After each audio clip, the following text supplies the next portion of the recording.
is a coach who coaches high school and middle school, so he's going to help me out this year with me. So, also when it's your turn, if you can be ready to go when it's your turn, I do have to leave right away afterwards to get back to Milwaukee. I have to be at the hospital tomorrow morning at 5 a.m. One of my parents is having major surgery tomorrow. So, all right, I think we got everything. Like I said, I'm looking for 2 people to help with the raffles. What's up, Ma? Don't forget to turn in the score sheets after game 2 and game 4. And let's get you guys going. Parents are behind lane 4, 12, 19, 27, and 32. It's 41 feet. All right, we'll get you going here. Good luck, everyone.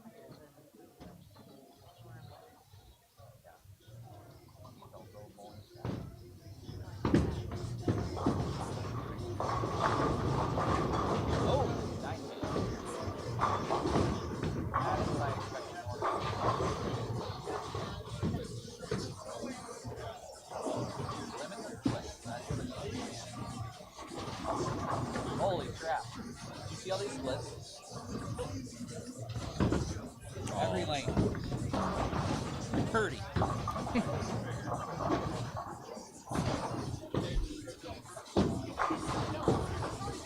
I don't watch the first 4 shots of practice ever. Even my own. I just You don't watch any of your own. I don't. Until the game starts. Yeah. Like, I know if I throw it bad. I don't need the lane to tell me. Yep. Oh, yay, practice.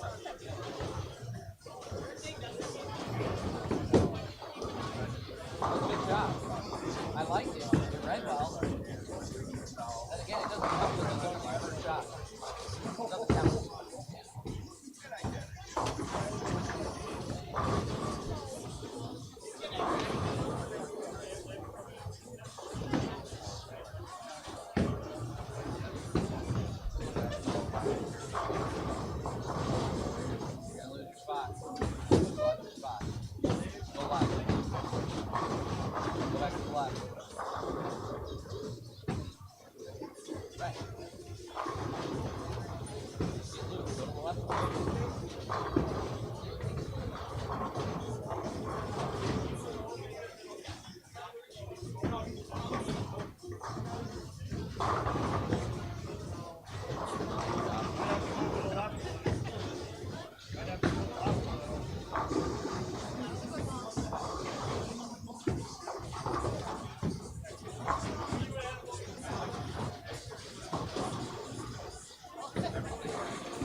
Doesn't look it though.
All right, folks, here we go.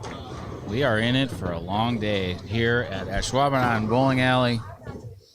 Got the JBST. This is where the live streaming all started here a couple of years ago.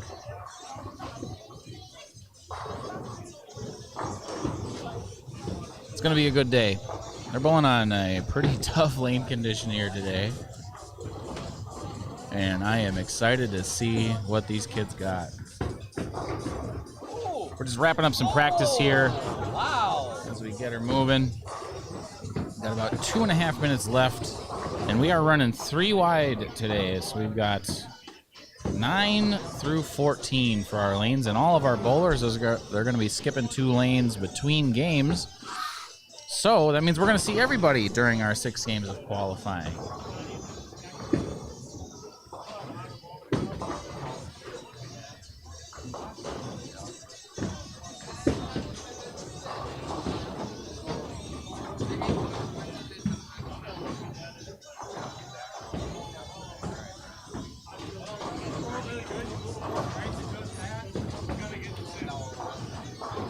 That was rough. I see it so much, I'm kind of used to it by now. Today, the kids are bowling on a custom design pattern for this event. It was designed by the folks here at the Ashwaubenon Bowling Alley.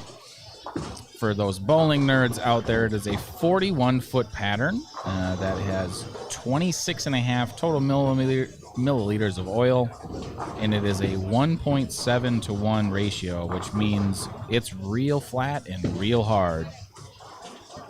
Gonna see a lot of bowlers going way up the lane today.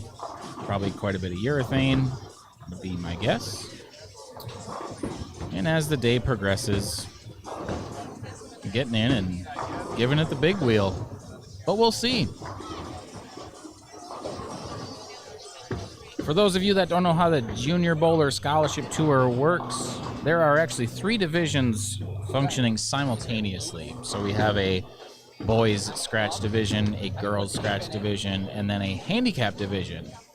They are all going to bowl 6 games of qualifying. They are then going to cut to an advancers round. That is, I believe, a 1 in 4 cut. I'll get you exact numbers a little bit later here today. And then they do a bracket final. Bowlers range in age all the way from probably about, I think we got some 10-year-olds here today, all the way up to 20 and everywhere in between. One of the best parts about bowling is it's a sport made for anybody of any age, and we've got that on full display here today. We'll take the morning JBST Bowling practice. We've reset the pin centers. The reset button is located on the side rail where the ball comes on the ball return. Also, I'd like to welcome everybody to Green Bay and the Ashwaubenon Bowling Alley. Hope you have a fantastic day with us. Thank you for being our guest today. Big thanks to Chris for putting this all together. We're going to give him a round of applause. Yes. What was that? I don't know if you want this at all either. I do. The I stats do. so you can look at Yep. people. I do. Thank you. Yep, and I'll try and point out which ones are new. All right, once the bars do come up, you'll be all set to go. Good luck. I'll just put an N next to their name for the new ones. Okay. Sorry about this. No, you're good. We don't have a whole lot of new ones, but we have a few.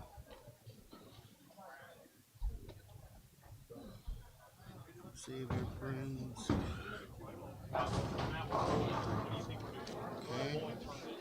I'm putting an N next to the ones that are new. Sounds good.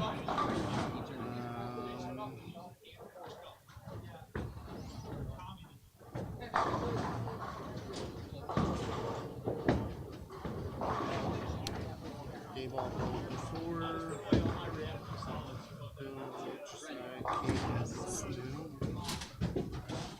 Yeah, at least I can keep it all straight, right? Madison's new.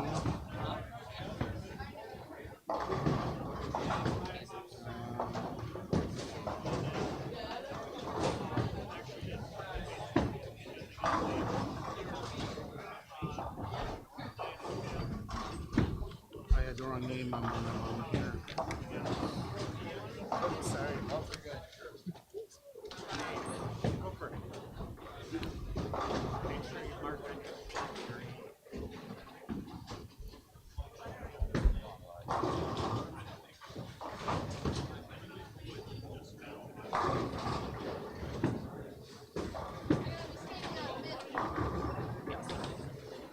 Just like that.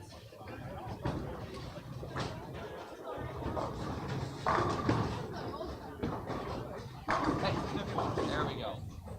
Starting off our day here on lanes 9 and 10.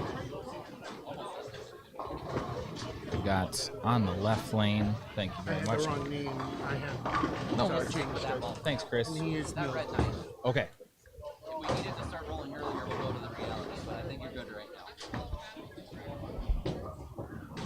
It's a good choice. Left lane, we've got Cooper Rickert, Marvin Girth from Burlington, Wisconsin, Cooper's from Burnhamwood, and then Seth Harms from Franklin, Wisconsin. And on lane 10, Xavier Gauthier. If I say that name wrong, I apologize. Chloe Hansen from Wittenberg, and then Brent Thompson. Brent and Xavier are both from Oshkosh, so relatively close to our location here in Ashwaubenon, just basically Green Bay, for those that aren't aware. The women's tour will be returning to Ashwaubenon Bowling Alley here this season for the, I believe, the Players Championship, which was most recently here in 2015. It might have been here in 2016. So that'll be nice. Great bowling center, super clean. Everything pretty much runs here super smooth every single time. So huge shout out to the guys here for allowing events like this to occur. As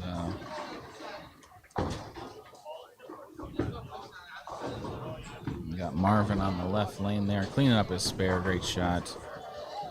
Last time we were here, Xavier, I believe, finished in the top 4 in the boys scratch division. Big power lefty.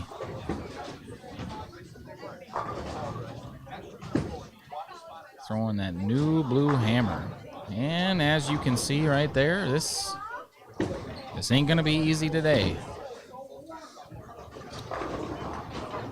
I don't think he threw that all that bad, just got it a little bit too far to the left. As Chloe does makes the opposite miss, and misses right. And that's gonna happen today, folks. Spares are of the utmost importance when you're bowling on something that's this hard. Even as early as game 1.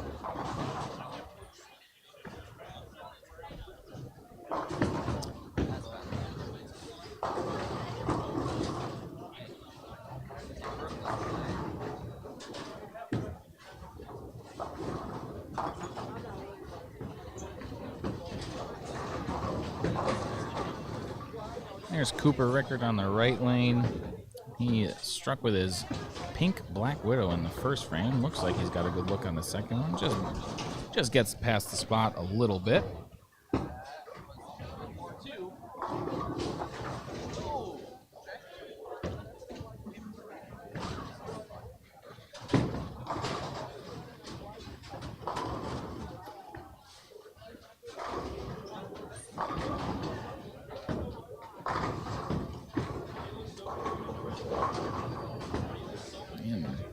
Whizzes it right past. That's a tough break there. Let's jump over to 11 and 12 here. So on this pair, we're going to have on the left lane, that's Noah Pearson.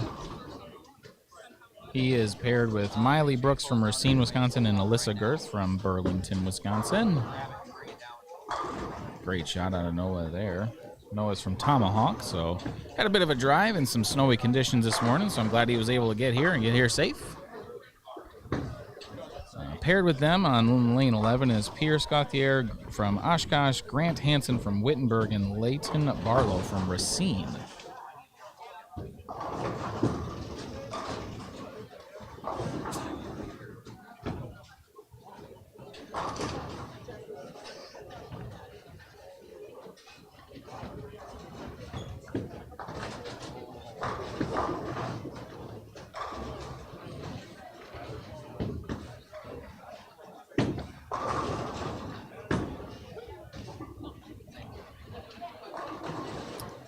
Like Pierce has taken the opposite approach to what I thought was happening with his fantastic Tetris jersey there. That is one of the coolest ones I've seen in a while.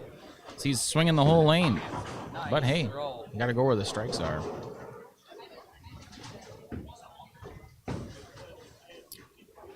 So it's Leighton Barlow on the left lane here.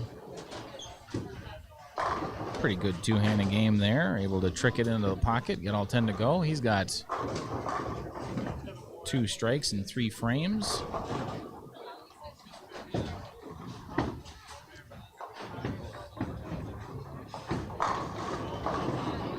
I think that's Miley Brooks on the right lane, leaves a soft 10.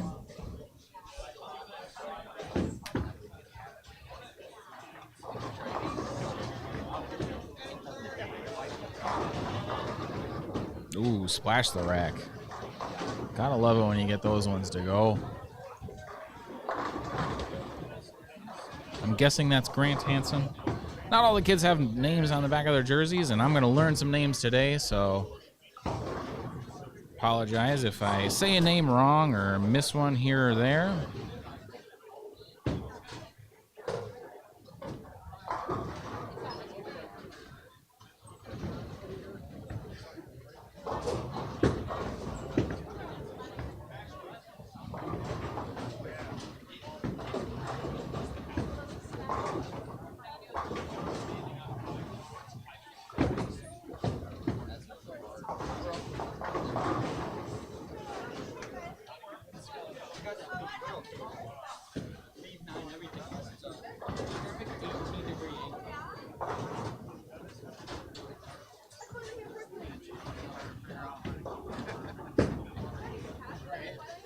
Pierce needs that one to hook and just doesn't quite do it for him there. We'll jump over to 13 and 14. That's Holly Orgeman on the left lane. I believe last time we were here, I think she took second in the handicap division, and that was a couple years ago, and she has since leveled up. She's going to be mulling in the girls' scratch division today. Holly's from Wittenberg, or Burnham Wood. If you're from Wittenberg and I say you're from Burnham Wood, and vice versa, I think you know what I mean. She's going to be bowling with Olivia Baskin from Elk Mound and Talon Sherman from Altoona. If I'm saying that name wrong, I apologize, Talon. On lane 14, then, we're going to have Logan Ignoski from Oshkosh, Cameron Harder from Neenah, and Talon Pocket from Woodruff, Wisconsin.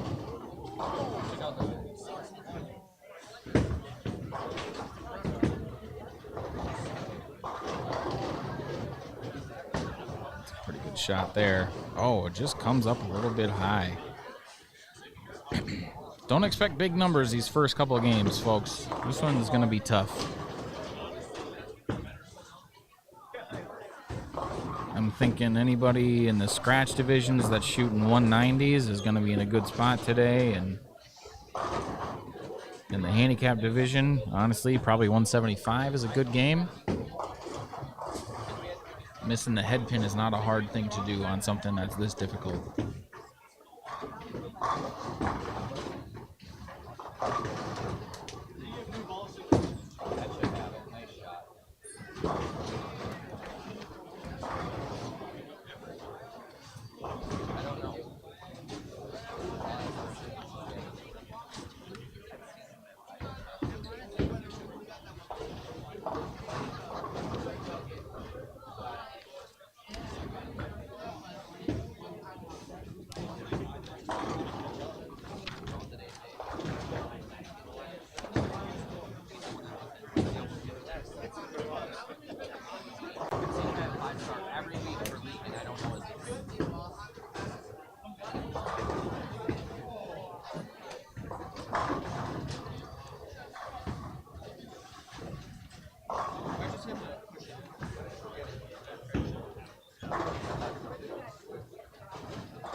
Holly comes in high, leaves a 6-pin.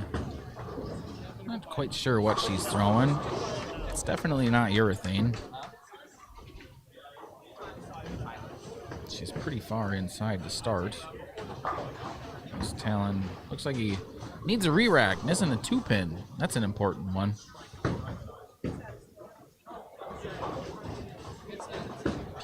Holly cleans it up.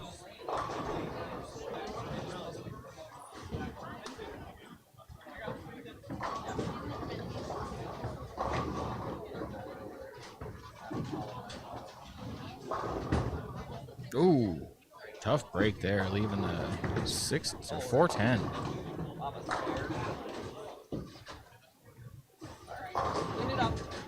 Let's see what Cameron's got here on the right lane. Gets them all to go. Great shot there.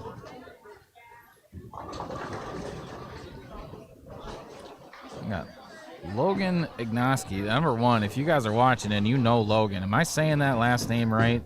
Because I'm curious. And number 2, if you know Logan, is he a Yankees fan? Because those are some pretty loud pinstripes he's got going on today. I'm guessing that he might be a fan of the Bronx Bombers. So he comes up a little bit light, flags the head pin. Speed control is going to be another big, important thing today. See a lot of kids throwing it pretty fast. They can feel that there's a lot of hook to the inside part of the lane, but not a lot to the outside, and sometimes they can rush their shots, just like any of us. Good spare there. Let's go back over to 9 and 10, see how the kids are doing over here as Cooper steps up for his 5th frame. Struck in the first. Went open, spare, open. Looking to get back on the strike train and does. Great shot there. Looks like he made a little bit of a move to the inside part of the lane.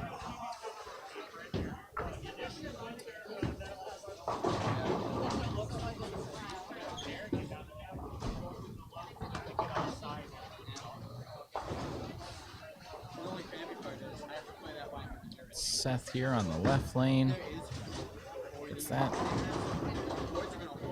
Just a little too far to the outside. Leaves the one in front. I hate to say it, but that's not a gimme today.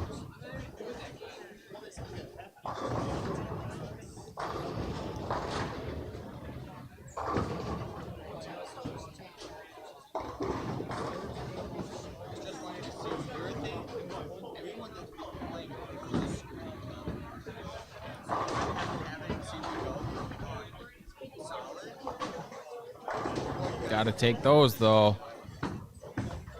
Oh, stay there. Okay. Yeah, a little transition starting to set in already. Getting a little bit of push in the inside part of the lane. This will blend out a little bit. Start to make the scores a bit higher later in the day, probably around game 4. These first 3 are going to be a pretty substantial grind, though, for these kids. Some of them have never bowled on anything that's this hard, so could be a big learning experience today. Some of them, this is all they bowl on, so they're here to show what they can do.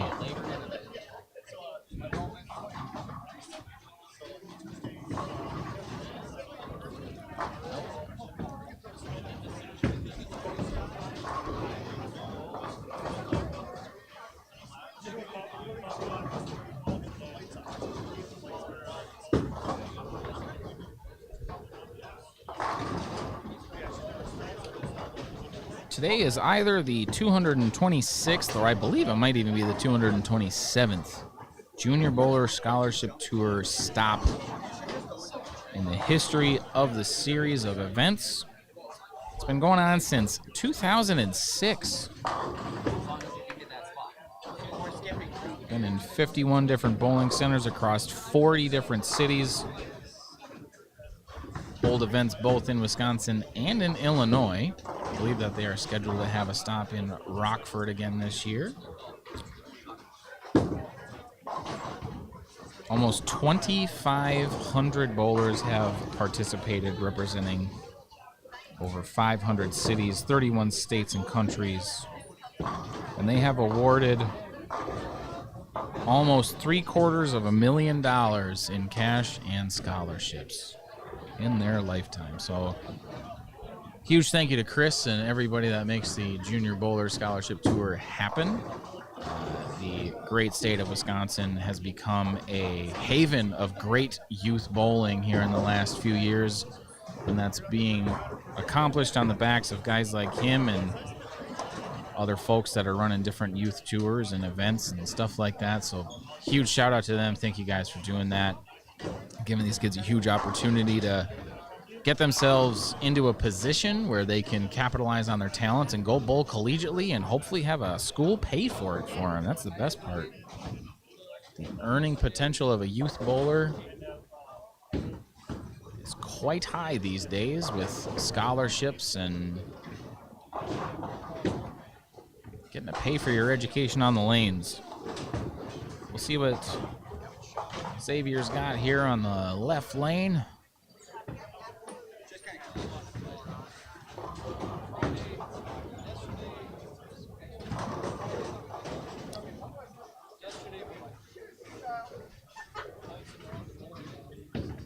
He is playing way over there. He takes a big step to the right, gets that purple hammer to slap them all around, and they all fall down.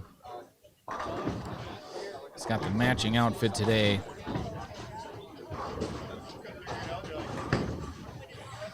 All right.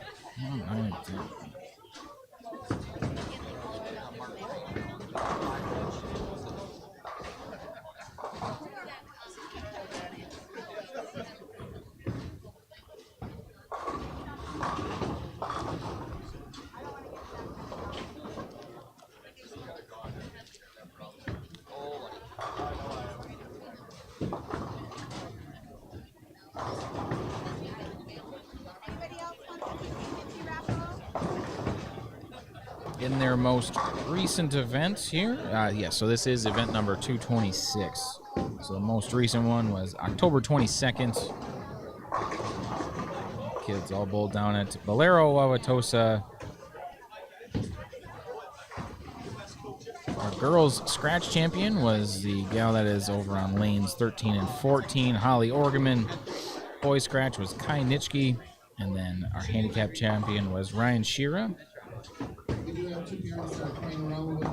Today's going to be one of those bigger scholarship and prize payout kind of days. I'll get an official number from Chris here a little bit later on how much that's going to be.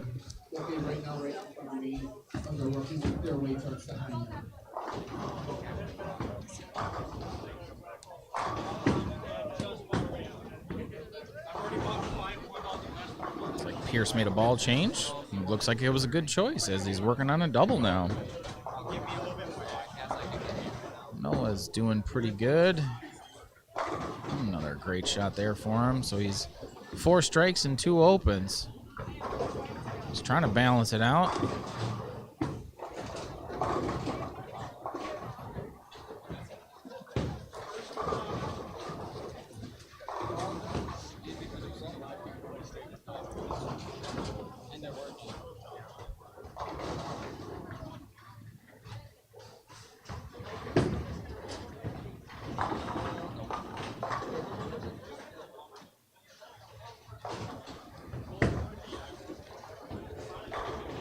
Kind of looks like Miley wasn't too convinced she should have struck there, but hey, if they all go, say thank you and walk away.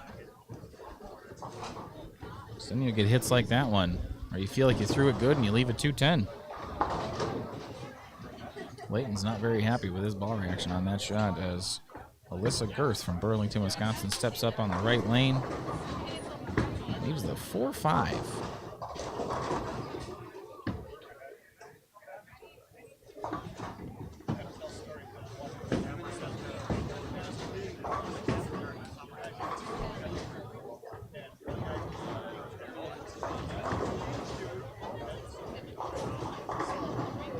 Got to stay patient on days like this. You're going to have shots that do weird stuff like that. Just not quite sure what's happening, and just got to move on to the next one. Alyssa goes for a split, just gets the one off the right.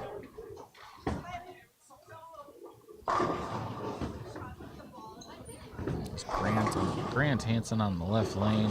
Posts his shot, does the same thing as Layton's does, just gets a little bit behind the head pin, and 210 again. See if Noah can get 3 clean ones in a row here.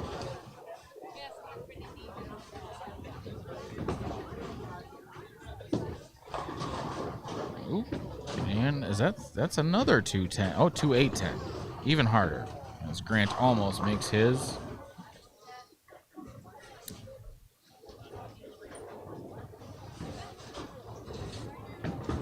So looks like there's a 4-10 split for tail end here on the right lane. And he sticks a bit, goes over the line. Tough break there. Stay on the lane. Still hit your same mark, Claude.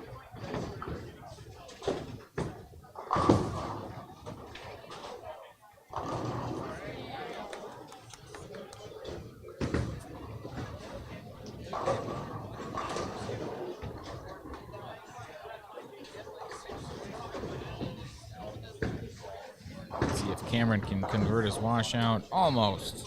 There we go. All right, Olivia Baskin here. She's doing her best to stay clean. She's got 1 mismakeable. The rest is clean so far. If I remember right, she misses the head pin, right? Looks like everything's getting pretty tight down lane. But if I remember, I think Olivia had a heck of a run at high school state this last year. It's a name I recognize. First one over here, and I'm like, no, that's coming back. We got a lot of signs. It's either that or was that Bullfest.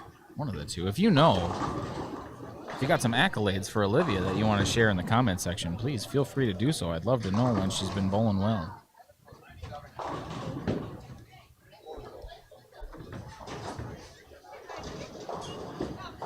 She converts her spare.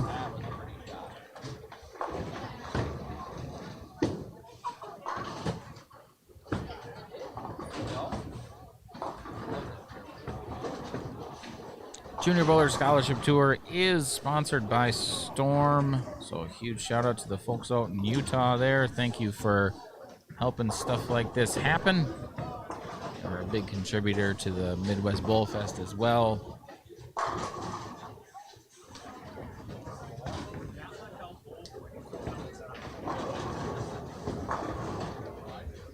This Talon goes way left and gets them all to go. Holly gets them all to go herself. She's having a bit of a rough game, but if she gets the next couple, she'll be able to forget all about that.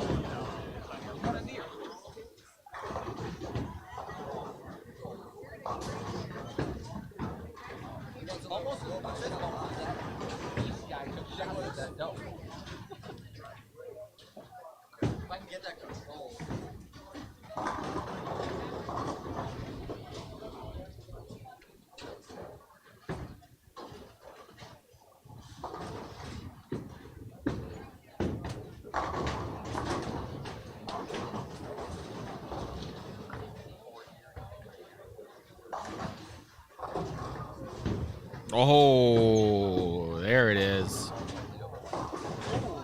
Got to take that hit.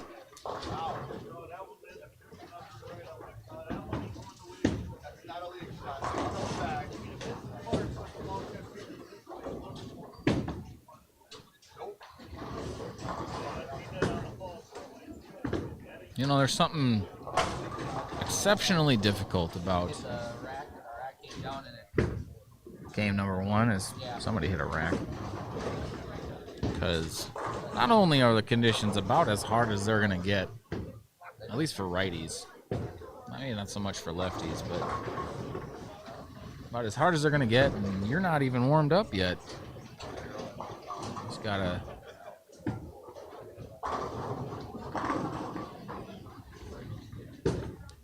stay calm and find a way to get them all to go, even if it's in 2 shots. Holly just gets behind the head pin again. That's gonna hear it a lot from me today. This is hard. This one's real hard. Let's jump over to 9 and 10 here. Cooper going for the 4-7. That looks left.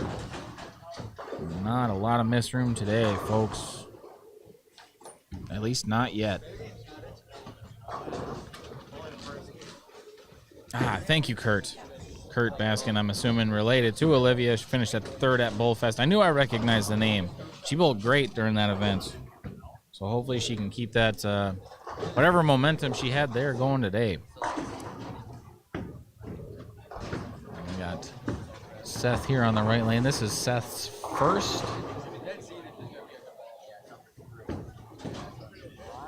JBST event he's ever bowled. I believe that is his high school jersey.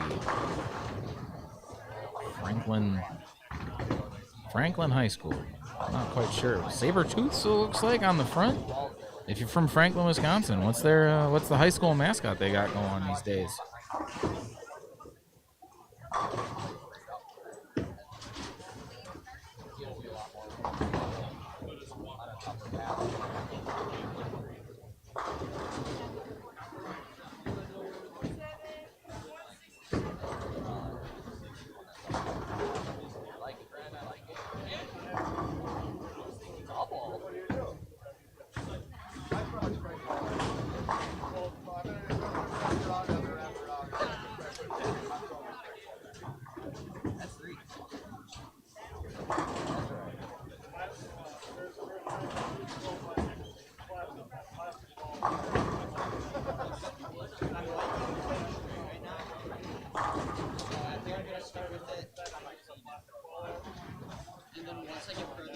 I know Brent's mad that he just took 3 off the left, but that was not that bad of a miss. I mean, he missed.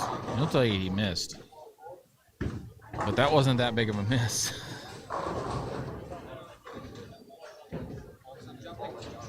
It is very, very, very flat in the middle part of the lane.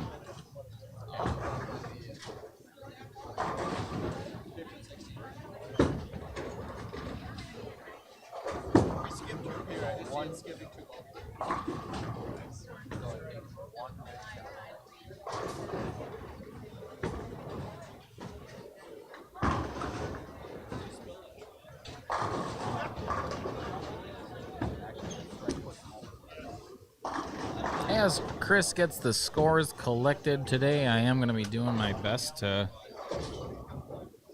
get you guys updates, at least on our top 5 in each division and where the cut number is after each game.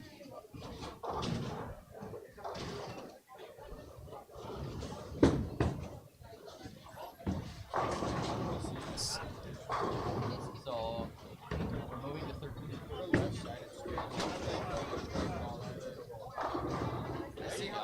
Chloe's looking to finish her game strong here. Come on.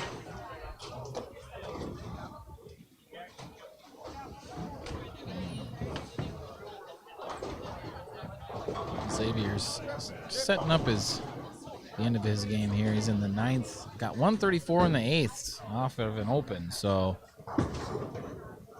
he's got a little bit of work to do here. Gets them all to go. That'll help. 190's still out there. Miley Brooks in the 10th here. Or no. Yeah, it is in the 10th. Yep. I agree, Miley. I thought that was a pretty good shot.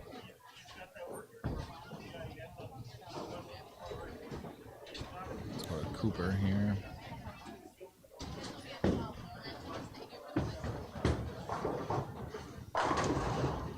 Flushed the Brooklyn.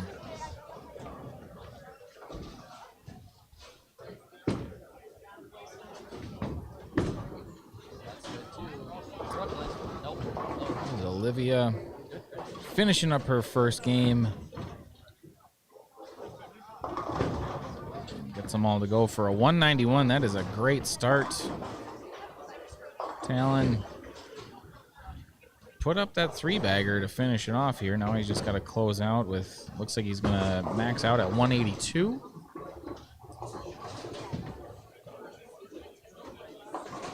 Oh, man.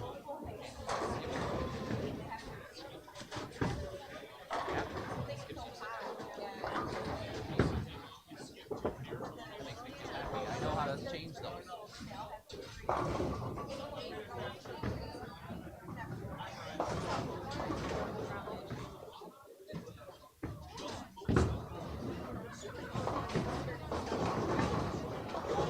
You hooked a lot. Okay. That's good. That's good.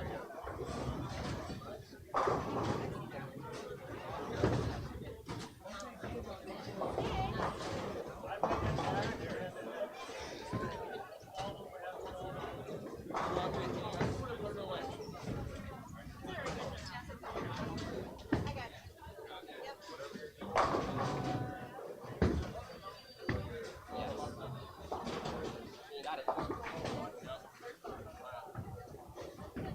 Noah puts this one up. He's in the 180s. He's got to get them all to go here. Clutch shot. That's a big momentum builder for a 6-game block right there. Seth making his 10-pin here. Never a doubt, kid. Never a doubt. Some games wrapped up here. This is game number 1 of our JBST here in Green Bay. Gonna get everybody moved around, and we'll be right back for game number 2.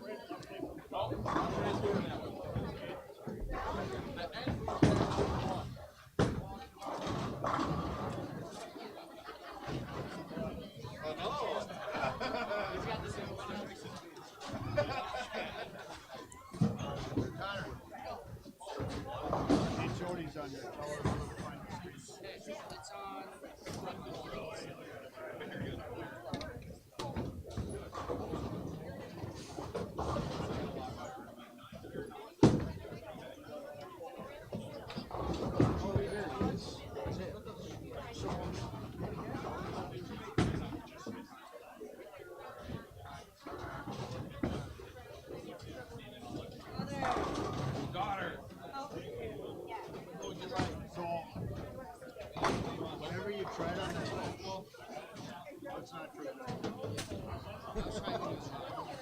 Yeah. You gotta just stop it.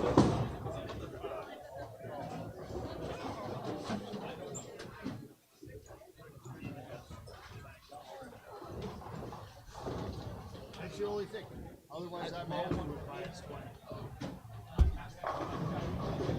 And I'm in for the cash in the bowling. Storm. No, I know.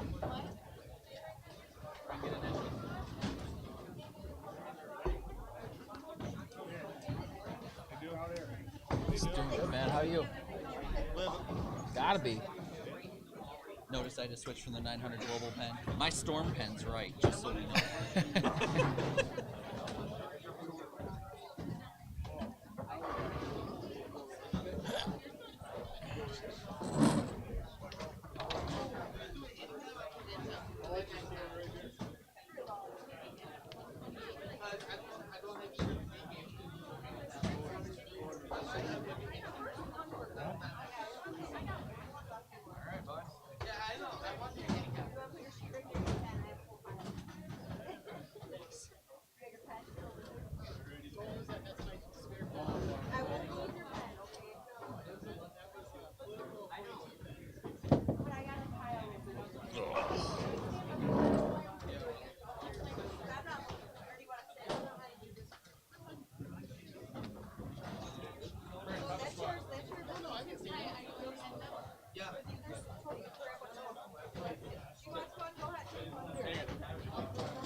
I would say it's, yeah.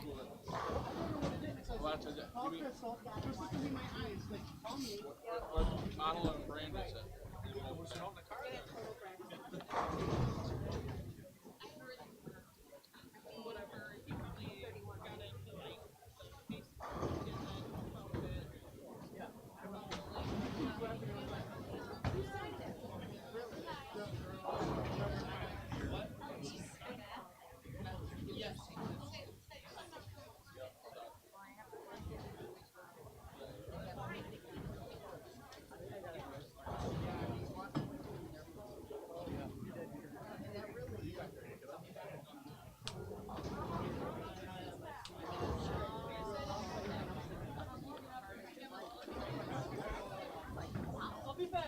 Yo, Kaylee, what's up? What's up?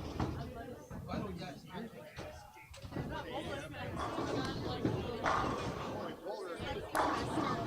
we go. And then we start today at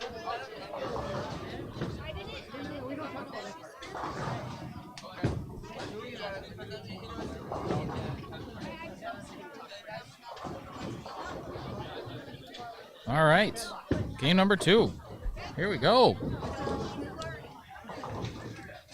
On lanes 9 and 10, we're going to have Lance Coots from Campbellsport, Wisconsin, Zach Olson from Neenah, Wisconsin, and Dalton Zeman from Sheboygan. This is Lance's first ever JBST event. Lane 10, Isaiah Cornell and Connor Kuhn, both from Oshkosh, and Riley Tesh from Beaver Dam. Zach on the right lane.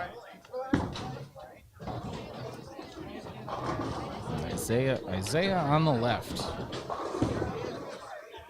Got that first one a bit too far to the right. And in natural fashion, misses the second one to the left because the gray board don't hook and you don't want to put it there twice.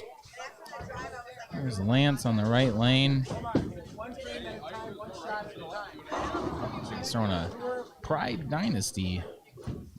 Gets them all to go. Flush 10 straight back. Riley Tesh laid that one down a little bit early. Is that going to have enough? Oh, tough break. Leaves the 410. There's Dalton doing just about the opposite of what Riley's doing there. Riley kind of slow and steady wins the race, and Dalton is fast and hard. Give her the old heavy hand.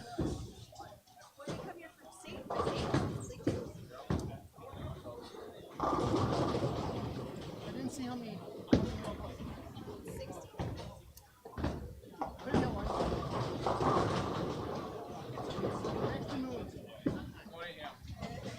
Connor on the right lane. Pretty good break there, getting 9. Looks like he missed that quite a bit left, but his Rotogrip Gem went just forward enough to bail him out from a split.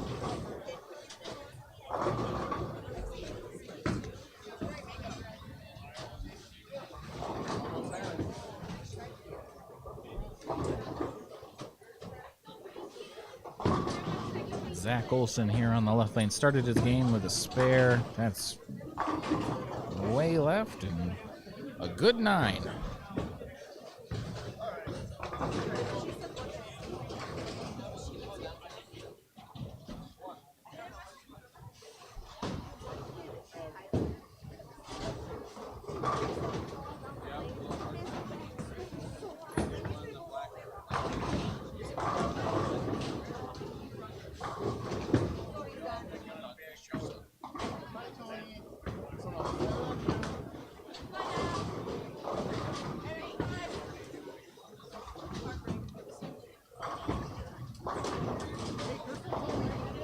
Oh, get out of there, 2-pin.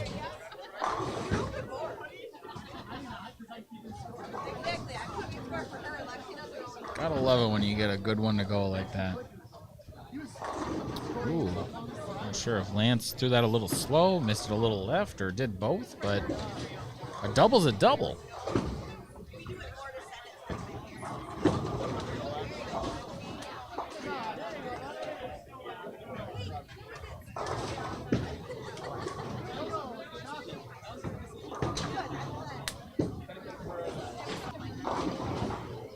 That just labored for Dalton. That one didn't even think about really hooking. Lots of surface on whatever he's throwing there. Okay. Run it down now. Come on, run it down.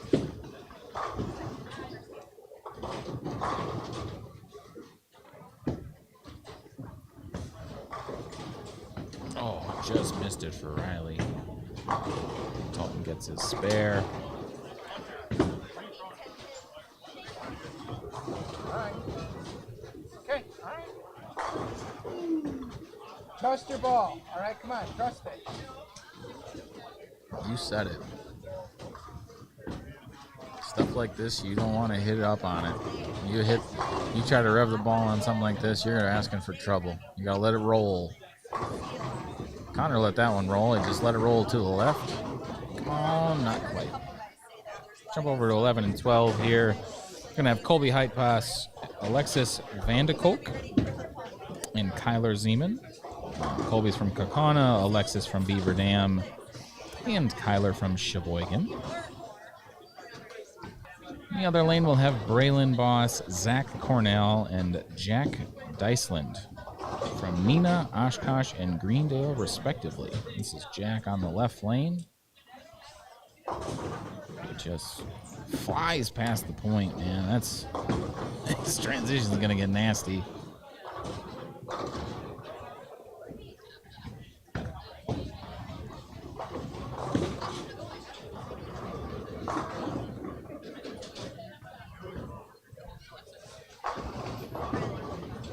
Sometimes you'll hear a bowler say that 5 is the gutter.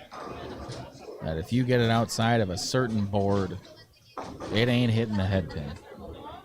And I'd say today 5 is the gutter.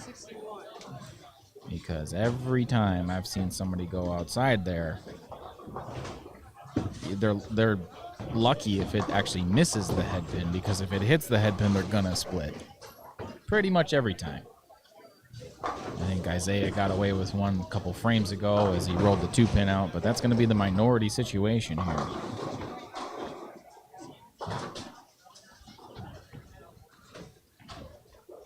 At least at the time being. As the game goes on, it might open up a little bit, but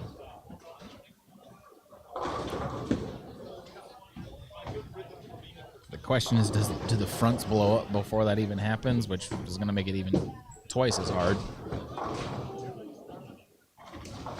Tough break there. There's Colby on the right lane. He's working on an opening double. Gotta love that. I think his first one might have gone Brooklyn, but hey, today 10 is 10. It ain't about how, it's all about how many.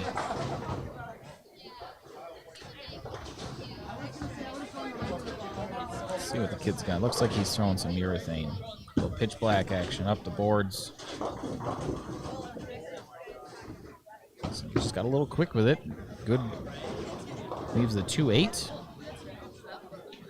There's Alexis on the left lane. Good balance arm position there.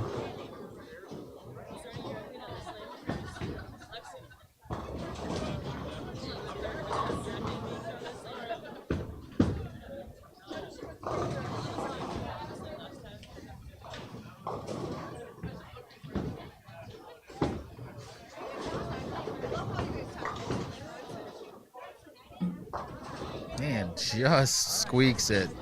He thought he missed it. There it is, all 4 of them. Oh, man. Now, there's something about the way bowling balls act when you bowl on something that you're not used to. They do different things, even the ones that you think go straight. They just don't do it. That was not Alexis, by the way. I can't read. That was Braylon. My apologies, everybody.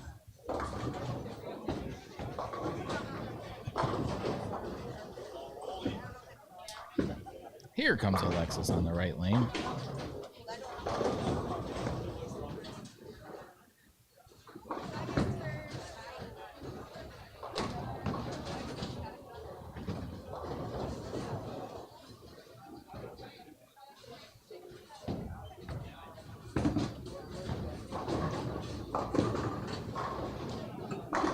One of the more interesting things about bowling an event that is formatted this way, when you have 3 divisions of various age groups and talent levels and genders even, when they're all bowling together, a lot of bowlers will say that transition is weirder this way than when you have all of the same people in the same division bowling in the same zone. So one of the ways that you could do an event like this is, say, lanes 1 through 15 or 16 could be the boys scratch, and then 17 through 24 could be the girls, and 24 through 36 could be the handicap kids, or handicap division, excuse me. But when you cross them all together, the girls see a different transition than they're used to. The boys see a different transition than they're used to, and the kids in the handicap division see a transition they've couldn't even dream of. With it being, most of your bowling's going to be done on a house shot, so these kids that are new, this is a brand new experience for them, and it's on an invisible playing field, so it's hard to say exactly what that even means.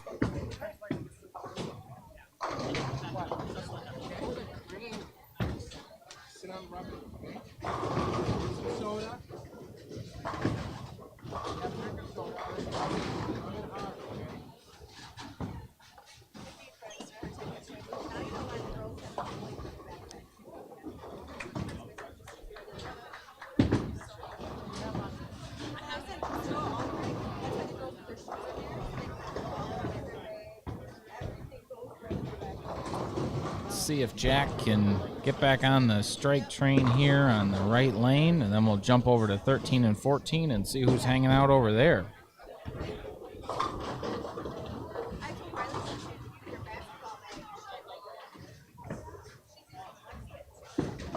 And he does. Pushes 10 straight back. Great shot by Jack there.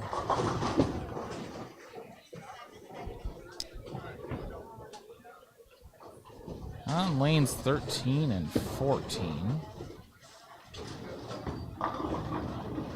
we've got Warren Miller, Xavier Martinez, and Matthew Steffen. Warren is from Stevens Point. Xavier and Matthew are both from Sheboygan.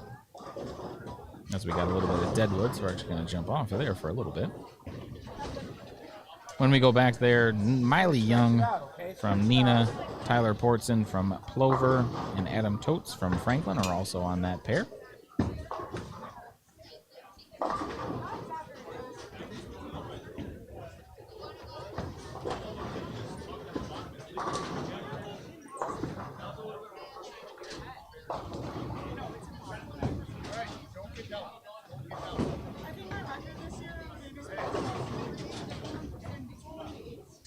Take your bowling ball and roll it on it too. Anything to keep it flat. I'm gonna get that crap out.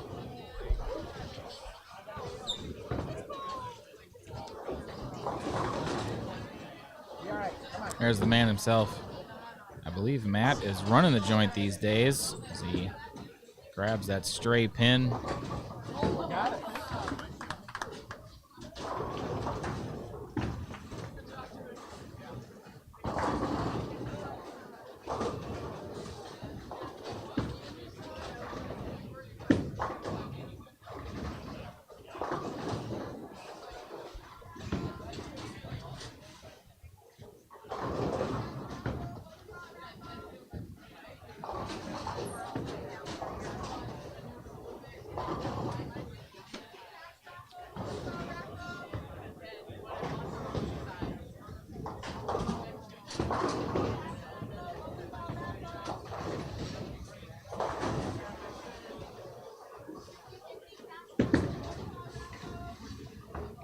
Long way to go for Riley there. 5's the gutter. That almost proves it. Ooh. All right. The Deadwood has been cleared. So we are back on 13 and 14 here. Looks like that's Miley. Got her first one a little bit too far to the right. Get them all. Oh! She couldn't do that again if she tried.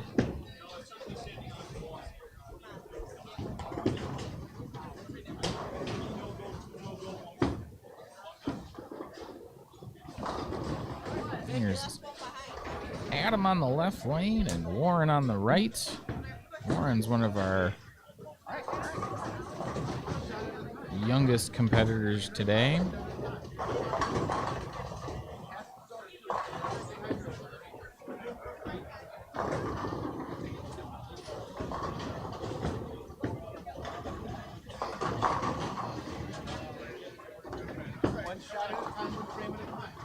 Oh.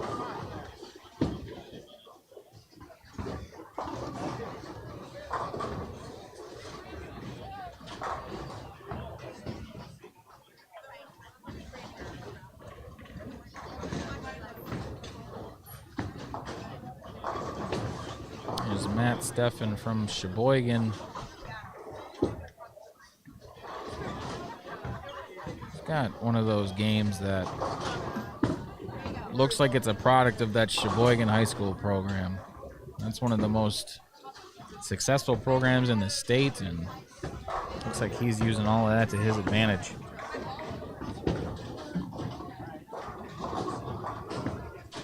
And I'm guessing that's Tyler by process of elimination, and he's wearing an Opie's 5-star lane shirt, and means he's from Plover, so that's definitely him. This is his first JBST event. Glad to see he was able to make the trip.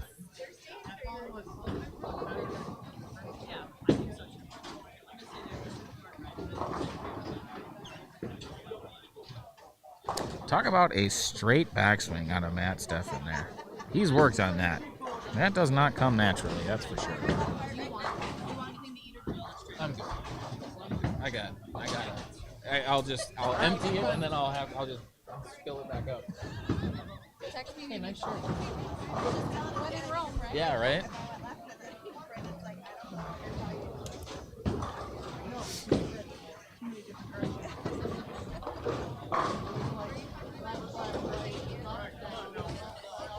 Here's Xavier Martinez on the left lane. Big two-hander. Get there. Get them all. Ah. Tough 9-pin there. Stay focused, right? Come on. Still got a chance at 2. Yes. Just take it one shot at a time, right? This is the kind of shot you like. Come back. Trust your ball. Okay, you got this.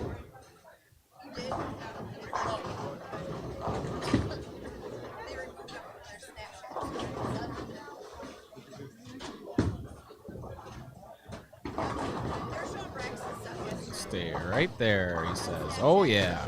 Never a doubt, Xavier. Great spare there for Miley Young from Neenah, Wisconsin. All right, let's see if Warren can get another 10. Oh, see? Let's just see it flutter as soon as it gets outside of that first arrow zone.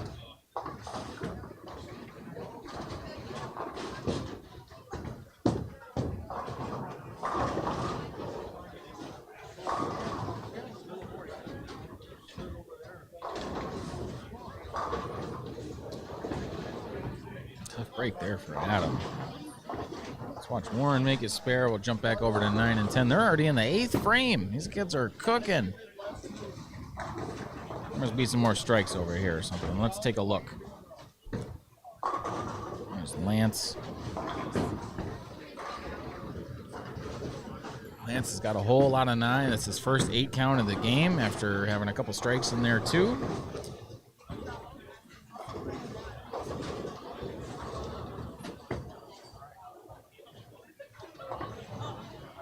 Turns out, not too many strikes on this pair. They're just bowling fast.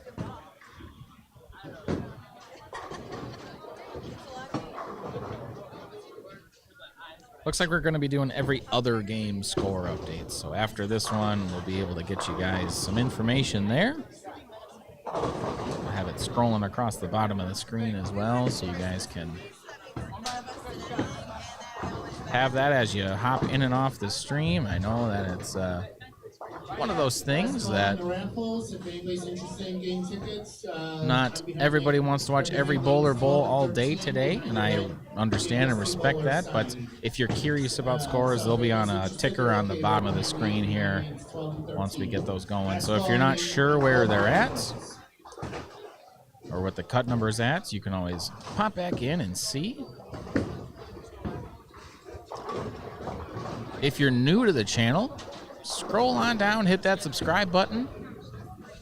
The best way to keep stuff like this going, because it really helps me out. So if you could do that, I'd really appreciate it. Like the video, share it with your friends and family.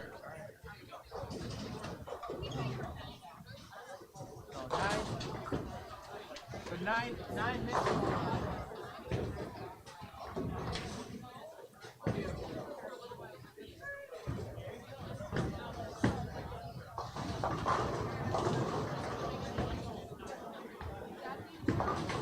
Connor on the left lane. So if you guys are watching Connor bowl, the reason that his ball ain't hooking is because it's actually hooking a little too early. So he either needs to move, or he needs to get around it more, or he needs to ball change. But what he's doing right now, it just ain't working for him. He's got looking at. Gotta go right at those. I know. He's working on 3 opens in a row, and You did. You tried. It's fine. could really use this one to hopefully salvage a decent game. Get all 3. There we go. Lance can still get in the 2-0s with a 3-bagger. Oh! Now we don't have to be so precise. It's fine now. It's almost like a house shot now. It is definitely not like a house shot now. For those of you that may have overheard that, it is nowhere near a house shot right now.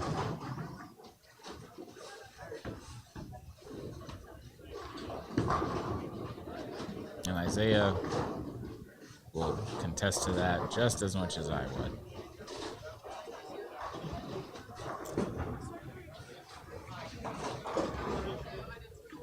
Come on, Connor. See you make the move and get them all to go here, kid.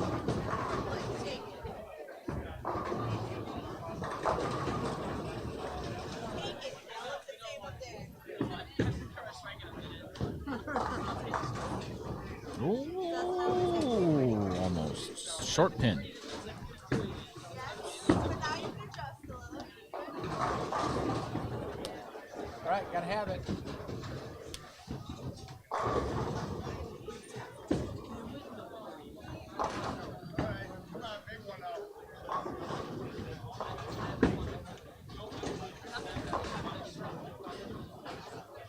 That's one way to get 6.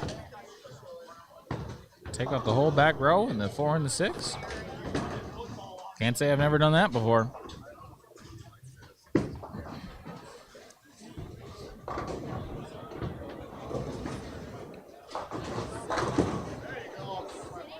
There, Connor makes his move and gets them all to go on the just off the screen on the left there. Come on. Oh. Just finish big, all right? You got 2 frames. Finish big. Come on. Touch your ball. Good bowler. You know that. Make good shot. It's fine. Look, you got 9 counts to the strike, all right? Come on. Have some fun. Throw the ball.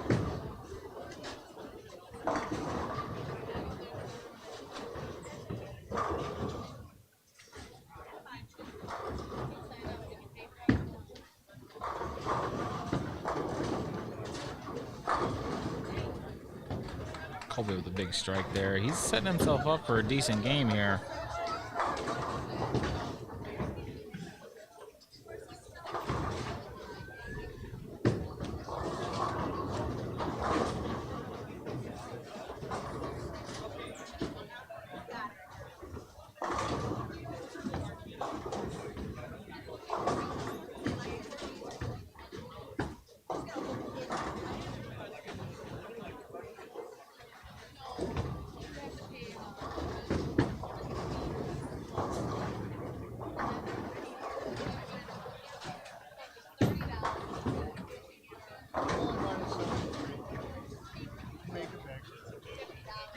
anything? Do you want to make it any food or anything? No, I'm good. Okay, I just I check. Thank you.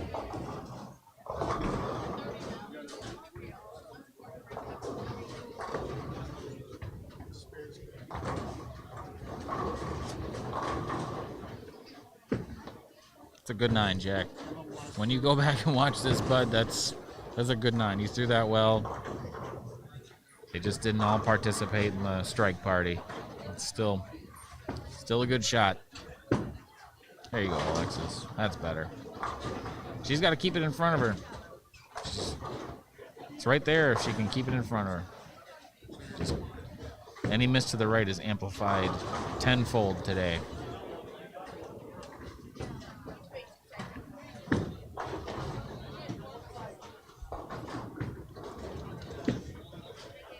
And a great spare there.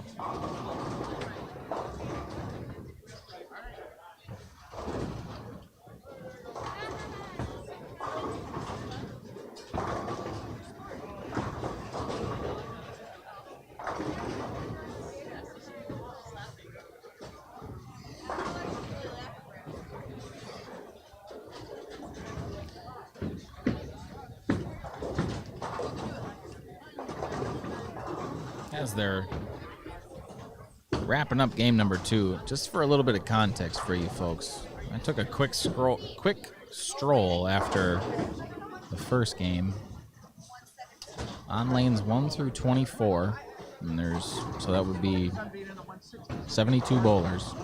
I saw 200 games. So even if they're putting up 140s and 170s, there's a lot of day left. Biggest asset a kid can have on a shot like this today is patience. Patience.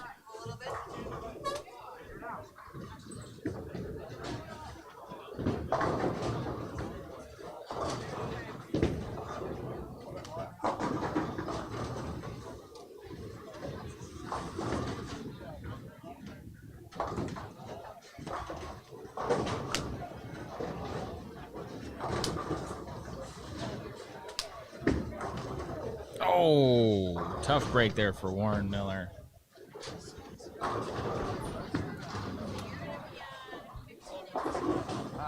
Nice shot. Let's watch Colby finish up here. He's in the 9th frame. Whoops. And there. Sometimes you are grateful for 8.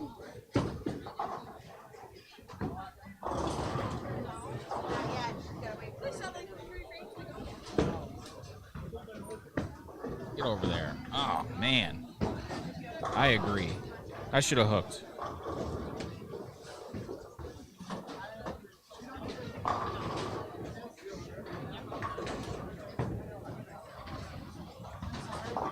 Count 'em.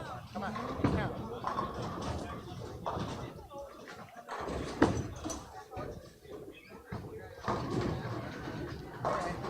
All right, Omar, gotta have it. Come on.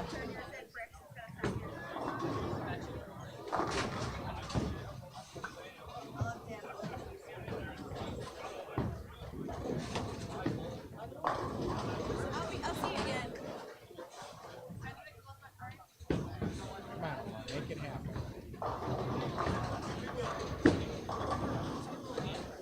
Somebody went over the line. Is that good?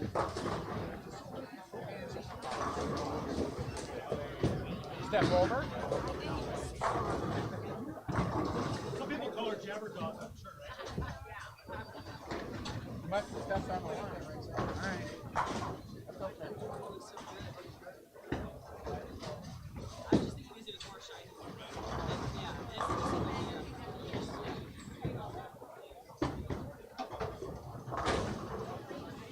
Yeah, there it is. Don't question it. Don't question those hits, Miley. Just say thank you and move on to the next one. That's called a double. We always say thank you for those. Come on, make it a 3-bagger here. Looks like a pretty good shot. It's got a chance. Come on. And Bowling Karma is really fast today. gets a lucky one, and then puts it right in the pocket. Soft 7-pin. But it's on a fill ball, so that's okay. That's a worthy sacrifice there.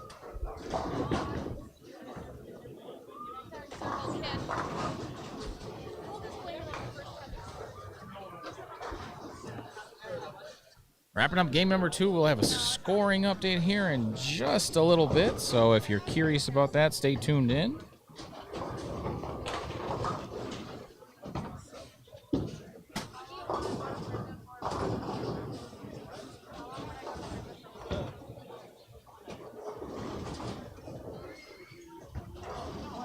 If you're in the comments section, I wanna guess on the number of bowlers in all 3 divisions. I believe we got like 83 bowlers here today, or something like that. It's more than that. Almost 100.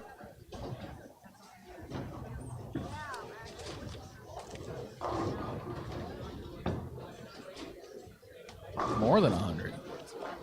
Out of 100, let's just call it an even 100. Of the 100 bowlers, how many of them are going to be plus, meaning that they shot greater than a 200 average for the first 2 games?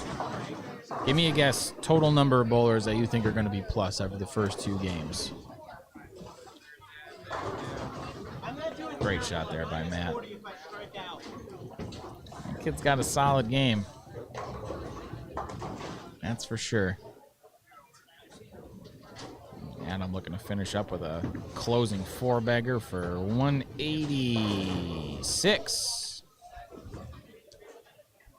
Kind of a tough middle of the part of the game there, but he finishes strong, bails himself out.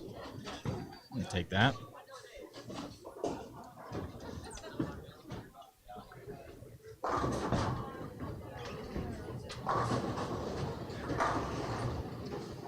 All right, come on. You got to stay positive, Omar. You got 4 games to go yet.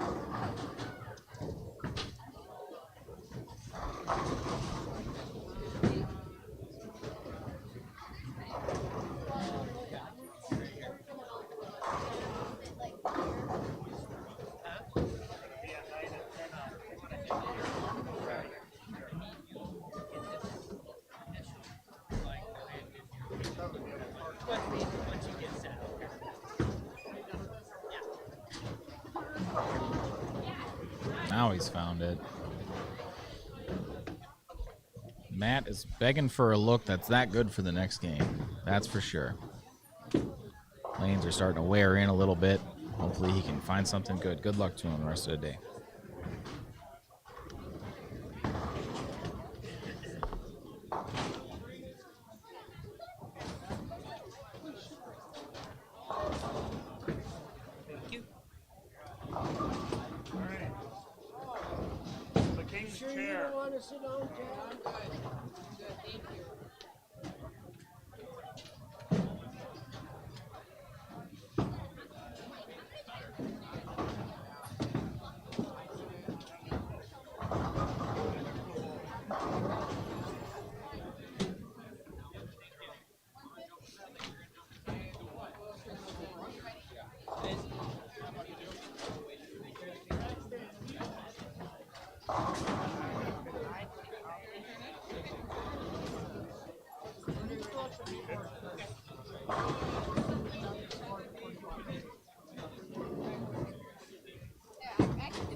This is quite the setup they get going on where they get the game. Think so? Not much, though. I know. I think I need to move back to second arrow. Right. So Okay,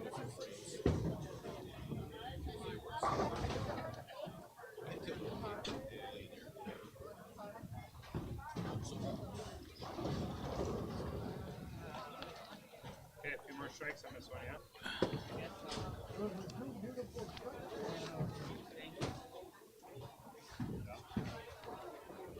that on the regular, you'd be good. Pull yourself back in the sheet.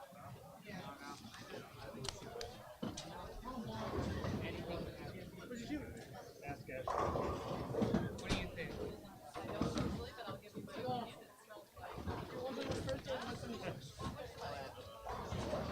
Yes or no? I'm going up. Alright. Now I'm on the X. Figure out a way you can. There you go. How much you have on the ground out by you when you left today? About an inch or so. And almost 2 at the house when you left. Was the road shut? A bit. They came through, well, they use that calcium chloride brine now.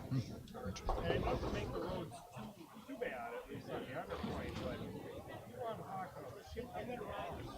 Oh, gosh. It'll eat away at that thing. If you don't wash that car on a regular basis, it'll hit it up real quick.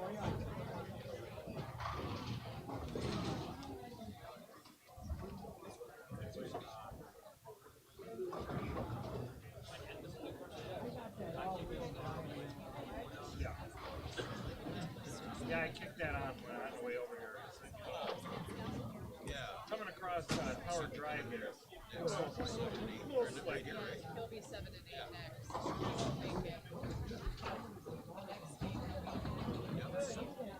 Here, let me fix it. Usually 1 or 2 every year.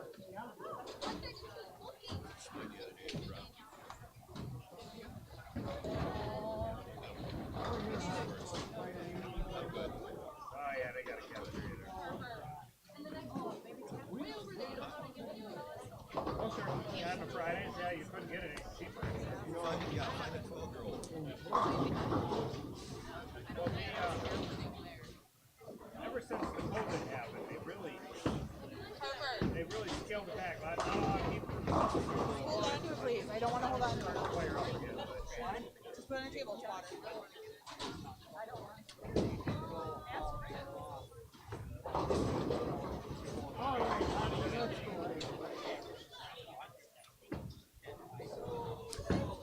Got 191 or 141?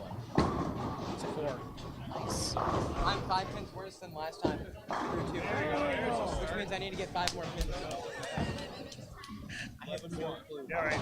I throw about every ball, and it all depends on who I follow. It's gonna be really, really, really hard today.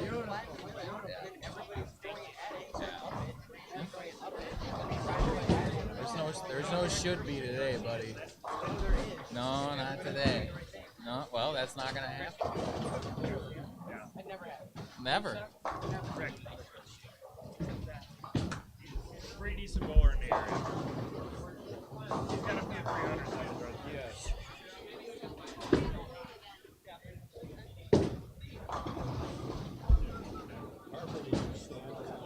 Yes. Yep, All right. Game number 3.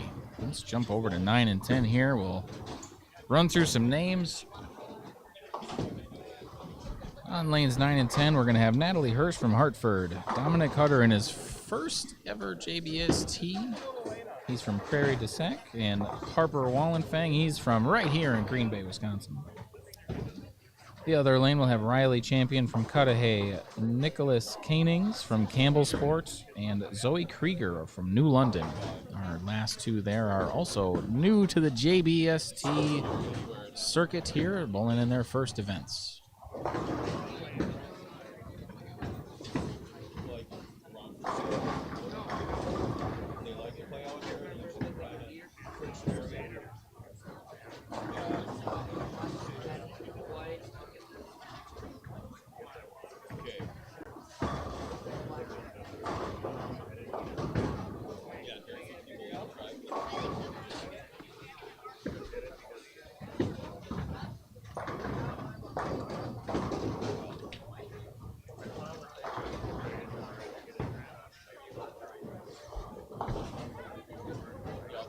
kind of hard to see his name there as the orange blends in with the orange, but this is Nick Canings on the left lane. He's from Campbell Sport. Looks like he's throwing an Extreme Envy from Hammer and just flattens out. Starting to hook pretty early on these folks. Natalie picks up her spare. She's got 2 of those to start game number 3.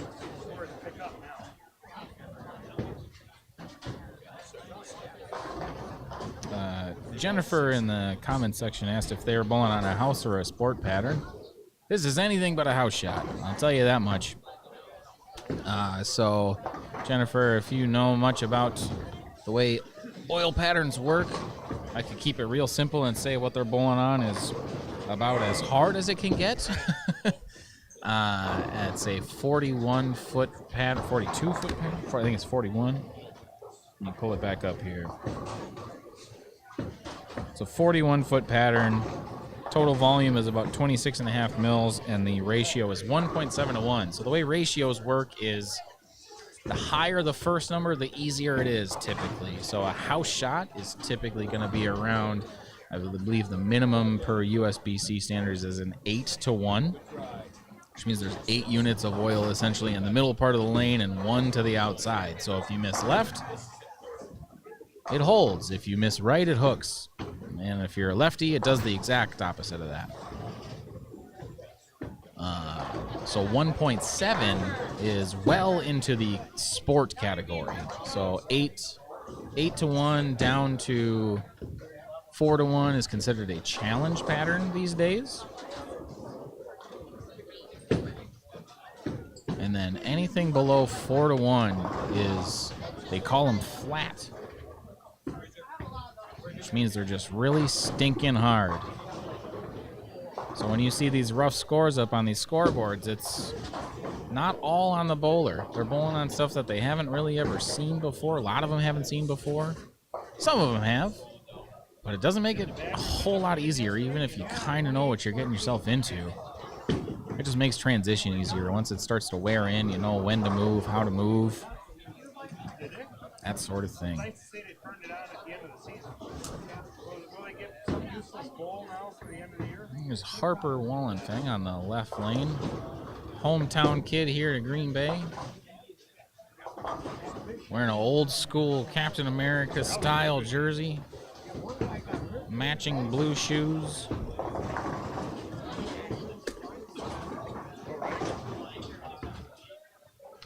They have to turn them on.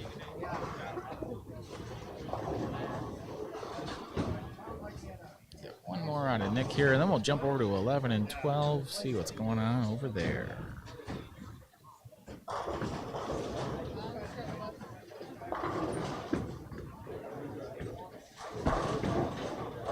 Missed it a little bit left, and it goes Brooklyn.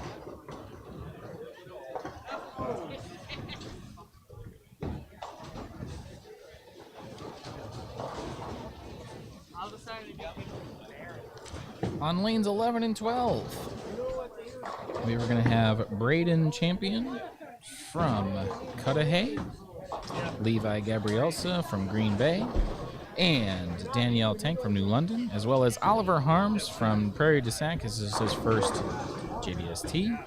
Carson Schrouth, I think that's how I say that. He's from Campbell Sport, and Zach Zaromsky from West Bend. That is Zach that just delivered his shot on the left lane, and Carson here coming up on the right.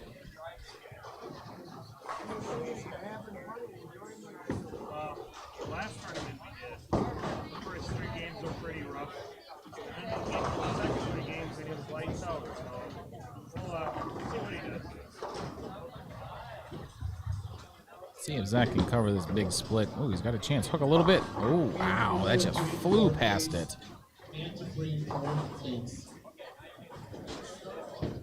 Carson going at the 2-7. Throwing the old white dot. That's got to be one of those balls that they've sold more of than any other ball just because it's been around forever.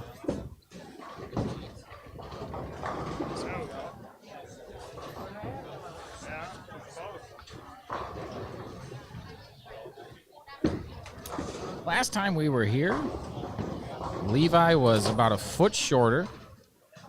He was also bowling in the handicap division, and he won the handicap division, and since then has, well, first off, gotten substantially taller, quite a bit better at bowling, and now he's bowling in the scratch division with all the other fellas that are bowling here today.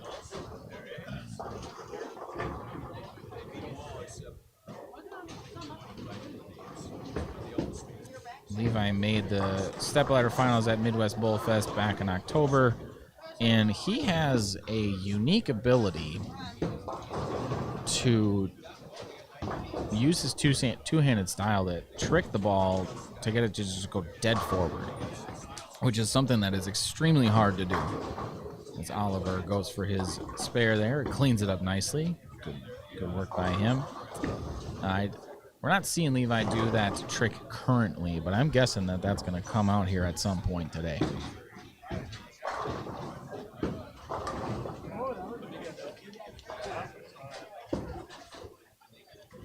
Kind of like that. He's just really able to stay up the back of it. It's pretty impressive. I believe he is a sophomore. He might be a junior. If you know Levi and you know what grade he's in, I just suspect he's going to compete because the high school state championships is here at Ashwaubenon Bowling Alley again in March.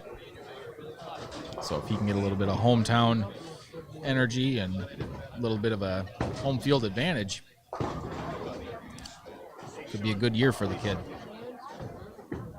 Well, they showed the numbers and number of touchdowns, interceptions, and total yards through 11 games. And they said exactly what Aaron Rodgers did.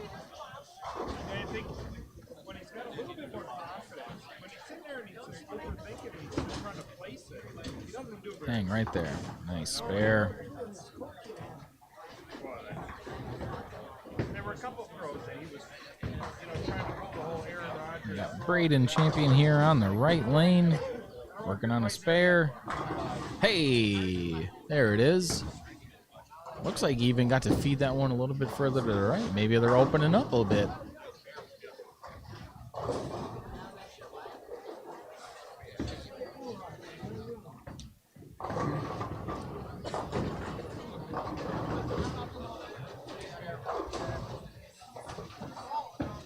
I'm guessing that Carson is throwing a high road max, not one you see out on the lanes very often. Big, bright, yep, that is definitely what that is.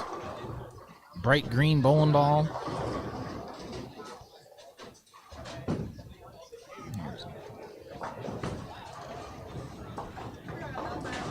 You know, I think Levi thought he threw that really good, and then it just squared up on him and went straight through the face. Let's see what we got going on 13 and 14 here.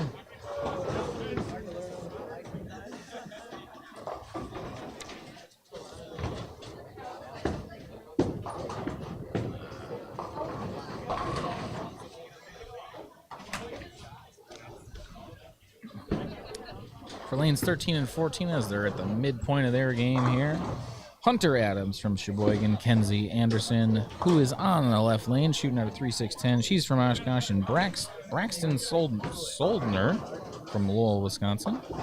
On the right lane, we have Omar Weber. He's from Kenosha. Jeffrey Retzlaff is with him. He's from Campbellsport. And Cecilia Schmidt from Seymour, Wisconsin. Because he's so so he used to, and now he's kind of this way. These guys are cruising right along. Half a game just flew on by. I think a part of it is they're finally in the groove and everybody's warmed up. Probably a few more strikes here this game, as you can see on the bottom of the score monitor of both of these lanes. We've got some pretty good games in the making. Looks like Braxton is going to be the one on the left lane with a double spare strike start.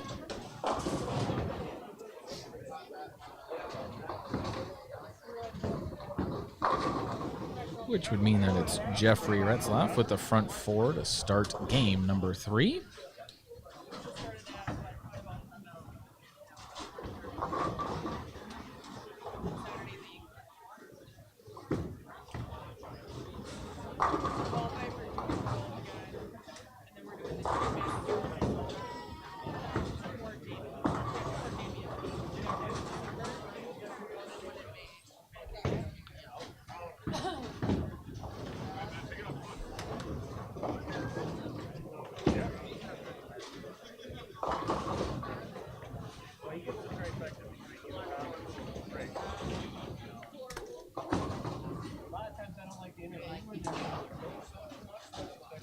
Looks like Jeffrey.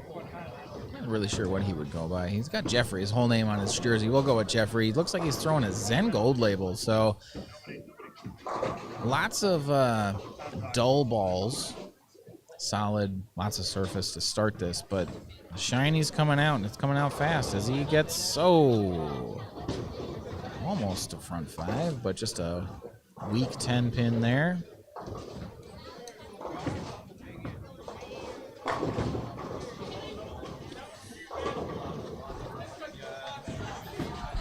Good thing you got the 10 pin out.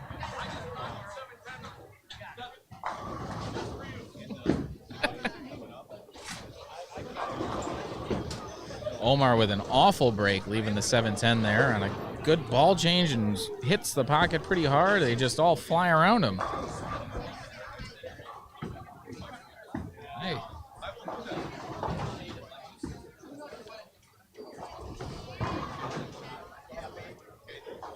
You know, the frustrating part about bowling on something that's this hard is that you feel like something's supposed to happen and it doesn't.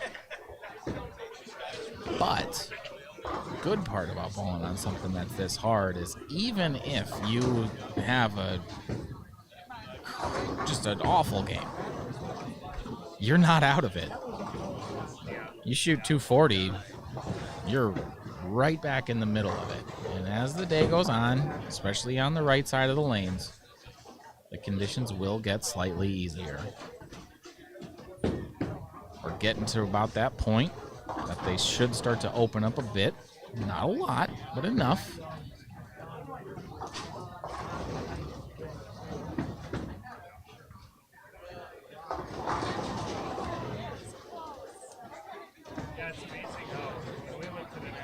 Hunter Adams here on the right lane, looking for his, or excuse me, left, fourth strike of the game. There it is.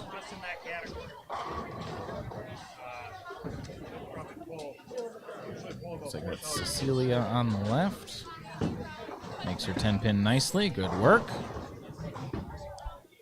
Braxton wants to get another 4-bagger started here. He's got a great start to game number 3 here at the JBST at the Ashwaubenon Bowling Alley, Greater Green Bay area here in central Wisconsin, really. Eastern Wisconsin? Just Wisconsin. We'll just go with that. Land of the Cheesehead.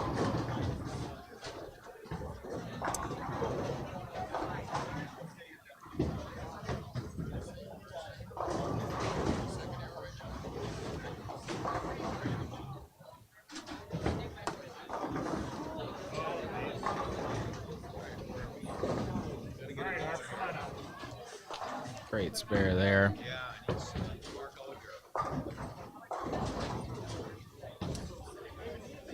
Definitely had my names crossed up a little bit there, as it was Jeffrey who started with the front 4, but he's going to go front 4, spare, and unfortunately open there. Let's jump back over to 9 and 10. These kids are 7th frame here. I think we sat behind the tough pair because these scores they're hurting. I think it's just conditions that are not conducive to high scores. There's Nick on the right lane here. There we go. There, he found it. Yes, exactly. Now he's on fire. 1-bagger, he's on fire.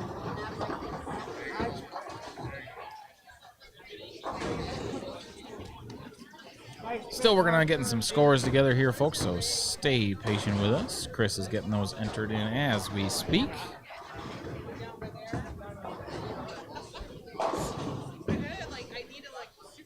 Yup, I tell you, it's the best business. it is. There's about 1,000 towels that we agree that are abandoned in the scum pads, other things, but yeah. Probably doesn't even ever really need to go buy one. Go get the lost and found. Yup. Start a business. Use towels.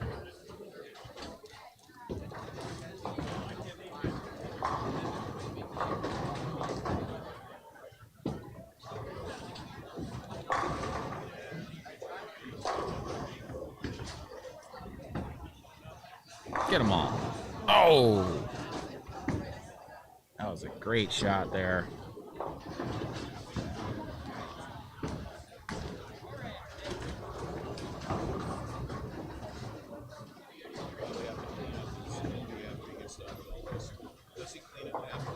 Good spare by Natalie.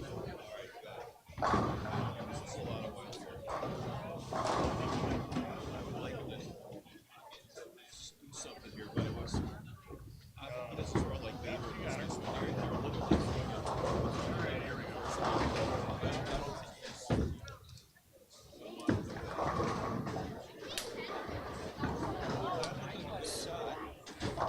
Hey, there we go.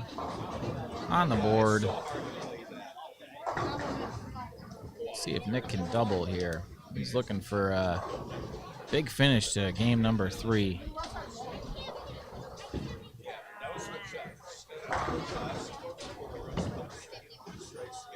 Oh, that's got a hold. Not quite.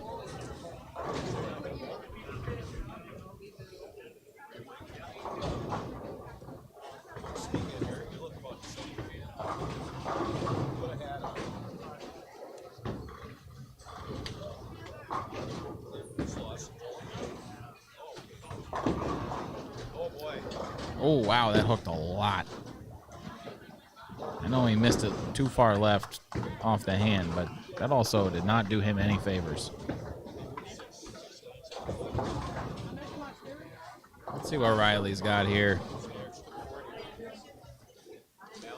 He's looking double up.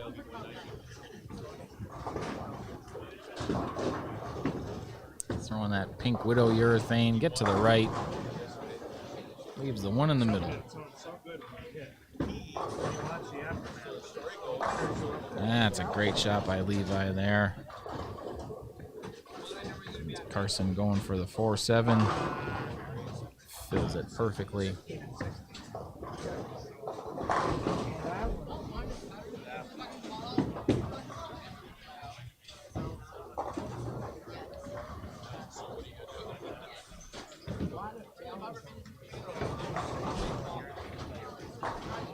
Danielle Tank here on the left lane. Throwing a mindset by Brunswick. Just goes a little bit high.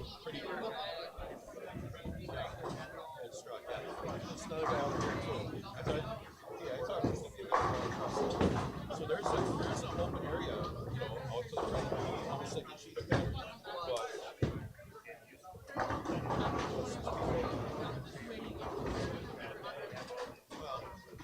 he creates a lot of that himself.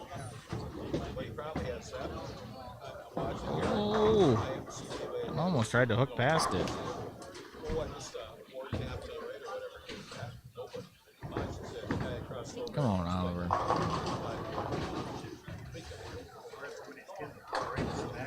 That one out on 3. So there's an open area there if they play it. Same where he was going on 4 points straight. The guy on,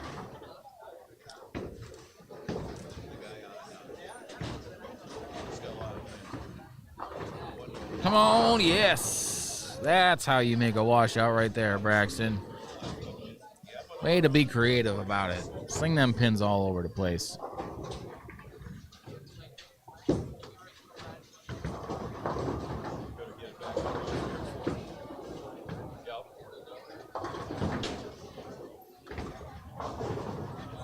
Big spare. Oh. Well, you know what, Jeffrey? That's why you put up 4-baggers to start games. It gives you some flexibility to leave an open here and there, especially when you're bowling on hard stuff like this.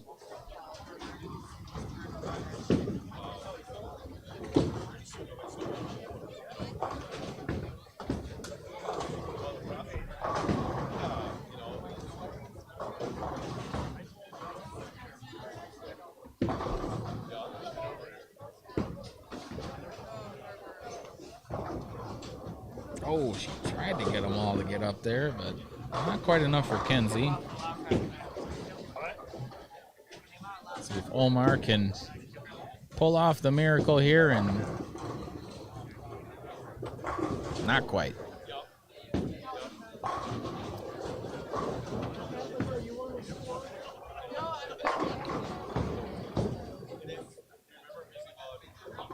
It's an interesting part of the day where now the shape is, for some of these kids, is starting to set in, and they're throwing good shots. The problem is now they got to get all 10 to fall over all at once, as Cecilia does there. She puts up a double, sets herself up nicely to finish this game strong.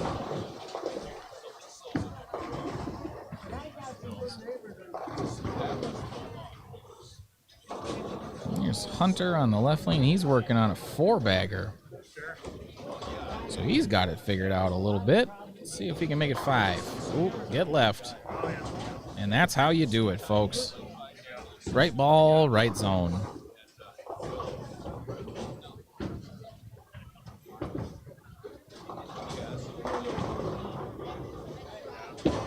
Whatever look Jeff had to start this game, looks like that's kind of disappearing on him. Jump back over to 9 and 10 as they're wrapping up game number 1 here. Let them catch some of their 10th frame. Stay on there. Good spare.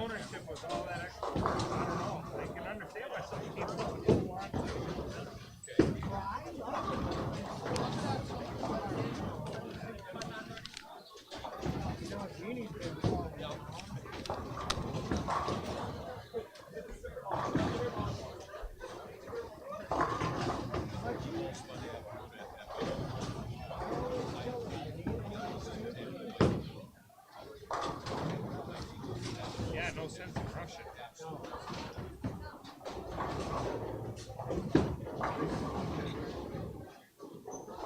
No love on the 10 pin there.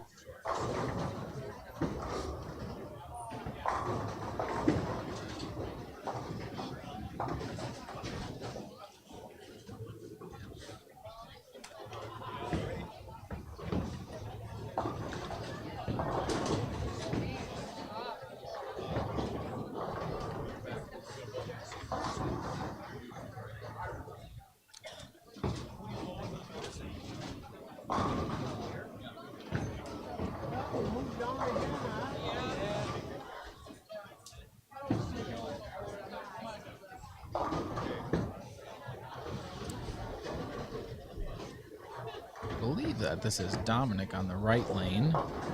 Oh, he was looking at a pretty good game there until that shot. I mean, it's still a good game. He's still in the 170s, and my prediction of 190s being good, I think it was a little high. I think it's 180s today. 180 is a good score so far today.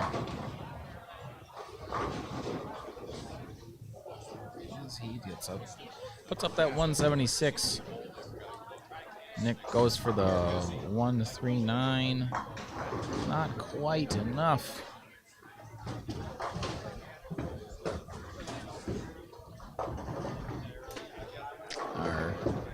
Probably going to have a little bit of a longer break here after game number 3, as our pacing has gotten a little bit funky, but bear with us. Let Riley finish up his game here, and we'll jump on over to 13 and 14 as they're wrapping up as well. Hey, there you go, kid. Big double. Yeah, let's head on over. Hunter looking to capitalize off of his Brooklyn last frame.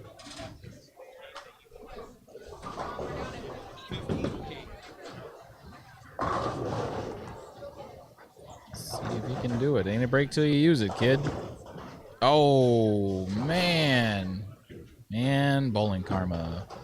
We already said it's quick today.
Hey, there it is. Big Brooklyn there for Braxton.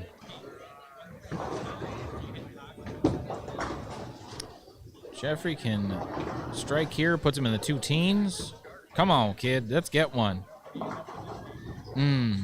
Still 2 O's. Great game. Brandon's going to shoot in the 180s. Assuming he keeps it on the lane and stays behind the line.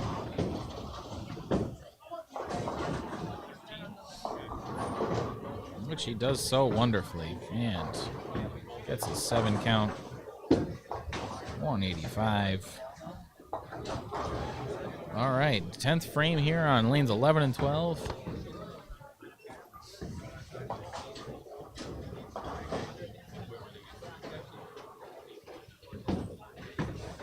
There's 4. There's 3 there. Yep, good spare. Hey, that's a good game there for Braden. He's looking at 220s. Yeah, scores are starting to shape up a little bit. I can see 1, 2, 3. All right, maybe they're shaping up a little bit. 4. There's 4 or 5 200 games floating around here. And we got a score. All right, here we go. I'm going to say these out loud, and then during our break between games 3 and 4, you guys are going to get some. I'm going to type these all in so you can see where they're at, but we're going to jump to our top 5 for the boys scratch division after game number 2. Number 1, Robert Vader with plus 82. Number 2, Aubin Williams from Brown Deer, Wisconsin. He is plus 34 after 2. Riley Schwartz from North Fond du Lac is plus 32. Derek Hayes from Madison is also plus 32. And rounding out our top 5 is Braden Malish from Wapaka and living in Wichita, Kansas as a shocker these days. He is plus 14. So we have 5 bowlers that are plus on the boys' scratch side of things. Just mark cut lines. Thank you. On the girls' side of things, we've got Zoe Krieger. She is minus 40 after the first 2. Olivia Baskin is minus 44. Holly Orgeman is minus 45. Hannah Zuki from Watertown is minus 57. And Abby Oldenhoff from Watertown is minus 62. And then on the handicap side of the world, We've got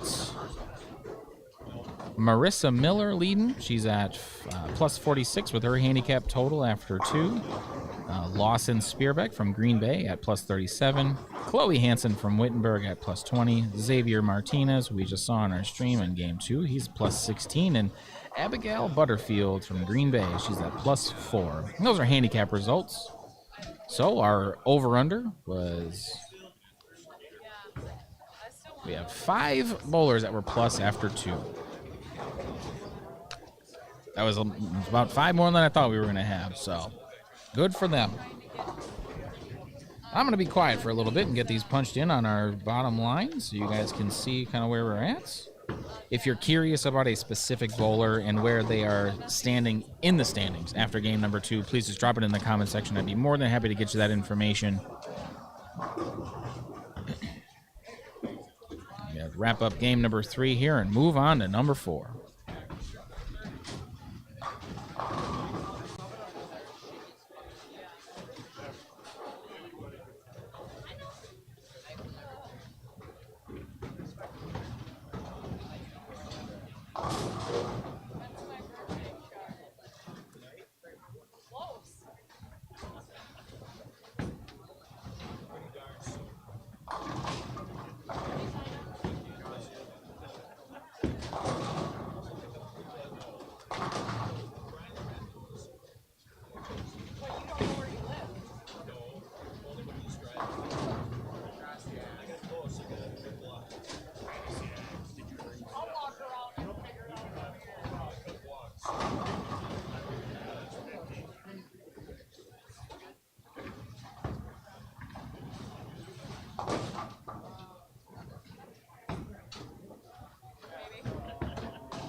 Turn it up a notch.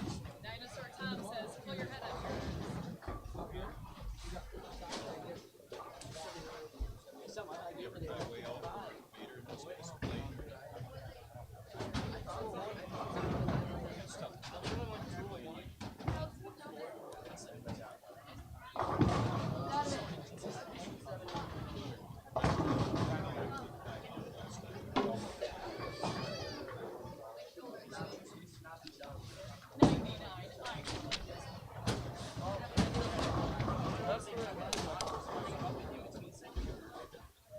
Slow.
making them tumble. It's practice all over again. Just up it. That's the only way to do it. I know. I'm taking my venom shot, and like in between second and third, just doing this. Yeah. Just let it roll.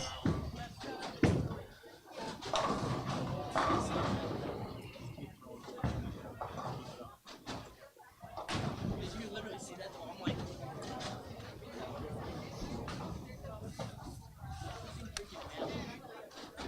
When he started, it was like he wasn't even following me. He was just going.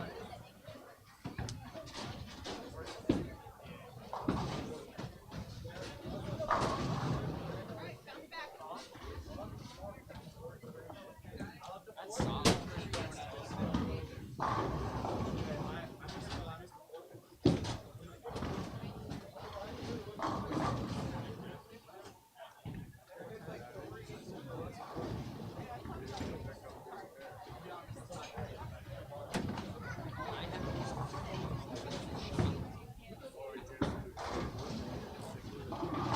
It's a mimic. It's pretty much my mimic of what I was trying to do. I'm pretty sure I'll down it on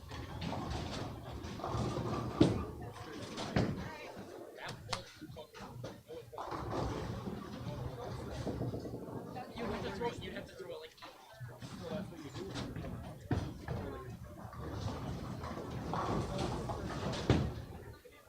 yeah, but you just said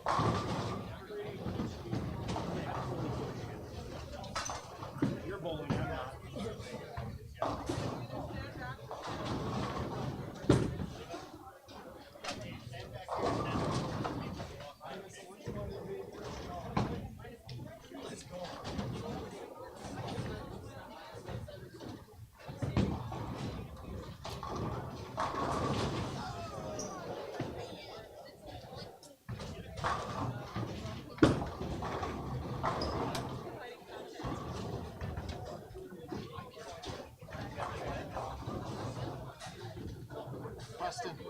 Preston.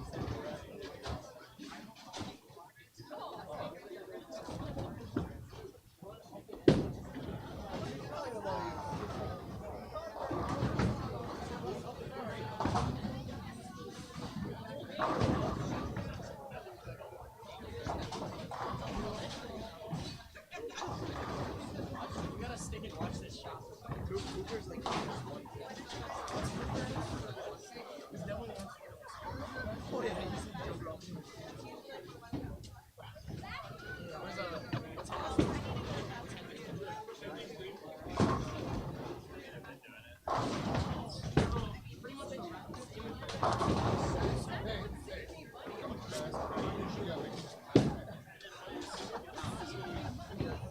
so like if he were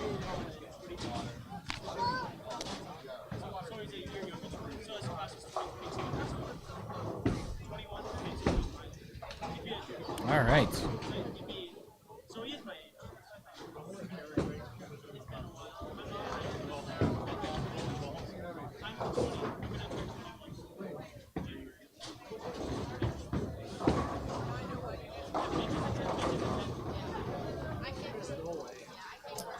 Moving on to game number 4 here.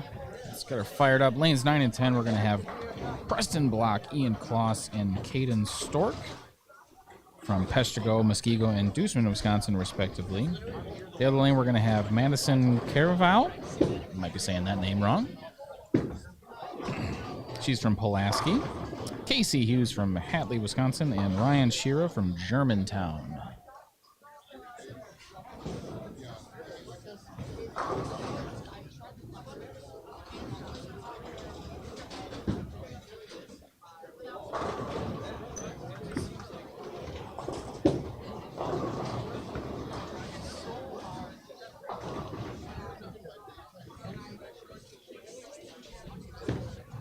Ian up on the left lane there, making it spare.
Casey Hughes on the left lane. After the first two, he was at 339, so that is minus 61.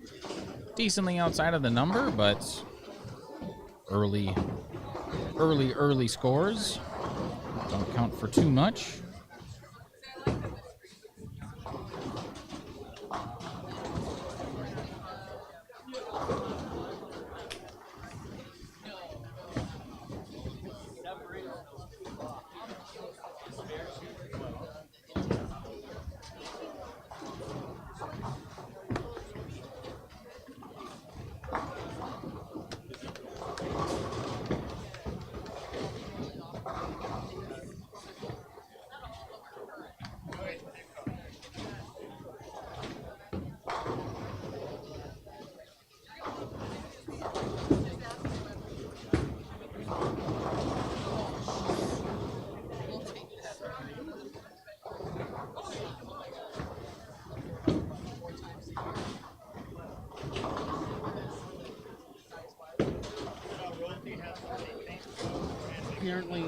Apparently I turned the score wrong for the second one, so he dropped down. Yeah, I saw that. Okay. Yeah.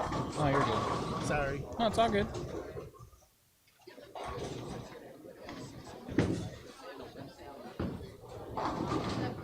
you go. I'm gonna go sit in the back here, Annie. Put the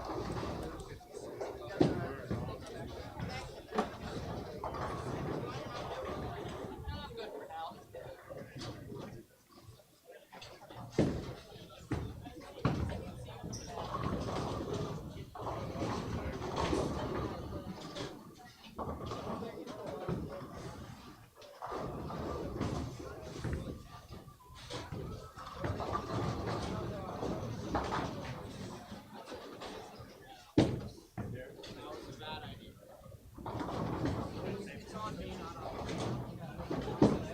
Shots, but I think you're right. Stay.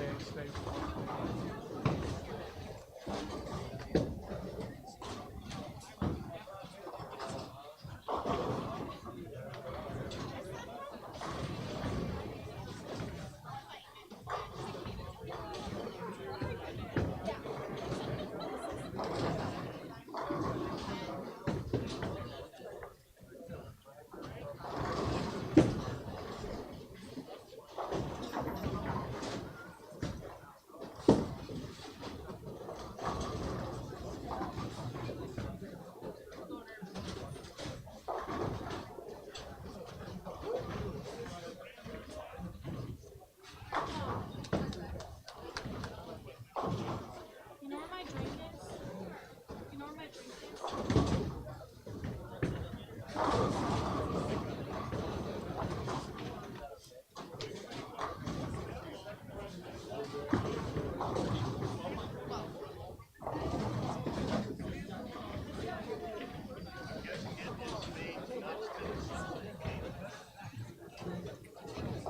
Every ball you can do basically the same thing. It's just what they're made of.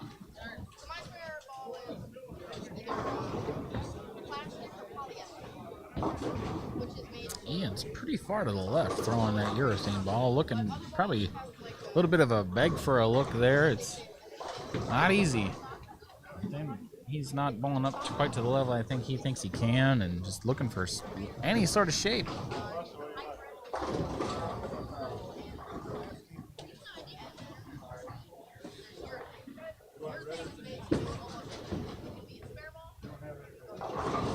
Good little spare there.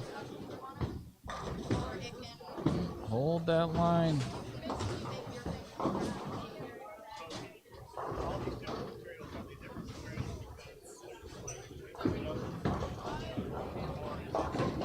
Preston Block here on the left lane. How's Preston doing after two?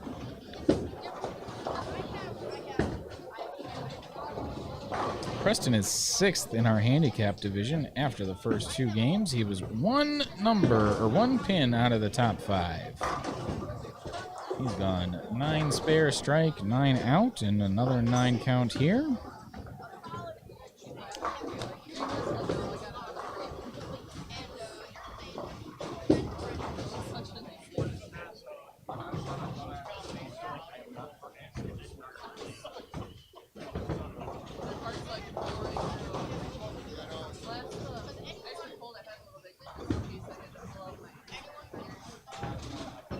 tough break there. Let's jump over to 11 and 12 here. I'm going to do my best to keep switching between the boys, girls, and the handicap scores on the bottom there, folks. But if you're curious, drop me a comment. I'll make sure to let you know kind of what we got going on there. And, of course, after this game, we'll get you another scoring update.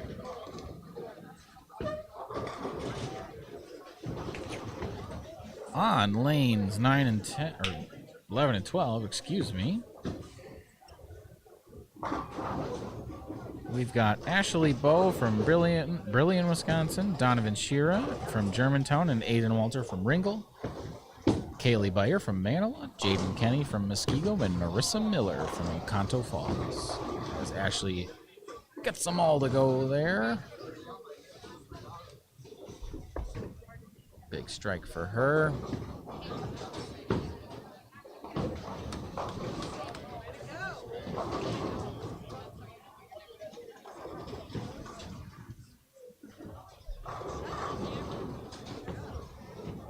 Waiting on something here? Must be. All right, let's jump over to 13 and 14. Carson Kenny from Cudahy, Emma Taylor from Green Bay, and Isabel Zierbel from New London. Our last two there are new to the JBST circuit. First event for them. Welcome.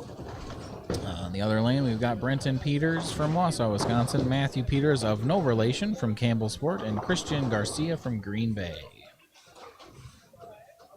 It's Isabel on the right lane, going at the 10-pin, just misses it.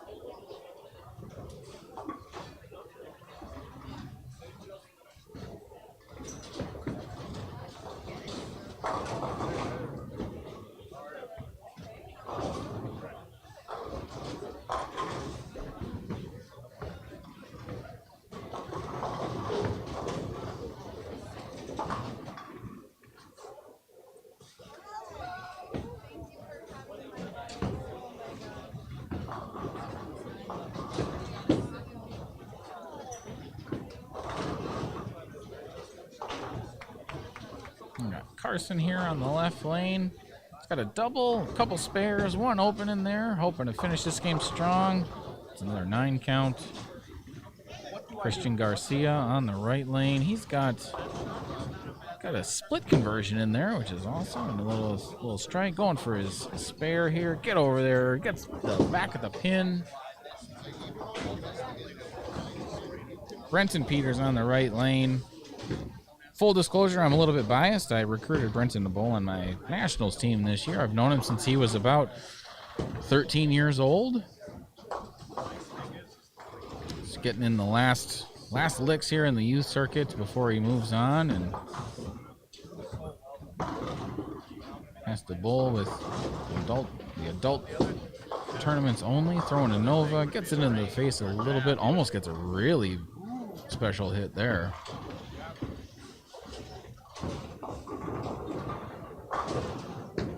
I'm guessing that's Emma on the left lane. Hey, count it.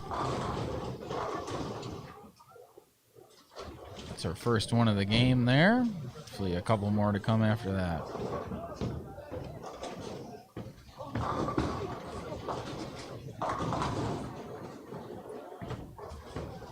Isabel on the left. Gets it left. Jump back over to 9 and 10.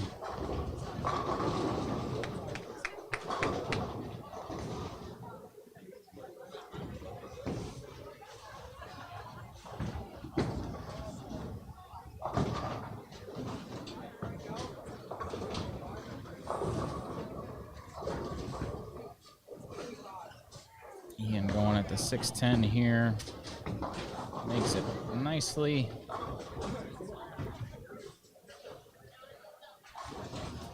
Wearing a matching jersey, I'm guessing, with his buddy Carson.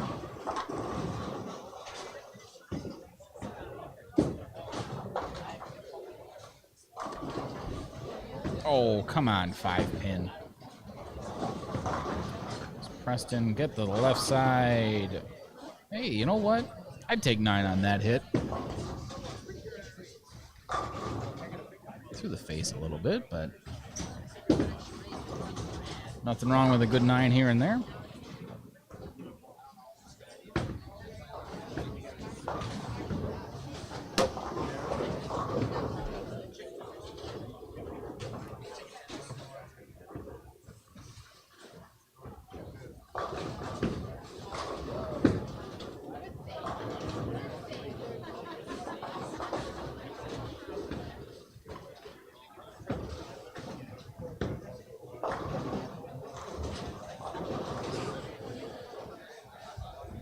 Caden goes through the face there, leaving the 6-10.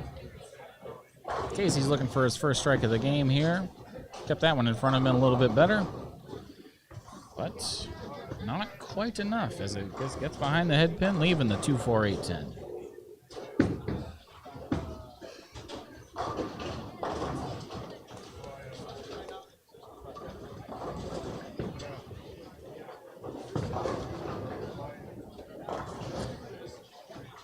For those that don't know, Casey is actually a part of the high school bowling team that I coached with DC Everest. First year on the varsity team. Kind of hard to sit back here quietly and not tell him what to do, but doing my best to stay impartial. As Ian steps up. I don't know what he's looking for, but I don't think he's going to find it with that ball. Has not really done the right thing. You get your raffle tickets out. We'll start with the Storm Bowling Ball, the white tickets.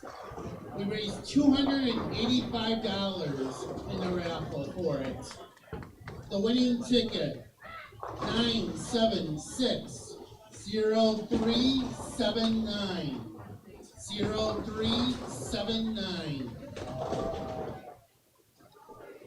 That sounds like somebody won. Oh, somebody was excited there.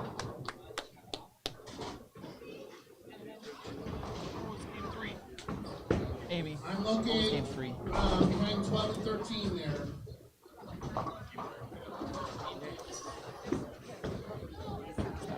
Congratulations. For the 50-50 would raise $480. Aiden Walter almost leaving an artistic design there on lane number 11. He is bowling with Donovan Shearer and Ashley Bowe. We already covered that, actually. Kaylee Beyer here on the right lane, looking for her first strike of the game. I don't know Kaylee myself, but with the last name Beyer, I'm assuming she's a part of that well-known in the youth circuit and now collegiately, Beyer family. Carlene and Bristol are multiple-time JBST champions. They're also collegiate national champions. Carlene just graduated. She won in this building many times and has since gone on. She's going to be bowling the women's tour this year. $30. She made the Queen's show in her first professional event ever. 6070. Bristol's still down at Stephen F. Austin. I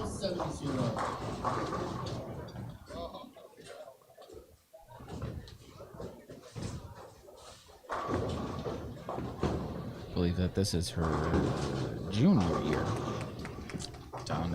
Down there with looking to recapture some magic here as they have developed a pretty darn winning program down at Stephen F. Austin. As Jaden steps up and packs 10 straight back. Had the chance to actually cross with Jaden when I bowled the PBA LBC. Next one for $50, 491. Good kid. 5917. 5917. It's Marissa Miller looking at a 1-2 spare. And 1-2 it goes.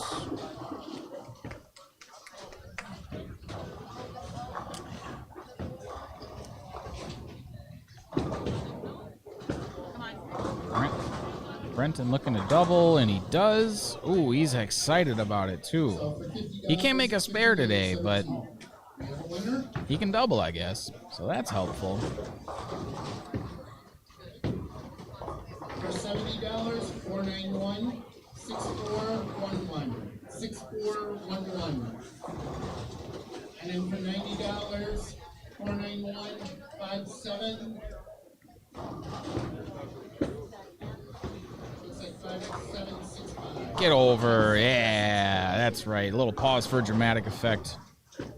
Never a doubt on that spare. Ooh, gets a little late love on two of them there. $70, 6411. For $90, 5765. For Matthew Peters there, yeah.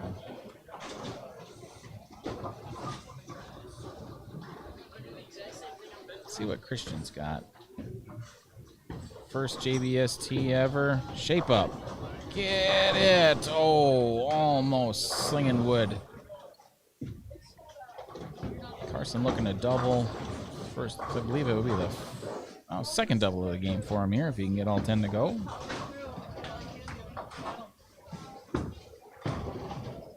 That's pretty good.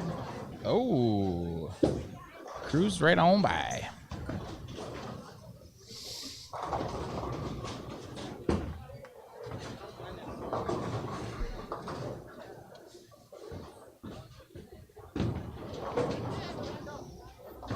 Great spare there by Christian Garcia.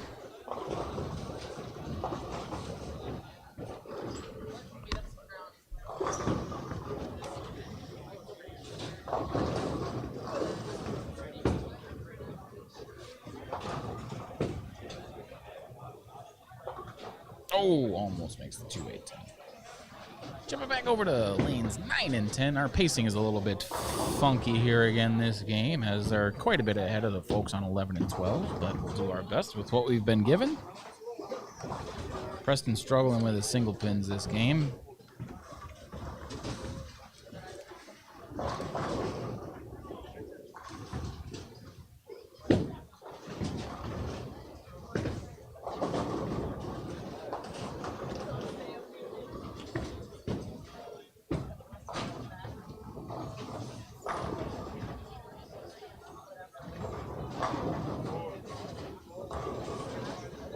Soft 10 there for Casey. Switched from the Zen Gold label to throwing a pitch black. And that's one of those weird ball changes that you see when their conditions are this tough. Ian moves way right, peeling it off the right gutter, and finally gets some angle through the pins and leaves the 4-9. That's one of those can't win situations.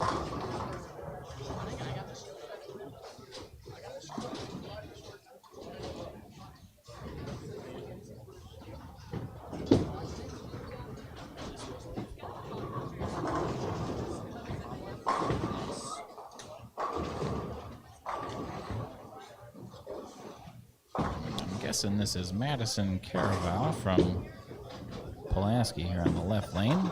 Don't have a last name on the back to confirm, but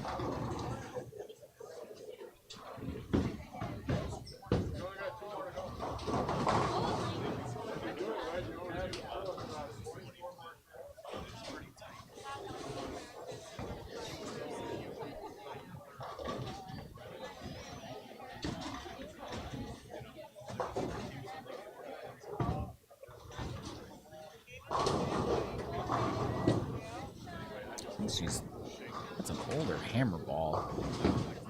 Remember the name of that one. Okay, well, I could have been wrong. Not great with the names.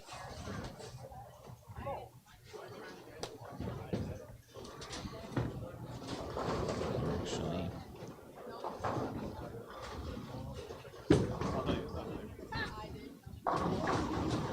there it is. Can't take it back now. Down on lanes 13 and 14, they are jumping already into their 10th frame. Folks on 9 or 11 and 12 are only in the 6th, so we'll let them finish up here. See what they've got going. Oh, tried to hammer it down. Christian hooking at his 4-pin. just does get it. One way to strike their face. Still throw a purple hammer. I might try to move deeper with the ruby, because that's like what I. That's what yeah, you're right. I think now he's gonna play one different. Yeah, I think you're right. Just keep doing the same thing.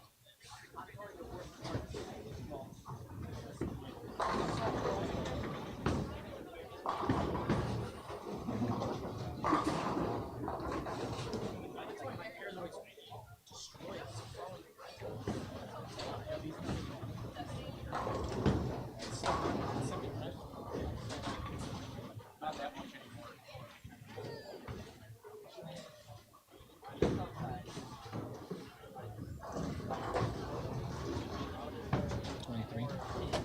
Yeah. He wants you to follow him. He likes bowling in front of you.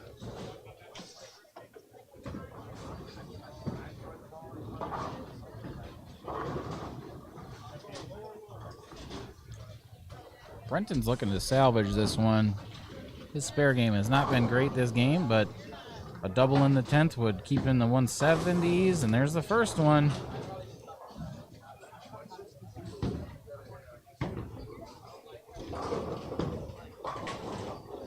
Looks like Emma Taylor there going for her spare, nails it.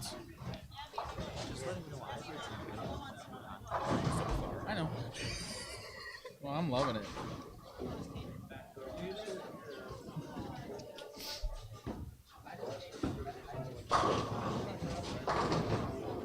For 170s, we got that one way to the right.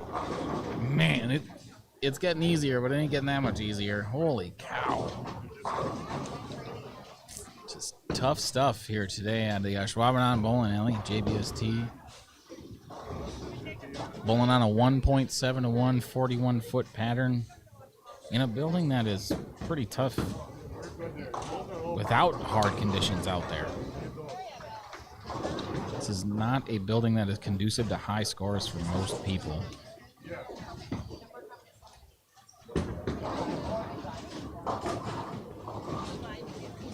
Isabel here looking to finish strong. Use the 5-pin. And Matthew Peters here, he can put up a $190 if he gets the first two to go. Not quite. That puts him in the 180s if he makes a spare. Jump over to 11 and 12. Some tough scores on the board during this game as well. And there's a spare for Kaylee Byer. She celebrates first one of the game. You know what? Sometimes you just gotta take your wins when you can get them.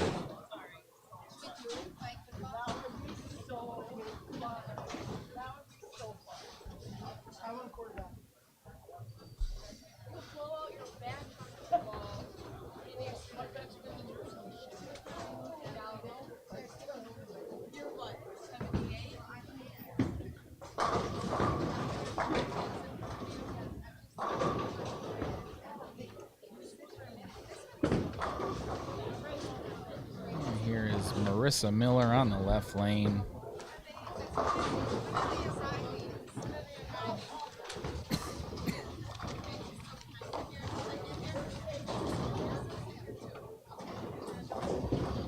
Marissa's in our handicap division today, it looks like. And she's leading after two. So how's she doing this game?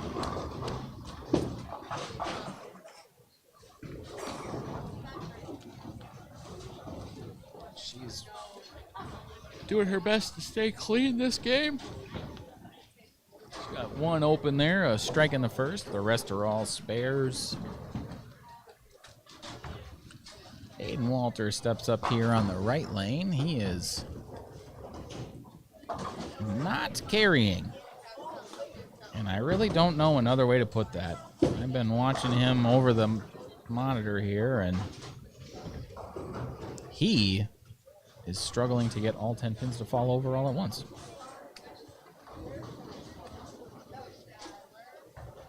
He's way left, throwing an infinite physics. So you miss it left.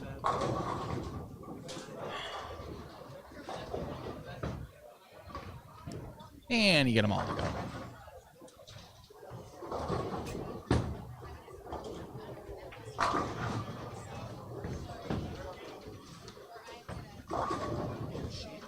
Jaden, that's a good shot out of him.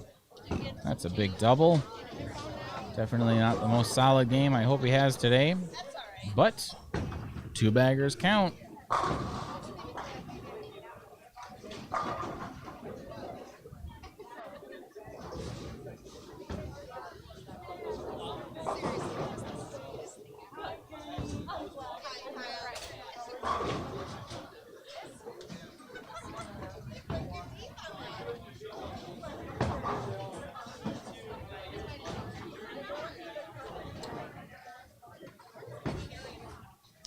Ashley Bow, she's working on a pretty solid game here. She was 7th after 2. Girls are cutting to the top 5 after 6 here, so she needs to make a move, and that's certainly going to help. Puts 10 straight back into the pit.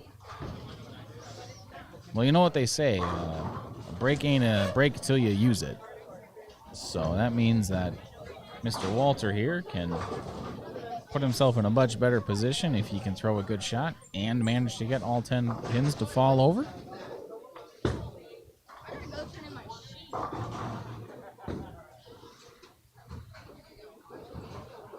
He is standing on 50. Sliding into the gutter. And soft 7.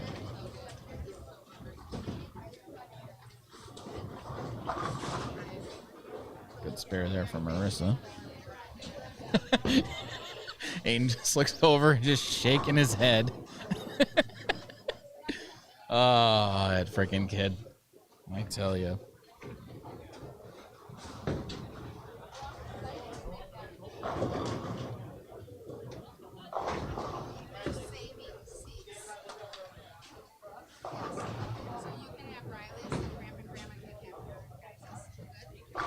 Mr.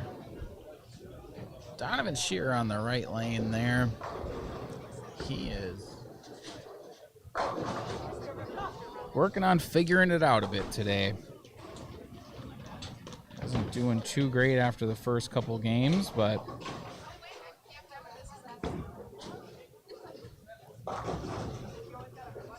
working on staying patient, get some hits, learn something. Yeah, that's one of the, I don't know if it's unique to bowling, but I know it definitely exists in bowling, where the only way to get good at bowling in tournaments is by bowling in tournaments. And you just have to struggle through it. You just have to.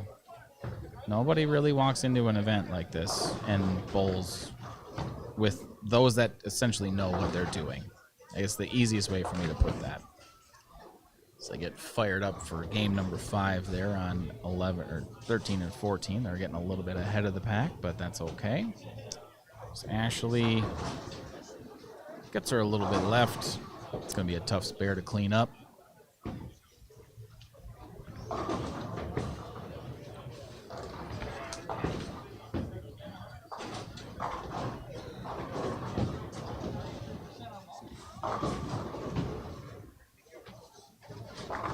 Oh, tough break there for Kaylee.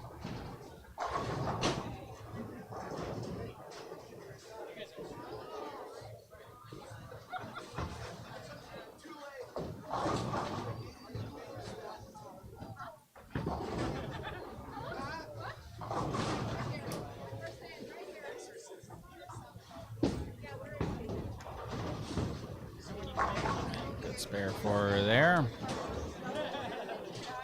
So Marissa Miller is looking to make a big move here in the handicap division. If she can get all 10 to go here for the next couple of shots, because she's going to be setting herself up real good going into the advancers round.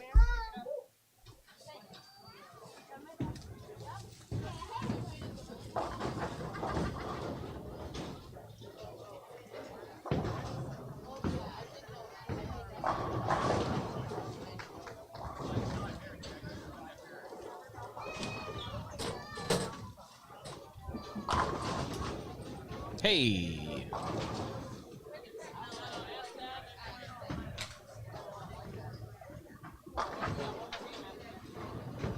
Megan, want to get this? If I had the holes, I would have.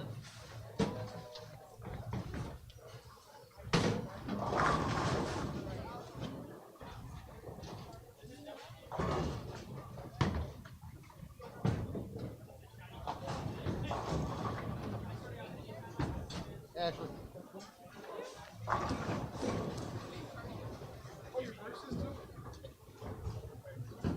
Yeah.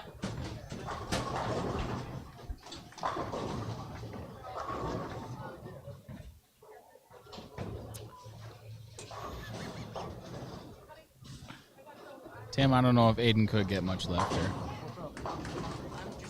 I mean, he's not sliding into the foul light yet, so he's got that going for him. But that's going to be tough to get much lefter than that.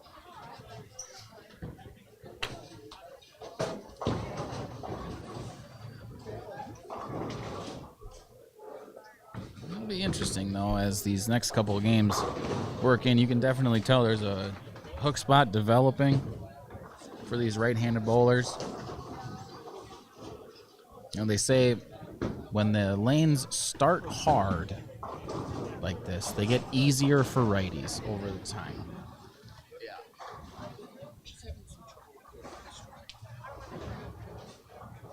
What's up? Is there a way to swap between your cameras? That's what I do. You do it? Yeah. Okay. Got it. Intermittently? Yeah. Okay. So they say conditions get easier for righties as the day goes on because the hook spot wears in. So if they start hard, they get easier.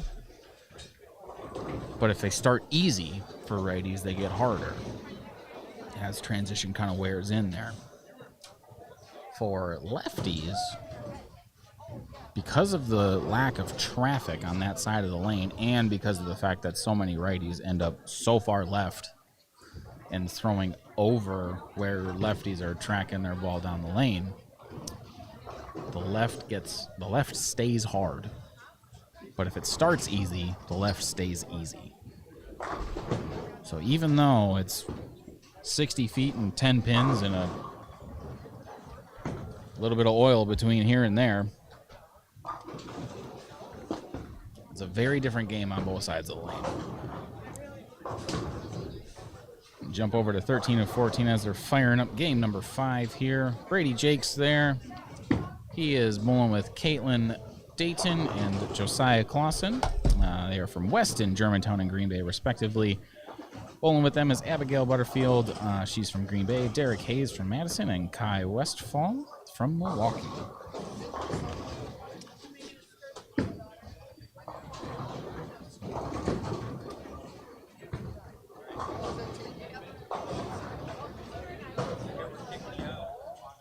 Brady makes his 6-pin spare. He's got 3 of those in a row.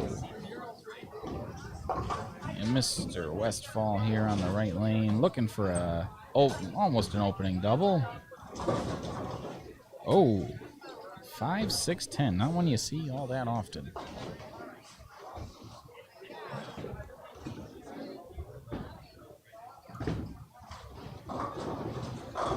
That was a great shot.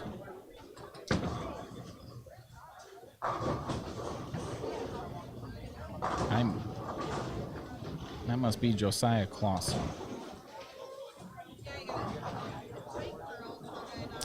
Caitlin Dayton is bowling in her first JBST.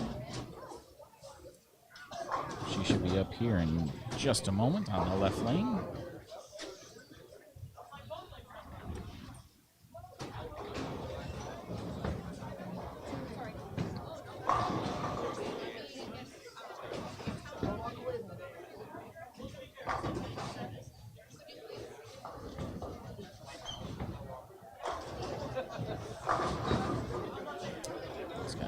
Derek Hayes on the right lane here. Let's see what he's got. He was 4th after 2. Looks like he's throwing an IQ Tour Ruby. Just a little bit in the face after going strike spare to start game number 5.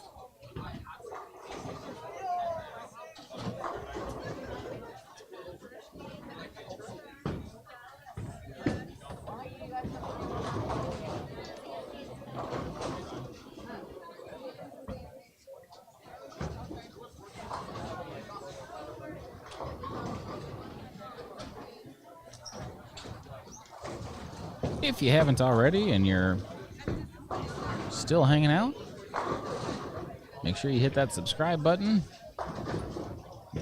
Helps out the channel quite a bit. And it's free for you to do. As Caitlin makes her spare there.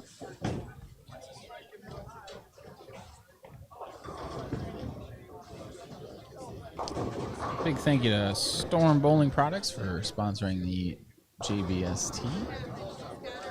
They've done so for a number of years here, and it really helps events like this happen when companies throw their support at it. So thank you to everybody over in Brigham City, Utah.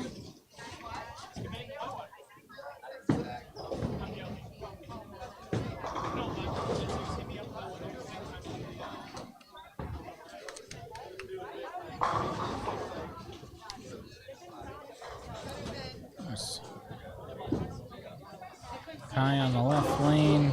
Red's right back on that strike train after a little bit of mishap on the right lane. Brady Jakes was just on my left. He shot 223 last game, so he's looking to get some of that strike magic back. There's 10. Good for him. Brady's a freshman at DC Everest Junior High. He is on my varsity team, so again, slightly biased, but I hope you guys all understand.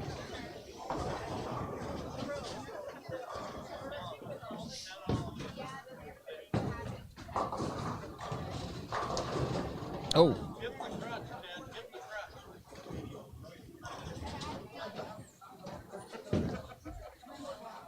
The folks on 9 through 12 are migrating slowly, so once they get all fired up and ready to go, we'll jump over there and introduce another set of bowlers.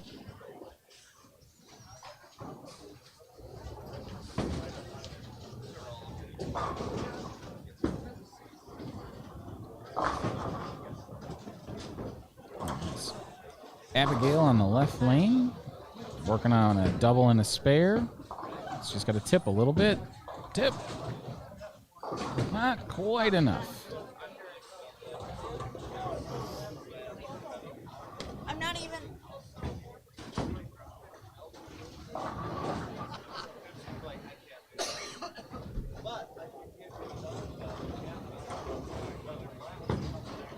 Caitlin got her first spare of the game last frame. Let's see if she can get her first strike of the game here. Come on, Caitlin. Looks like she's throwing a Pink Widow. Hey, count it. Abigail goes for the 1-2 spare and 1-2 see you later.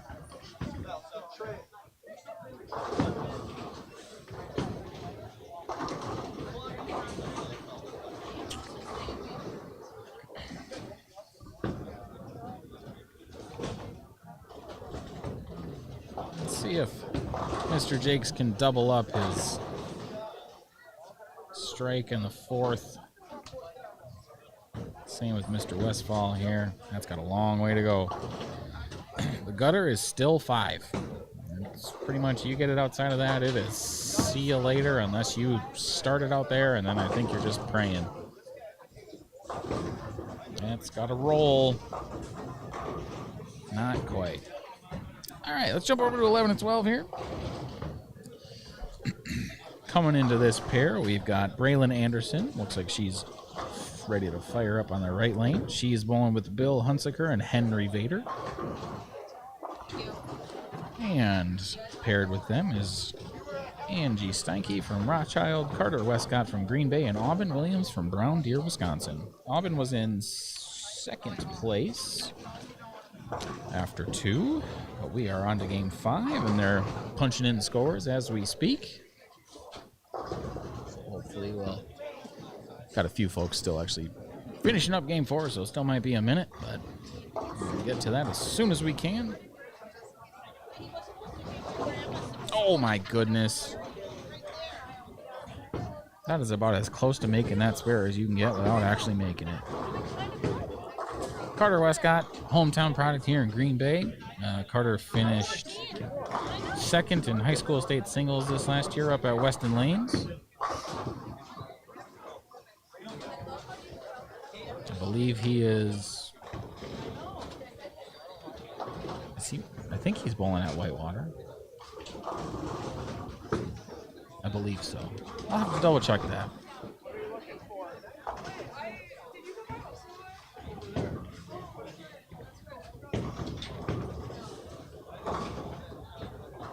Going for the big split and just does get two. It's Bill Hunsaker on the right lane and Angie Stunke on the left. Bill leaves 2-8-10. Come on, let's see somebody make this one today. Come on, big bounce. Not quite.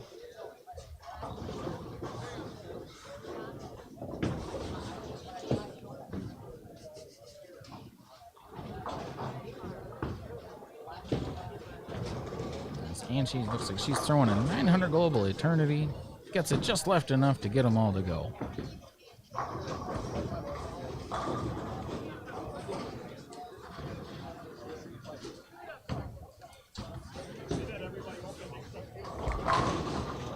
That was a great shot by Aubin.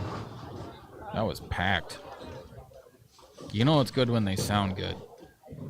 Henry Vader working off of an open. Younger brother of Robert Vader. Doesn't look like a younger brother anymore. The last time I saw that kid, I think he was at least a foot shorter.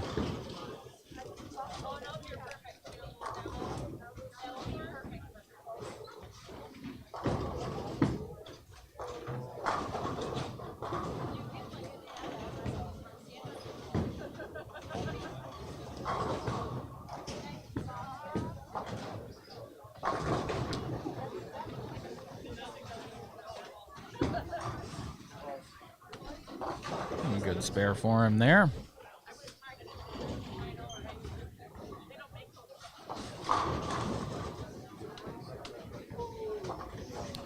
And we are finally firing up on lanes 9 and 10 here as well.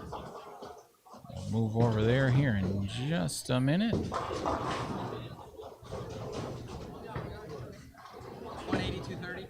That's good. I'm 60 under, so I'm there. Oh, you're well in there. I'm right. Yeah. I'm on 3. You on 1 and 2? Or what are you on? But I'm outside of 3. Yeah. With a black hammer, I'm wafting it.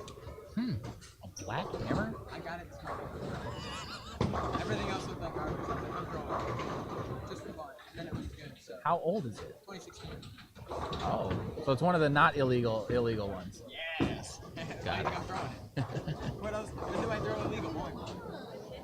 Are you on the mic right now, brother? I'm always on the mic, brother. 191. That's not a 191. These are old. I know. Yeah. I'm not going to be in it, so. Hi, 10 pin life people. I gotta go bowl. That's Austin. That is. Yeah.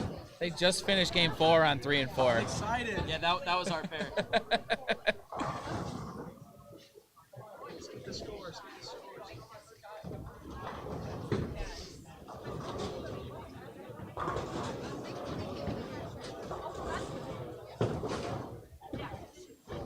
That is a phenomenal follow through by Braylon there. And she has come so close to making 2 spares. Man.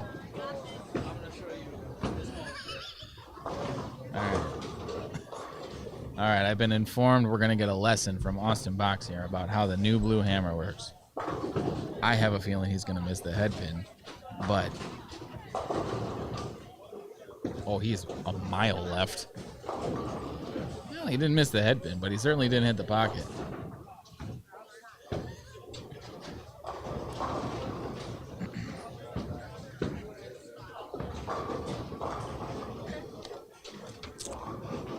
Austin is bowling with Savannah Larson and Robert Vader, and then on the other lane there's Abby Oldenhoff, Wyatt Walker, and Lawson Spearbeck. And that's Lawson on the right lane. He was in second in the handicap division after 2.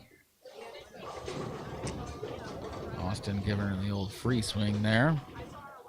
Trying to remember how to make a 2-pin, and he does so quite well.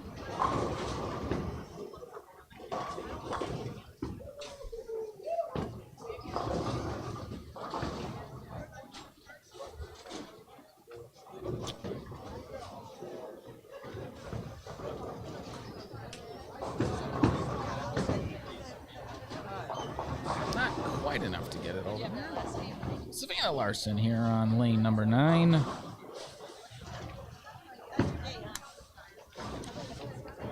Oh, that hooked really early. Oh, man.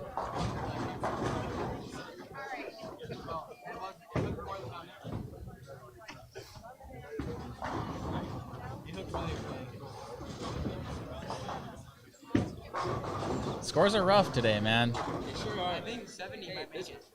Under 70? 70 under. Yeah. This, Yeah, this it's for sure going to. beat my low game from yesterday by 10 minutes. I mean, it was Beating my low game. it was 26 after 2, and the scores got worse. I know. So Because you can't play the gutter as easily anymore. And you also yeah, fly in the middle. yeah, the gutter's not really. I mean, I know Robert's playing the gutter, That's where I'm at. Shot to 30. but you gotta be good to be over there, like real good. Yeah, I have to be like perfect. Yeah. And it's like, I have a little bit. Actually getting his to come off the nose. I have to like chuck it in there. Robert just throwing wood all over the place. It's not too bad.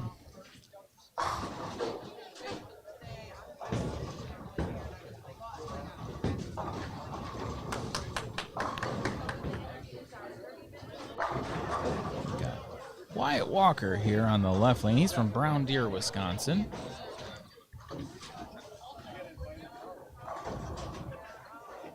It's not a name I'm familiar with. Let's see how he was doing.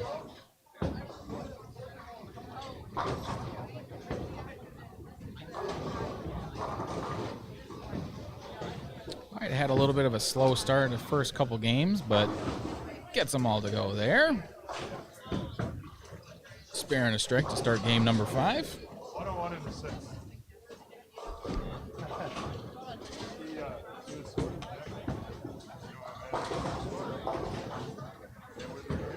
And got one more here out of Abigail.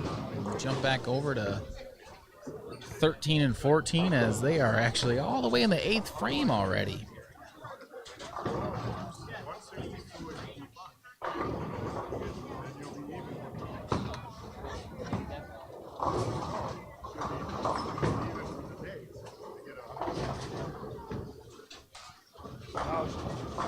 That's all she's focused on now.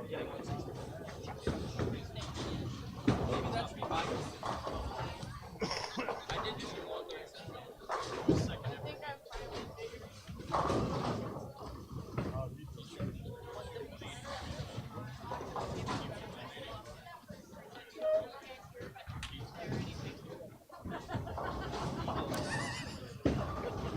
I go from one that's not your thing.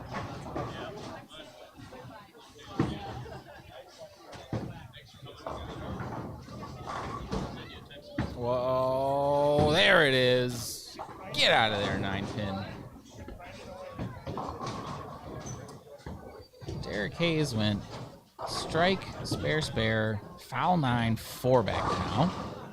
That's a creative way to get up to he's in what, 220s? Something like that? 230s, I believe. Hi, Kana. Oh, she's not happy.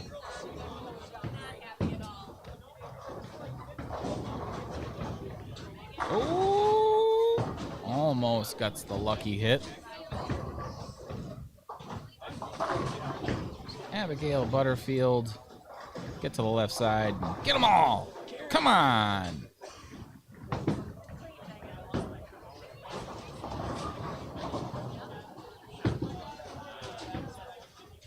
Caitlin going for the 3-pin. Gets it to go. Hi, Kana.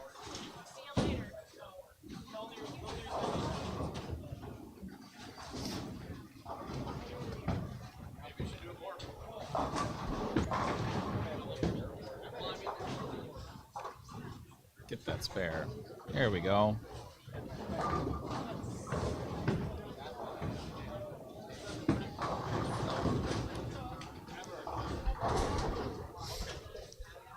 Kai Westfall, he's kind of struggling a bit this game. Let's get one here.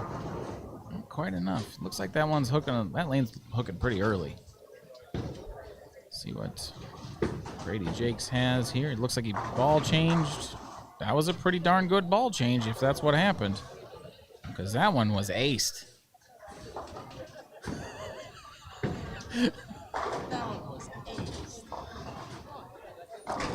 When all the pins just disappear, you know it's a good shot.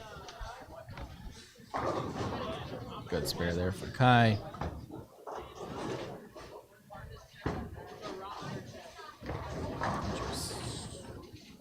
Josiah, just not quite enough to get them all to go. And let's see if Derek can make it a 5-bagger going into the 10th frame.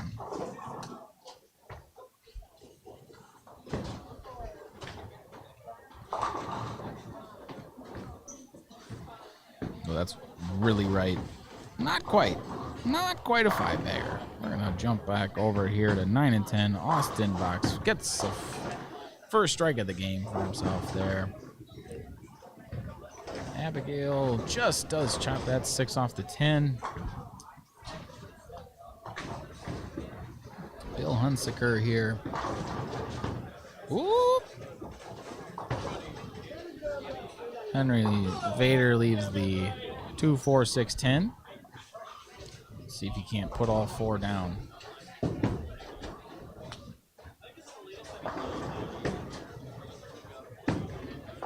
Oh, he gave it a run. He gave it a run. Some scores reset here. Lawson Spearbeck leaves the 3-pin? 6-pin? One of those two. Oh, looks like a 6-pin.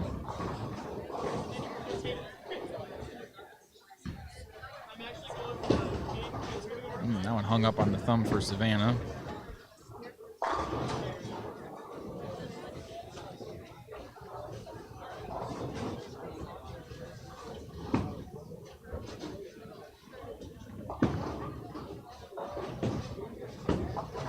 Good spare there.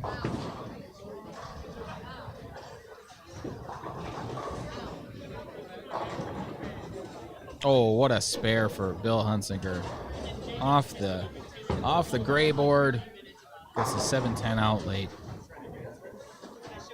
See what Braylon here can do. There we go.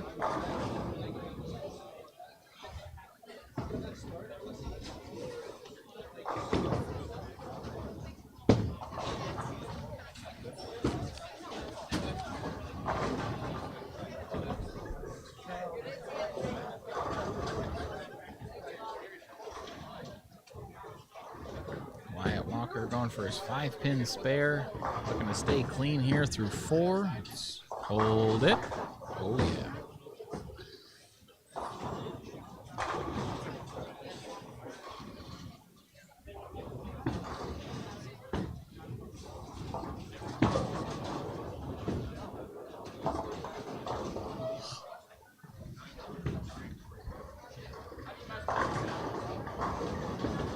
I got you. It's down here.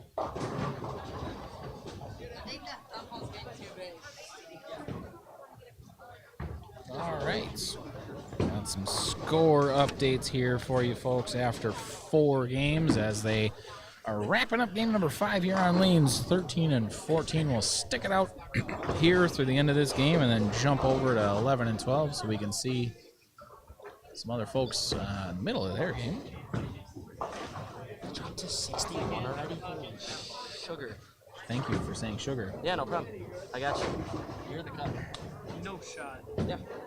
So, after 4 games, leading the pack is Robert Vader, who is on lanes 9 and 10 currently. So we'll go back to see him here in just a bit. He is at plus 124, 70 pins above second, which is Braden Malish. He is at a plus 54. Third, Riley Schwartz at plus 47. Aubin Williams at plus 25. And in 5th place, Derek Hayes at minus 29. So about a 50-pin swing from 4th to 5th there. Falling into the minus. On the ladies' side of things, just going to do some totals here. Holly Orgerman is leading the way. She's got 759. Mackenzie Krause has a 667. Olivia Baskin, 665. Tied with her is Ashley Bowe with 665. And Hannah Zupke, 643. After 4 games in the handicap division, Marissa Miller still leads with 851. Xavier Martinez bumps himself up. He's at 842. Lawson Spearbeck, 837. Preston Block, 813. And Braden Champion at 812.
Jump over to 11-12 here. East Stanky going for... Ooh, that was a tough break there. Didn't look like too bad of a shot. Just no love.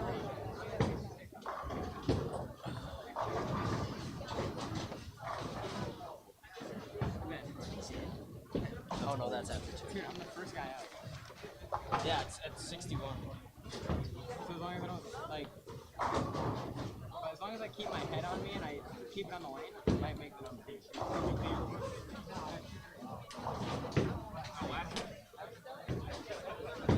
What am I missing?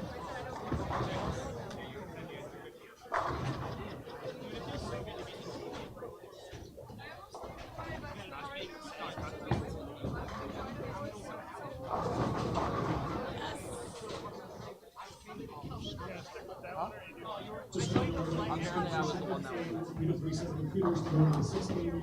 So just give me 2 seconds as you wrap up. And I'll get it. Yeah, no, I called him after I did the WIBT. Yeah, I got it done at 10 a.m. today, and I was like, he's like, so get here within the hour so I can leave. I just realized I never took it. I'll be going around with prices for a while. First place in the boys will be $800. First place in the girls, $350. First place in handicap, $560. Right now we're at $4,700 for today, excluding brackets.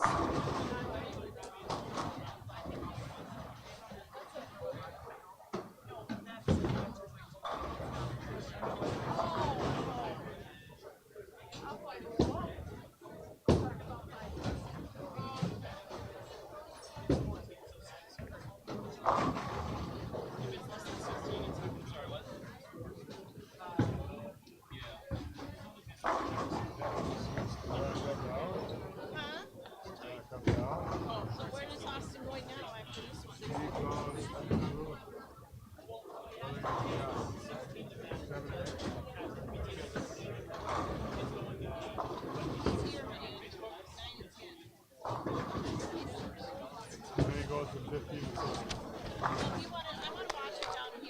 I'll sit down there for a while.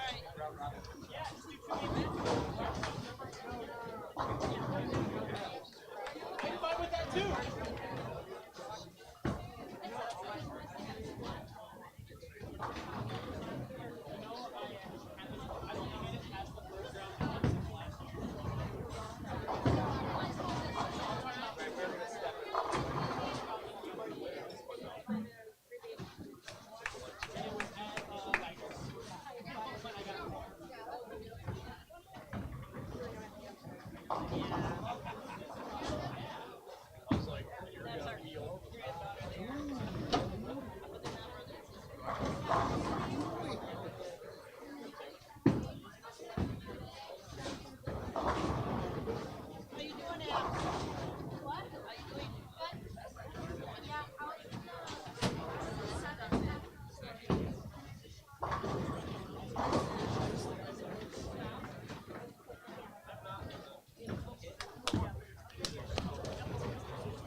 Great spare there for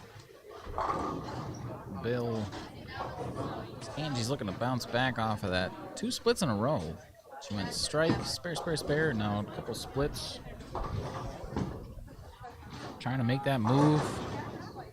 Make the right adjustment. There's Robert Bader on the left lane here. Our boys scratch leader leaves a soft 8-pin. And you're doing that with urethane, going straight up like that. That's going to happen.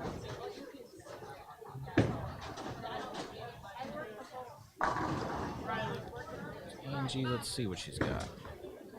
It's got to get left. Got to get a little lucky. Got left. Just didn't get quite the lucky part. There's Aubin Williams. He's in 4th after 4. This is the head pin to the right there. This is not his best game of the day, that's for sure. He's looking at a max out of 186 if he spares this.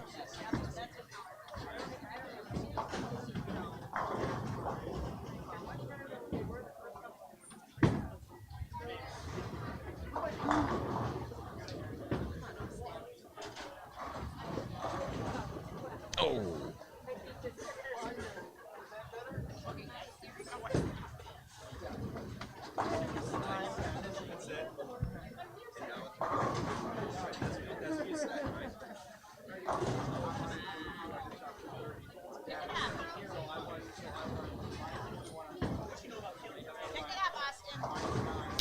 Henry looking to make it 3 in a row here. Just throwing darts up the boards too. Doesn't quite get it to hang. Let's see what Carter's got. Where's he at after 4?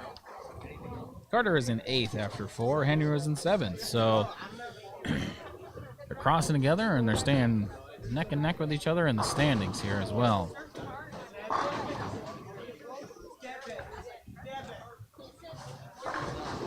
Oh, man. Pays the price.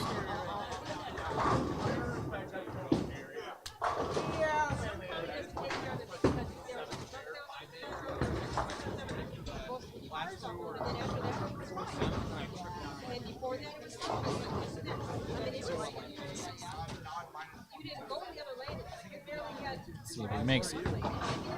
Not quite. Packs 10 straight back. He's doing his part to stay clean and throw it good.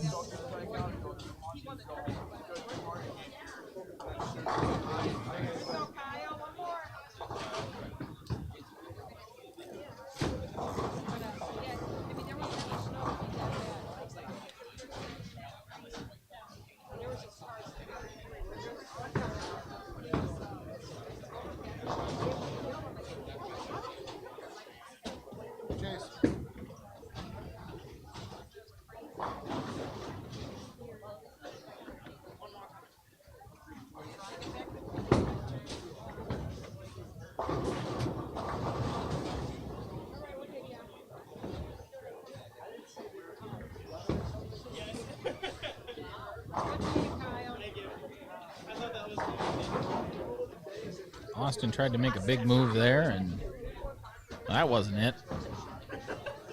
Cleans 3 off the left. Angie goes for the 5-7. Gets it right. Yeah, there it is. Good spare. All right, let's see if Bill can finish this game strong. He's still looking at an okay score here if he can double. Hey, that's all that matters, man. They all fell over. That's a win. See if Austin can make his spare, do what he was intended to do on the first shot. Nope, nope, that ain't it.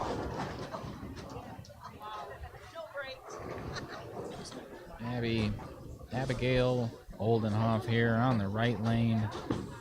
Not too bad of a game so far. That'll certainly help.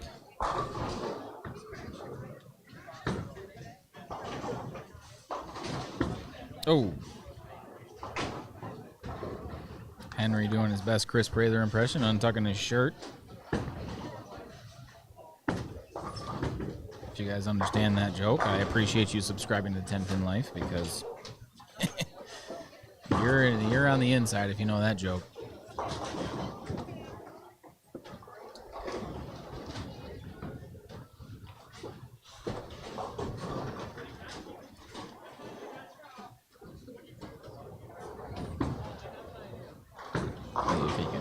ball's all out of there. Not quite. Austin Spearbeck, one of our leaders in the handicap division. Speaking of which, put those up here.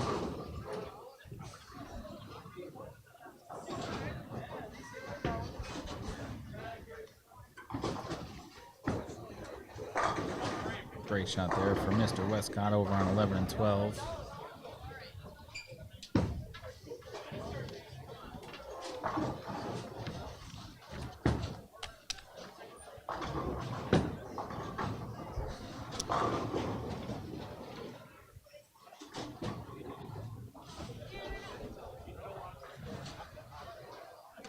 All right, I'm gonna wrap up, just about wrap up game number 5 here. We're almost there through phase 1. After this round, they are gonna bowl, I believe, 2 more games in the advancers round. So 8 games total. And then in each of the divisions, they'll be doing the top 4 and doing some matches there. So we'll be here all day. We're not leaving until we've got 3 new winners.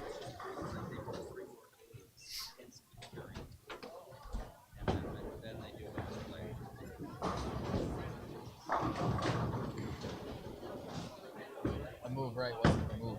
I know. I'm just like, I can't play inside. I can't get the back row out, but like I never get the back row out in this building. Yeah, me neither. So I try to jump in and I'm throwing it all over the place. So I'm trying to jump out where Rob and Trey are. I mean, I know I don't have like the rev rate, like the ball roll that they do, but like see if I can find something, and then I just fucking just fudge it and chuck it a lot left. What do you have for low diff pearls? I have a hustle. It's pearl? Yeah, the M&M. Throw that that. you have. Throw that. Just try it. But where? Like on the gutter? No. You need to be. You don't want to be on the gutter. You're not going to find a look on the gutter. So inside? Yeah. I don't need that ball. Giving Austin a tip or two there. And we get to see if I'm right on the stream here. How about that? As Henry gets them all to go. Some days I like to pretend I know what I'm talking about, but it makes a lot of sense when you're sitting back here not throwing the ball. Things always work in theory.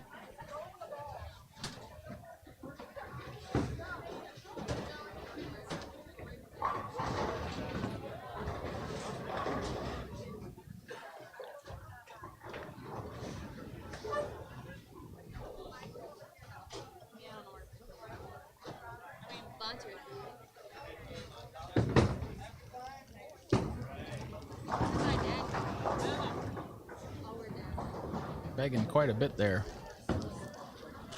But 160s, he's probably going to need a decent game here going into the last one. He was minus 41. The cut was minus 61. It worked. Guys, I made a recommendation, and it worked. That's right.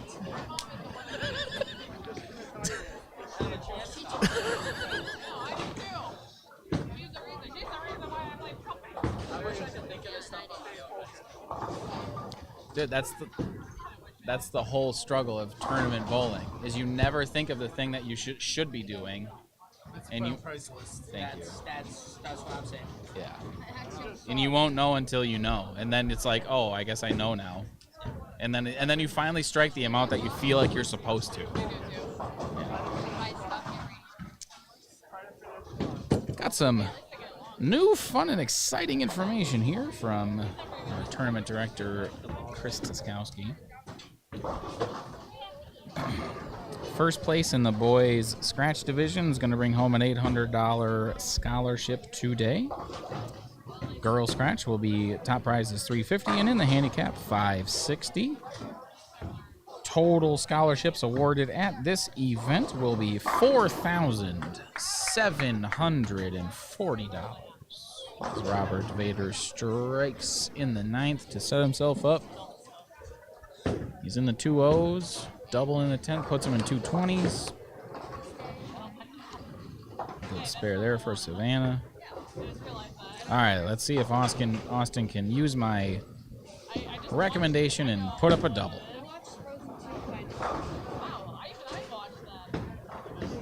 That's got a shim. A lot. Not quite enough.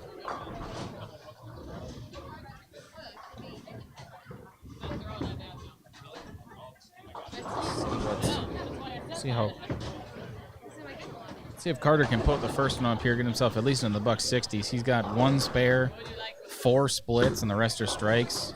That's not a split, but it basically is. The pair is not being nice to him. Great spare there for Austin. And Bill looks at, he's looking 150 right in the face.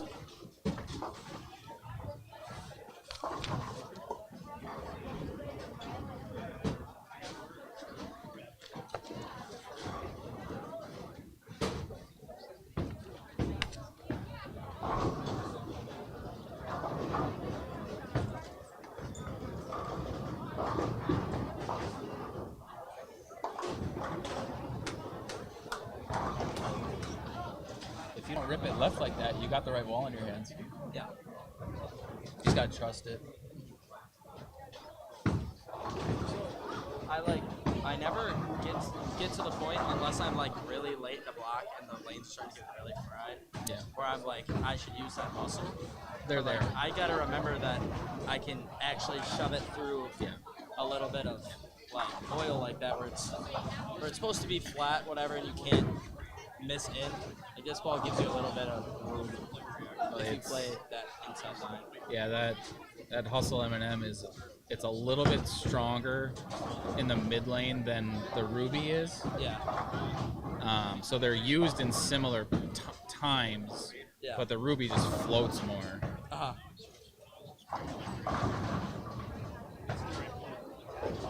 I like them both, though. I bring them both everywhere. Yeah. I don't have a Ruby. That's like the one thing I'm missing though, like in my bag. I'm missing like a middle of the road like sim pearl ball. Because I have like the strong ASIM hybrid / pearl in the UFO alert, and I have a Widow 2.0. Yeah, you got that base covered. And then I don't have really a ball down from that. And then I have my hustle. So like I need something to like fill that gap. Yeah. If that makes sense. I just got that hazmat. Oh yeah. The hammer one. Yeah. I got to throw it a little bit on Tuesday. That thing is wicked. Where'd you bowl? Up at in Rhinelander I did. Oh, Rhinelander. Yeah. I said Western, but I meant Western. Meant what? I said Western, thinking of like junior bowl, but No, not at Western Bowl. I did not drive down to Western to bowl with a new ball. I would highly recommend that you don't drive down to Western.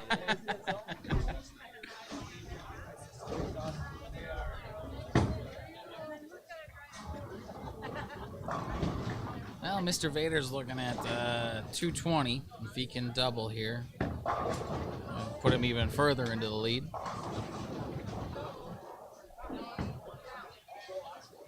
That's my local. She's killing. She's a great follow through. We've been working on like her game for a while. She's a dancer, so like she's got like strong like lower body. Yeah. But her approach is like twinkle toes. So, like, she doesn't have any momentum getting to the line.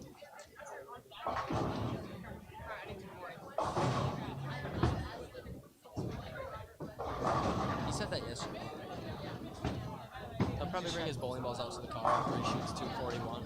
Oh, he shot 165 with 1, 2, 3 missed makeables, so that is fair.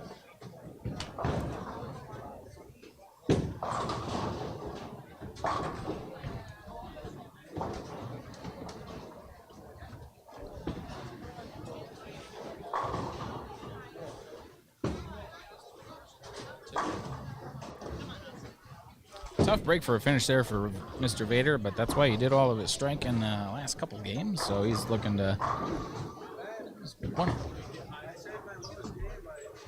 Hey, I see that. Yeah, thank you. Yeah.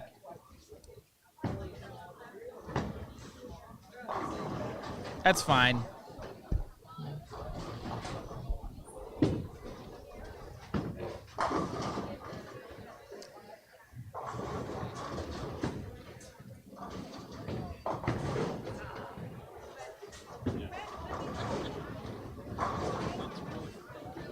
All right. I'm gonna hang out because Mr. Spearbeck, I believe, is at least on a 3-bagger here. So I want to see how he finishes game number 5, and then we'll jump on down to 13 and 14 as they are a few frames into game number 6. And game number 6 is just firing up on 11 and 12 as well. So we're getting our pacing a little bit closer to each other here. Lawson Spurbeck. I think it's Spurbeck, actually. There's no A or 2 E's. Probably Spurbeck. He's been throwing it really good today. He's on a 5-bagger going into the 10th here. Do the right thing. Did not do the right thing. Must have got a little too much grease on the hands there. But he's still he's at least at 207. A couple more pins here.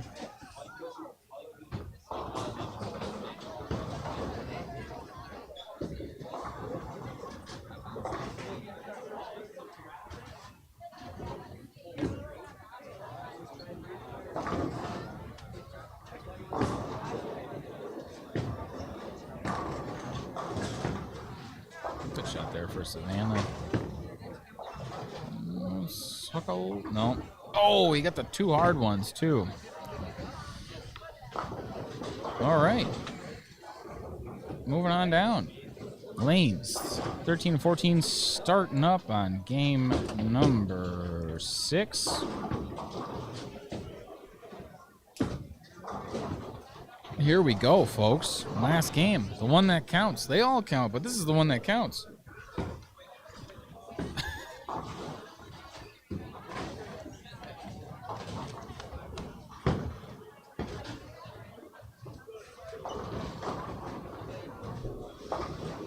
Oh, who are we going to have?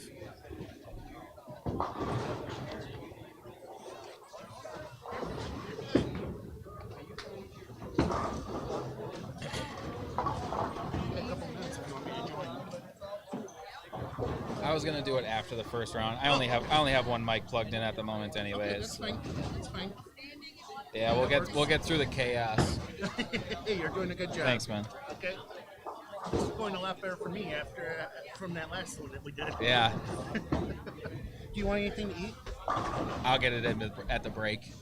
Okay, because I can place the order now. That way I don't know what I want. I'll get you a menu. All right, sounds good.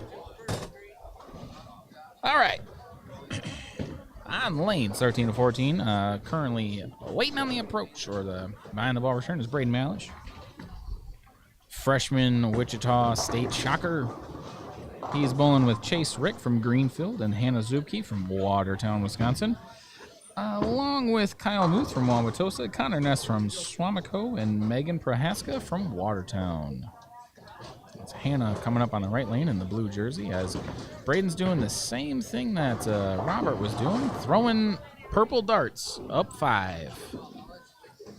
And just getting it way behind the head pin. Why'd your lane shut off? Did they do that every time? What? Lane shut off every time? Yes, I don't. They only did it after 5. Interesting. Here's Kyle Muth, the only guy in shorts in the building. There's always that one guy, as he leaves a rotten 7-10.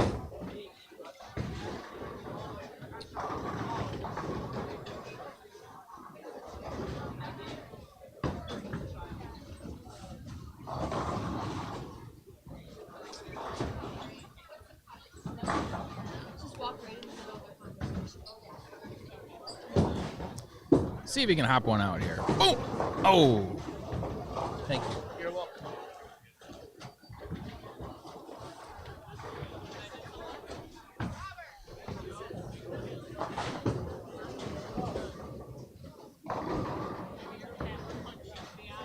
Connor Ness here up on the left lane. He's got to open, a strike, and another open. Let's maintain the pattern for one more frame. Let's get this strike here. Maybe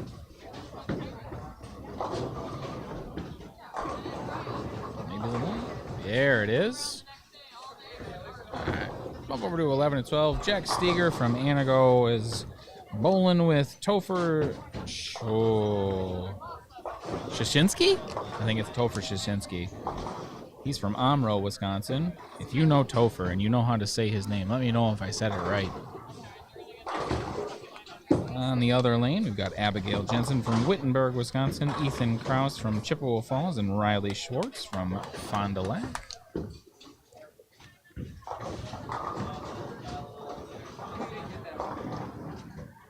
I believe that this is Ethan on the left lane.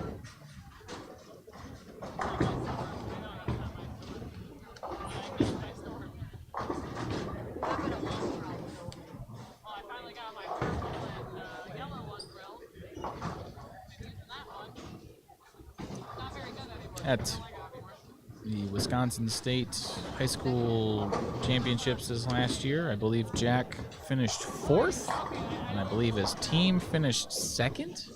Anago Red Robins, if memory serves me right. As Abigail goes to the face there, leaves the 3-6-10 behind.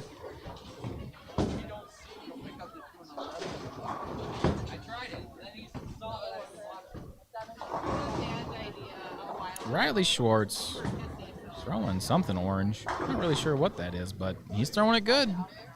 It's either a TNT, a Sensor Solid, or an old Columbia 300 Eruption Pro. I'm going to bet it's not that third option. That is an Idle Helios.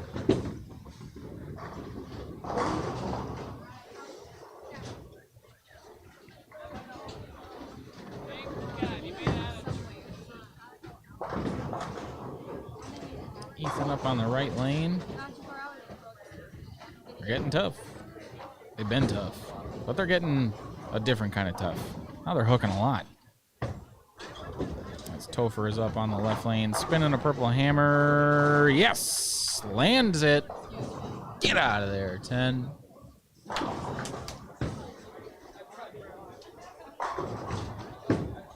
Let's watch Ethan make this spare now, too. Come on. 2 good ones back to back. Let's go 1.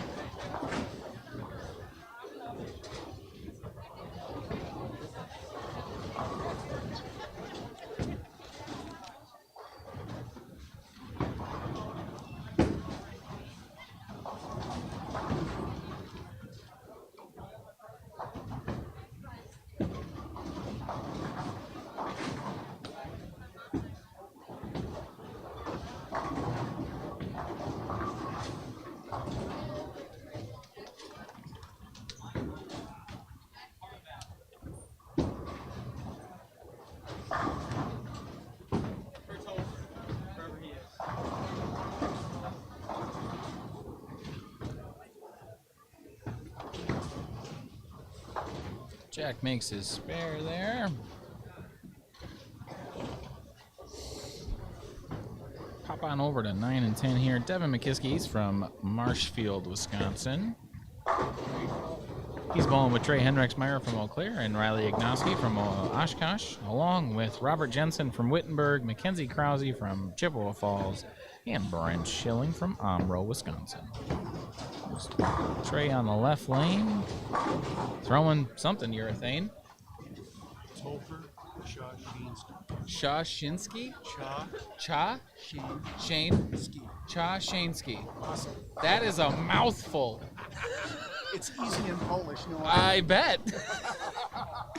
Shashinsky. That is, wow. That's spelling right there for you, folks. Shashinsky. We're going to watch him bowl just because I can say his last name right now. Here we go, Topher. Let's go. Double it up. Come on. Good night.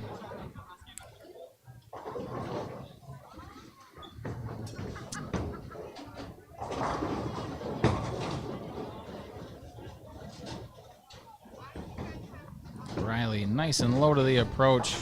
Ooh, get him to spin. Thought he was gonna have it get up to the pocket there, but that track area is pretty fried out. Let's see what Mackenzie can do here. Mackenzie had a great effort at the Midwest Bull Fest this last year. I believe she finished runner-up in her division. Or no, she won. She might have won. My memory is great. My memory is great. It's just short.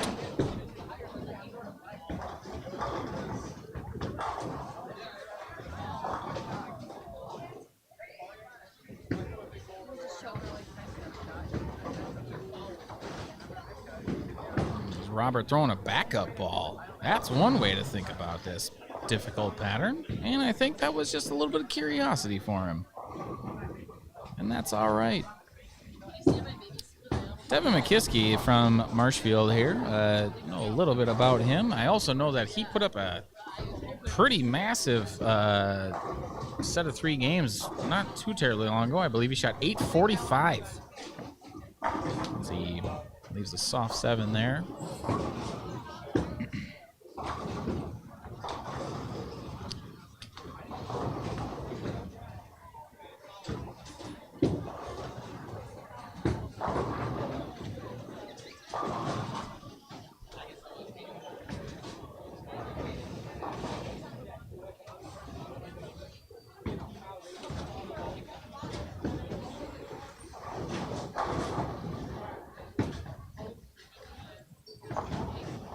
Runs his spare down nice and easy. Here's Trey working on his strike, or sparing a strike here. Throwing a black hammer that he just drilled the other day.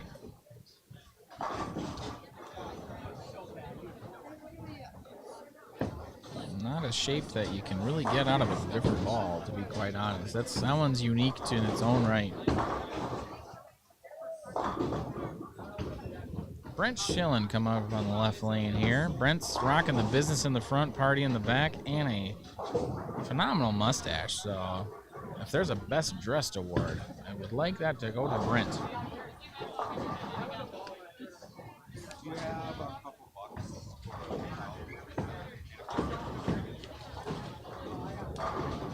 There you go. Nice shot out of Riley there. Let's see what Brent's got. Hold it.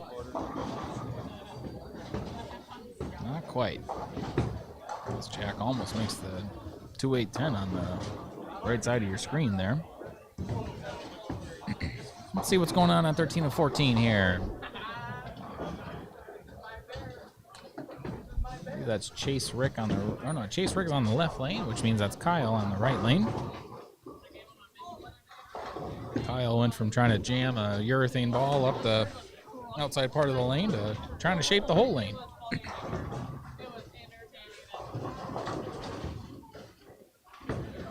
Not a whole lot of love there for Chase.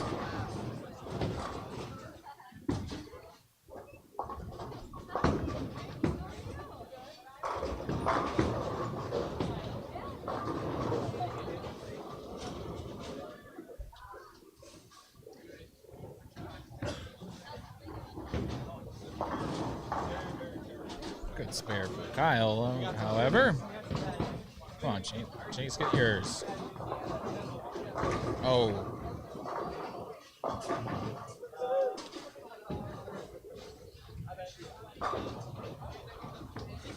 Connor Ness. He's working on, Brayton's working on a 4-bagger. Connor is on a 1-bagger. Do you think? Just do that. Buffalo and fries? Just fries, yeah. Okay, Thanks, good. Chris. I appreciate that. I got water. I'm good.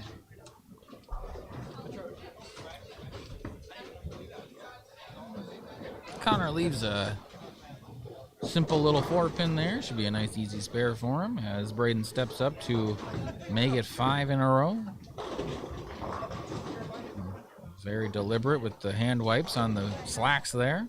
His slacks have matching pant legs this time, unlike the black and white ones that he rocks from time to time. That was really fast and just, holy cow. I don't know if you folks understand how hard that is to do. To be able to just flatten it all out, throw it 100 and still just trust to get it behind the head pin and watch them all fall over. That's a big league move, as far as I'm concerned, especially for a two-handed righty.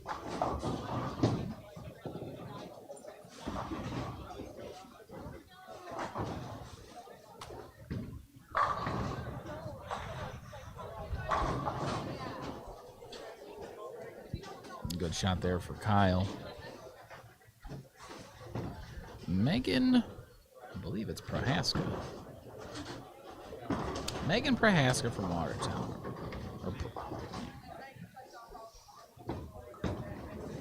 Ooh, that's a pretty good shot. Just get up the hill. Oh, I thought that one was right on the money.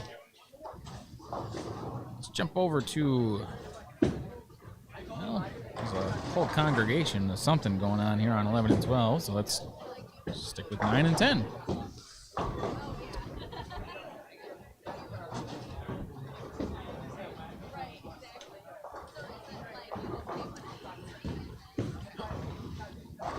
As Riley just does enough to get the 3-pin to stand there. Robert Jensen, he threw a backup shot last time on this lane. Let's see what he does this time. Oh, that's not a backup shot. He got the hard one, though.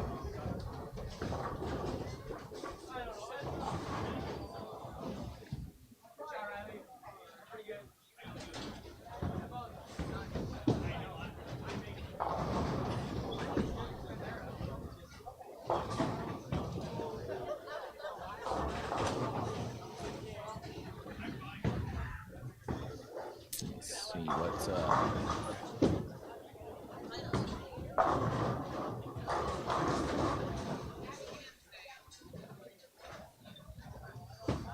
so for a cover to washout, hook a little. Oh, he only gets one?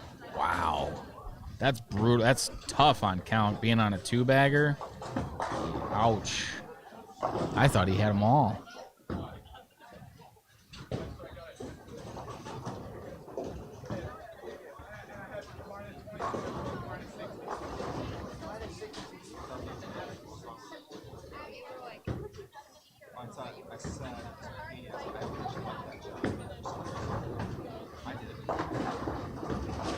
Ethan makes his 10-pin. Looks like Jack is working on a 1-bagger after a couple tough splits. Come on, Jack, double this one up. Push. That is a 8-count, 3-9. Megan gets her spare here. Perfect. And Mr. Hendricksmeyer on the right lane, working on a 3-bagger. Come on.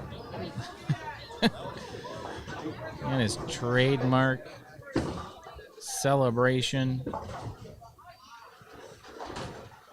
Oh, tough break there for Mr. Steger.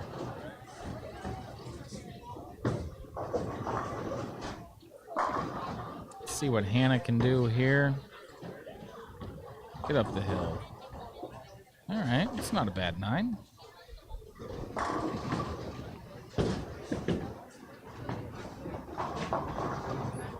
Mr. Malish is looking to run down his buddy Robert for the top spot going into the advancers around here after game 6. He's working on a spare open 5-bagger.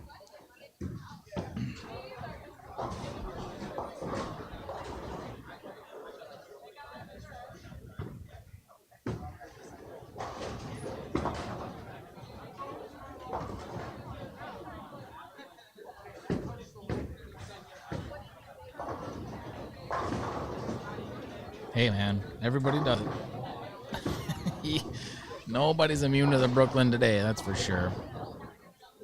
Watch Mackenzie here on the left lane. How was Mackenzie doing it? She was in 2nd place after 4. And it breaks up the split, leaving just the 6-10. Topher gets a little bit outside, and it says bye-bye. That's the trouble with trying to bend urethane like that. It hits a certain zone, and it is not going to get there. Devin throwing a Venom Shock on the left lane. Gets them all to go. Third strike of the game, third strike on that lane. It's just that left lane isn't treating him very well this game. There's Riley Schwartz, he's working on a 3-bagger as well. Did you want it on the twist? Did you want it on the Okay. Thank you. And he makes it 4 in a row. Topher makes a spare. Not a whole lot doing over there.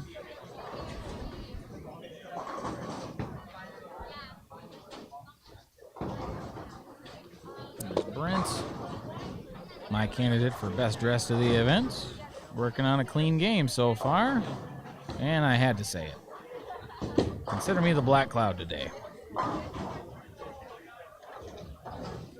Ethan, oh, he's way left. That's inside of 5th arrow, not quite.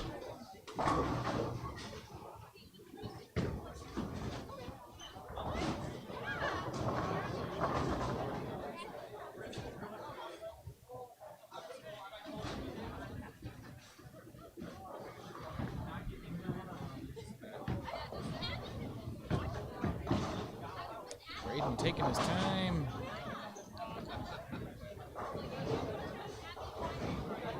Looking for 7 in a row. That one was better than the last one.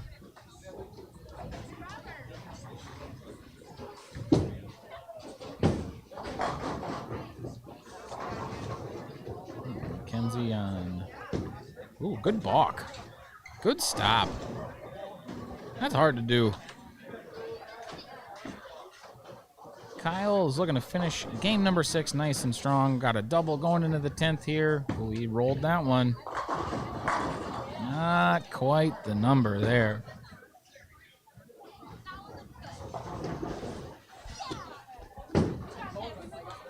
Off the balk. Let's see what Mackenzie can do here. Oh, that's pretty good. Oh, really? Man, that didn't even wrinkle.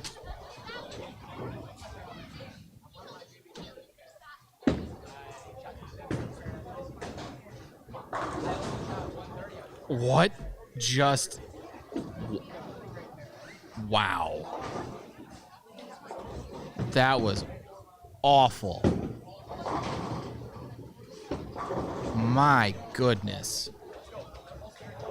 If you run the Instagram one bad shot a day, because I know one of you does out there, that's the candidate. Holy cow.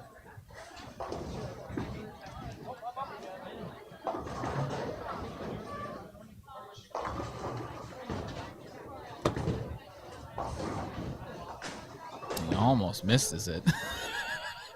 He had to think about that one for a second. Oh, on a 4-bagger and he stuffs an 8-pin like that. That is rough.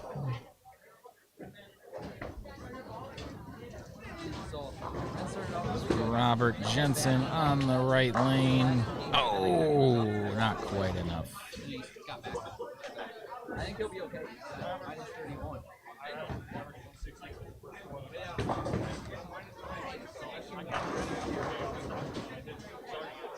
Hey, positive.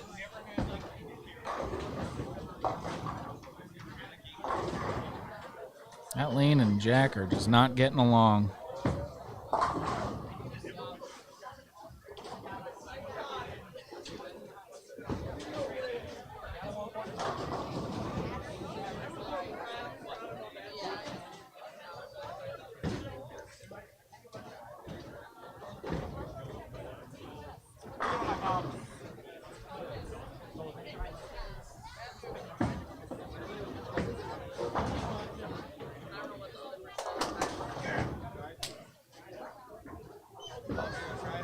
Good spare there.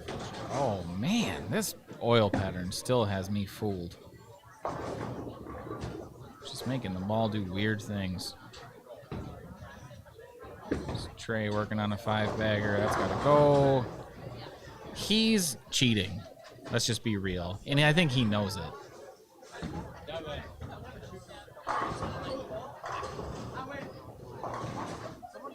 Come on, Brent. Get yours. Do the thing. Yeah, she's tough out there. Transition has never really settled in a good way, and Now it's either you've got it or you don't right now, and I think there's more of the have-nots than there are the haves with the look. Just try to get all 10 to fall over. Connor Ness looks like he's one of them. He's looking to finish up with a ending 4-bagger here. Finish strong here, Connor.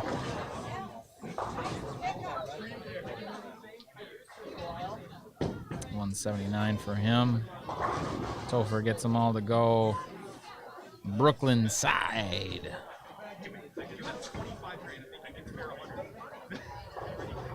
Braden's working on that 7-bagger here.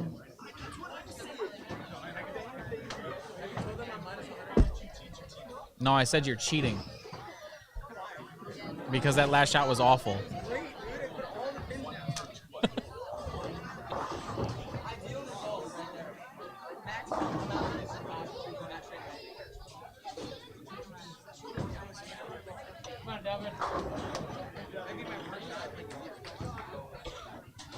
Huh? No, I watched you throw worse shots.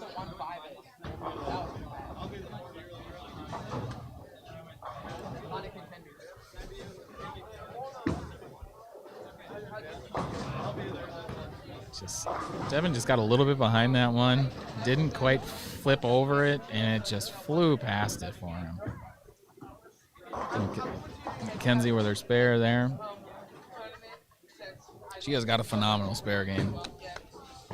It is spectacular. So Riley gets them all to go on the right side of the screen. Let's see if Devin can make a split. Get over there. Get over there.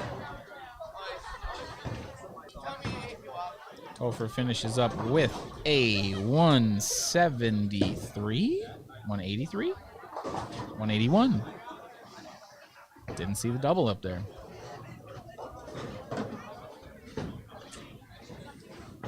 Braden's up, looking to finish off his 267 if he gets the next two. That was perfect. He threw that so good, and it's hooked early. He finally threw it really, really good. I mean, he's a damn good bowler, but I think he'd say he threw that shot pretty darn well. There's Jack trying to throw darts up the outside part of the lane.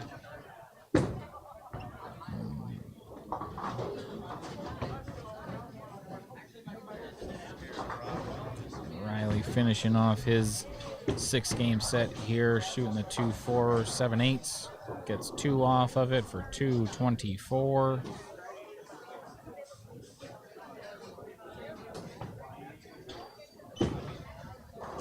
All right, folks. Just getting to be about that time. Scores are starting to get punched in.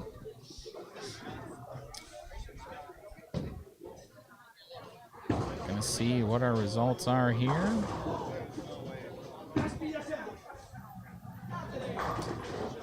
Nice shot by Ethan there on the lane 11.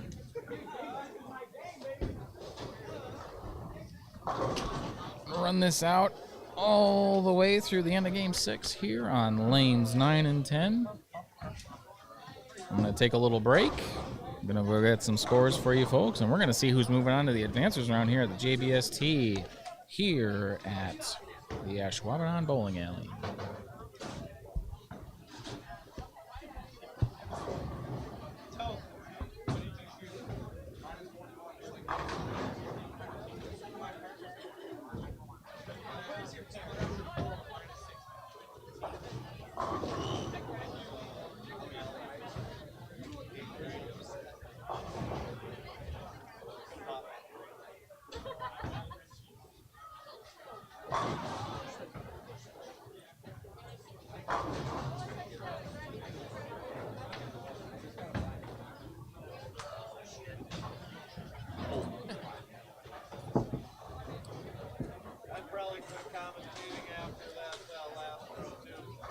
I said he was cheating. I commentate.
hard. Yeah.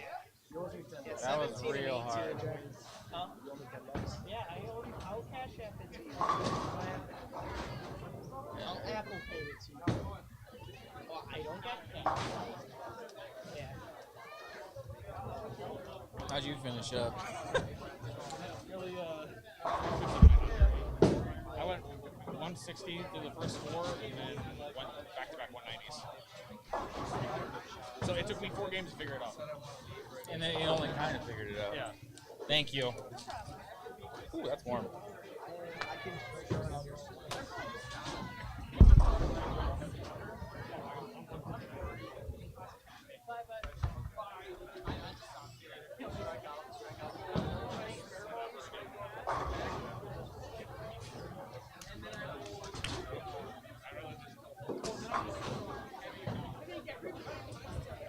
I'd rather just stay home and sleep at this point.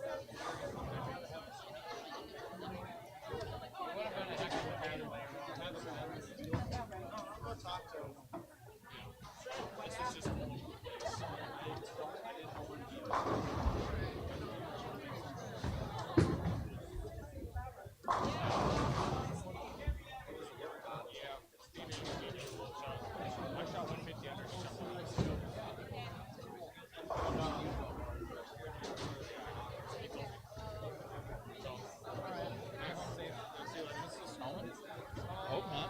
Don't look like it. Maybe. Actually, I will.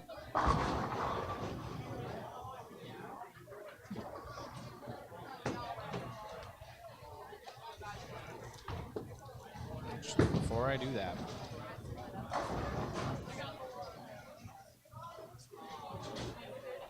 good game. Good job.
Mr. Glassback, I was gonna like, so I left a 2-pin.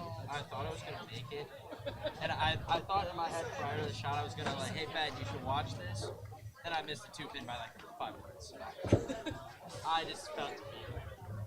You gonna hang out? Oh yeah, for sure.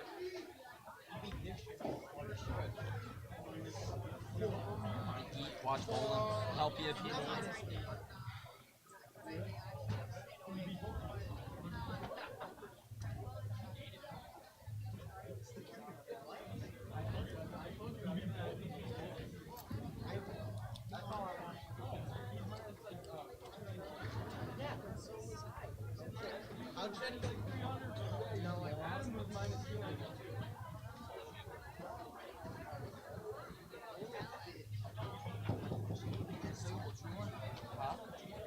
Not around the camera, guys. 3 more. Top. That's top 4. 56 bowlers. Only getting 14. In my opinion, that's just wow. Because like I'm just thinking like WIBT they take 60 to match play with that number, but doesn't have to be. Makes sense. You know what I like to say? If you don't like it, Don't do your own. Huh? You can do your own. Oh, exactly. I tell people that all the time. Yeah. I mean, I'm not complaining. No, Just no, I'm not trying to be a dick. no, I get It's it. just like, that's such a go-to for me. Yeah. I don't understand the numbers when it comes to that. I just take a guess. So I think the idea is that if you make the cut, you make it easy. Oh, okay. Yeah. So, and Chris rounds down, and other people round up. That makes sense. Really good. Yeah. It's not fair. Hi, Jover. How bull? Huh? How bull? Minus 41. Yeah. Yeah. Yeah. I'm in. No, you're not. You can be my bowlers. No.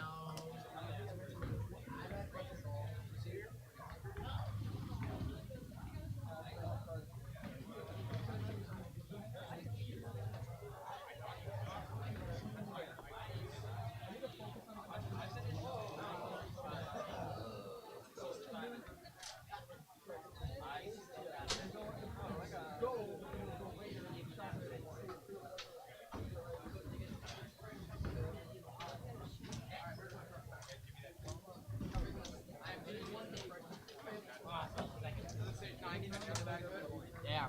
W. This guy.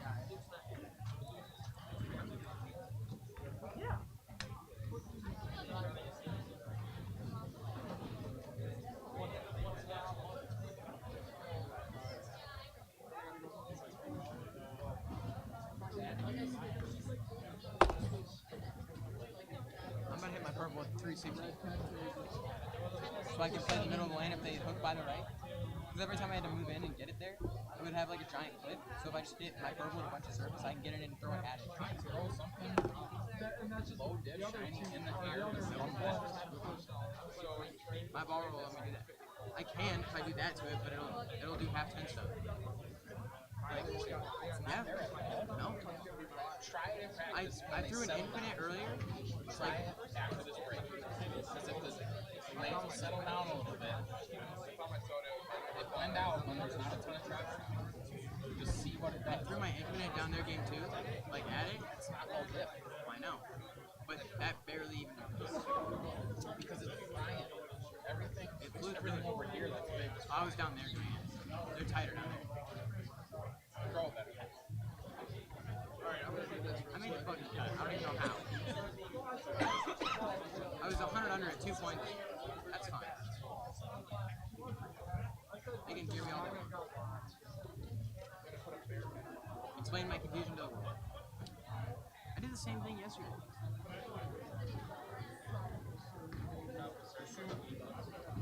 I'm only gonna do like 40 hours. 740, like I told you. Yeah, well, she throws them all straight in. So you gotta be sport.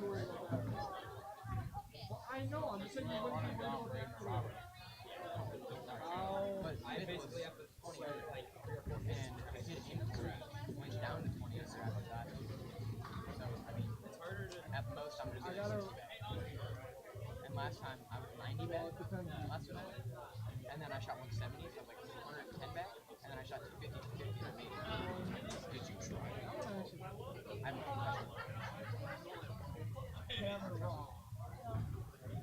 I mean, I might. I'm still entering scores, but right now I'm missing one girl's score sheet. I have handicap done and I have girls done except for the one score sheet. I think it was for Kenzie. Now I gotta go grab one.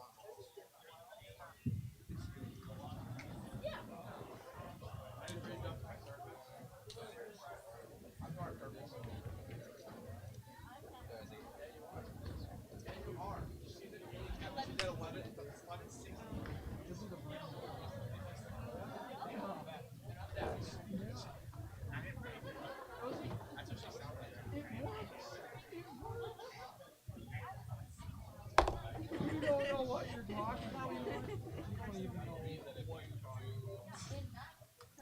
So, you went from minus 90 to plus what?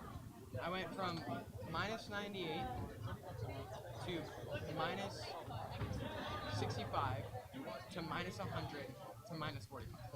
Oh, so you went that, what'd you shoot get by? 160. And then I shot 260. Yeah. That helps. Yeah, a little bit. I go the 129 game. It's also really complicated. I was in it after 4, but then I hate this dumbass. Because if you're coloring stuff, like if you're making they play it so hard. They're so touchy. Are you too slow? I was gonna say it. It's already got lane shine. You think this will be good? I like the right a lot. It has a chance. But that's, you're gonna have to move left with it and get it to go forward. Yeah, that's what that does for you. Yeah. It's really forward. You can't shape it. It's only a 2.5 inch fin. Yeah. It's super like. Yeah, if you can, especially if you can open up your axis rotation just a little bit. It should be close. This thing looks a lot like down there. Mine? They all do. Is that down lane it is? Yeah. It's the cleanest ASIM solid I've ever thrown. Oh yeah. Now, it could look good. Without polish. I don't think I would try the other ones first. I have an alert in here too, so. You got the down alert in there? Up. It'll at least give you a look. That might let me get a little more shim in there. Because the pin down one likes to take off a bit if it gets in the flat. Oh, sure. I was thinking the down would be more round. Off of it. No, it's harder. Then I would totally up one. The up one? I like that though. I have a phase 2 in here too. Do I take that out and put an infinite in there? I said I got that ball. No, the infinite's much more likely to be there. So I take the phase 2 out? I actually Kind of what I was doing. Wait, what is this in your black? Nothing? Nothing keeping it. I mean, I just shot 260 with it. Why would I hit it? Because you didn't shoot 270 with it? Right. Or 290?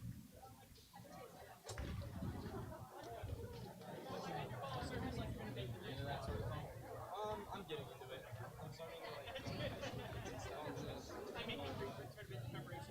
Takes a lot of time. I know. Yeah, I'm going. It's, This one's Javen. the learning curve, because I learned how to do it, it's going to make me sound old. But I was in high school, the cameras that we had recorded to tape. Now they were old videos, and my high school was cheap. But we literally had, we could upload everything onto a computer, so at least had it that way. But, yeah, so I learned how to edit video when I was in high school, and then I didn't touch it for 10 years, at least. I've been told that since I came out the womb. So just keep doing it. And I Don't still take can't. 10 years off, you'll be miles ahead of where you should be by the time you switch. Yeah, I'm working on it.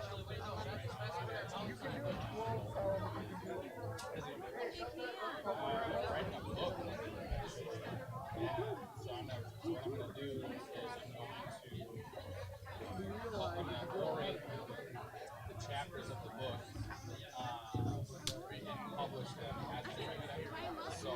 talking about your dad moving? Yeah, but I meant to learn as much as I can There's get. times in your life where your dad will tell you something. I am full grown as much as I can. Why are you being such an asshole? Then, either 5 minutes, 5 days, 5 months, 5 years, or even 5 decades later, at some point you figure out he was right. So it's just the idea is all of the chapters are about things that one's really good.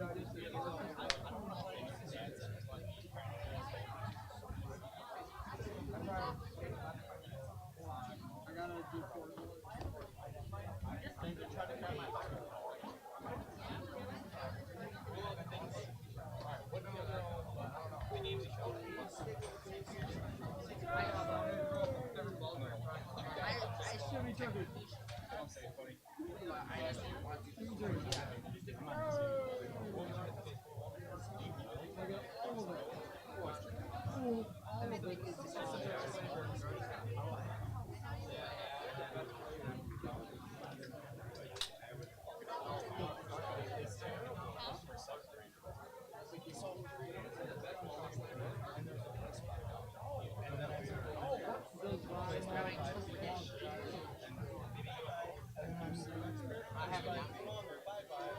And then I move again, and it's the same dish.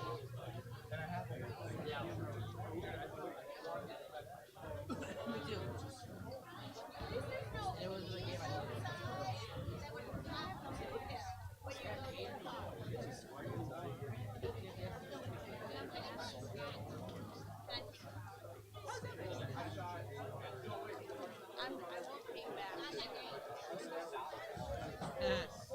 down and 2 for touchdown.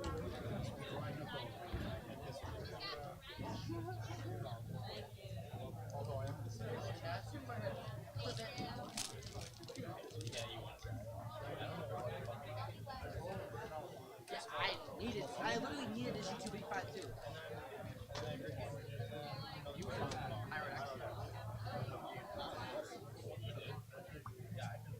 But I didn't. What do I know? I didn't do good. Oh, I just locked it urethane at the 1 push. That was my only. Well, you had to hit the 1 push. Oh yeah. Well, not on this pair. Quite literally plant the gutter. Oh yeah. And if you got it there too quick, it overruns. If you set it down the front, you're not going to carry. So.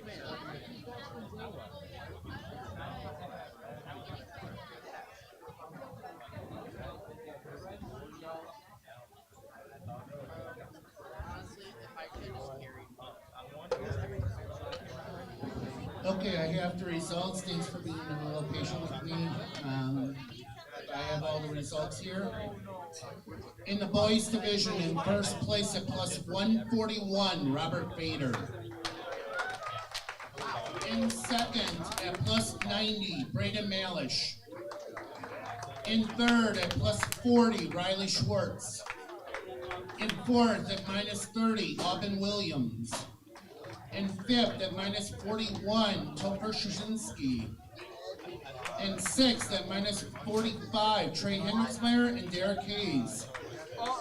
In eighth at minus 61, Kyle Muth.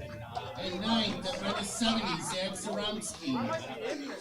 In 10th at minus 81, Kobe Hypus. In 11th at minus 85, Hunter Adams. In 12th at minus 92, Levi Gabriels. In 13th at minus 113, Brady Jakes. And in 14th at minus 119, Dalton Seaman. Brady? No ball. Henry just missed it. He missed a stare at the time. He missed his friend. Where did you go? I love JBST. I literally needed to go even my last game. Lane with Simons for the boys. Your score sheets are up here over by me. Robert, you're 5A, 5A. Braden, 5B, 5B. Riley, 6C, 6C. Aubin, 6D, 6D. Topher, 7A, 7A. Trey, 7B, 7B. Derek, 8C, 8C. Kyle, 8D, 8D. Zach, 9A, Zach, 9A. Colby, 9B, 9B. Hunter, 10C, 10C. Levi, 10D, 10D. Brady, 11A, 11A. And Dalton, 11B, 11B. In the girls, in first place at minus 137, Holly Orgeman. And second at minus 195, Olivia Baskin. In third at minus 214, Mackenzie Krause and Ashley Bowie. And in fifth at minus 217, Hannah Zumpke. I think we start. No? So local Holly is 12C, 12C. Olivia, 12D, 12D. Mackenzie, 13A, 13A. Ashley, 13B, 13B. And Hannah, 14C, 14C. In handicap. I don't know how I made it. In first at 1269, Marissa Miller. I got life. Marissa Miller. In second at 1257, Lawson Spurbeck. Lawson Spurbeck. In third at 1228, Braden Champion. Braden Champion. In fourth, Abigail Barfield, 1212. 1212. In fifth, Preston Block, 1202. 1202. In sixth at 1196, Xavier Martinez. In seventh at 1169, Lauren Miller, Ren Miller. In eighth at 1160, Abigail Jensen. And in ninth at 1131, Isabel Zerbel. So Lane is set. Hold on.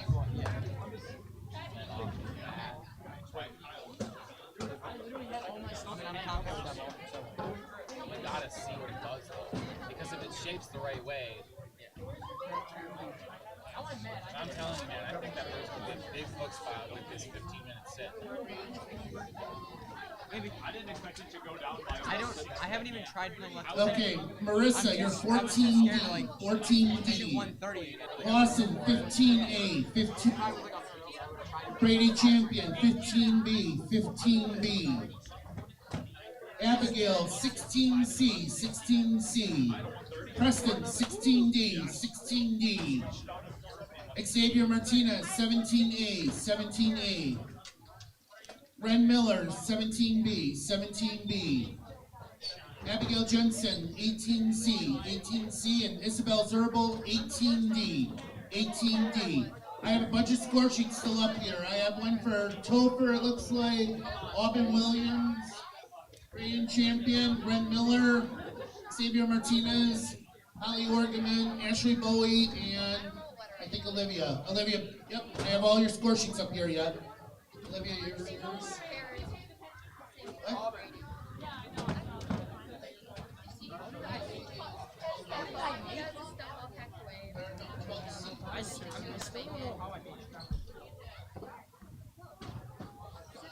I've cashed out in every JBST this year so far.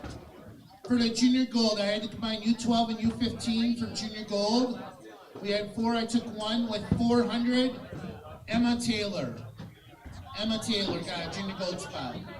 In the U18 boys, we had 7, I took 2. Both tied at 489. Wyatt Walker and Preston Block. In the U18 girls, we had 4, I took 1. With 469, Cecilia Schmidt. In the second junior gold, the U12, U15 were combined. I took 1 with 420, Braylon Anderson. And in the U18 combined, I had 7, I took 2 with 545, Angela Steinke, and with 535, Connor Keene. You're getting both, for those that advance, you're getting both 3 games. You'll be skipping 1 pair after each. Skip 1 pair after each. We're using lanes, I think,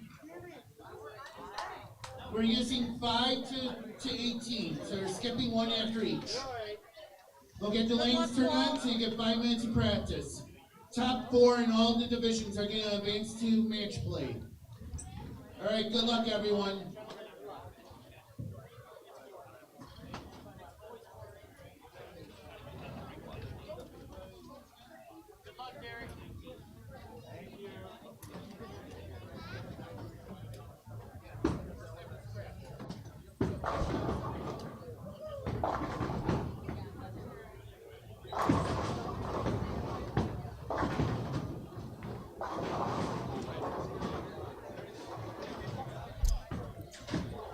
Practice for the advancers round is firing up.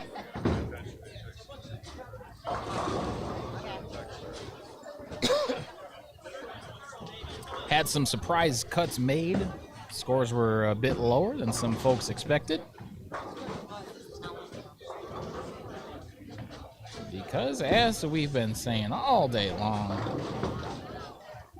these lanes are tough. Holy cow. This is a challenge on the bowling lane. And that is an understatement.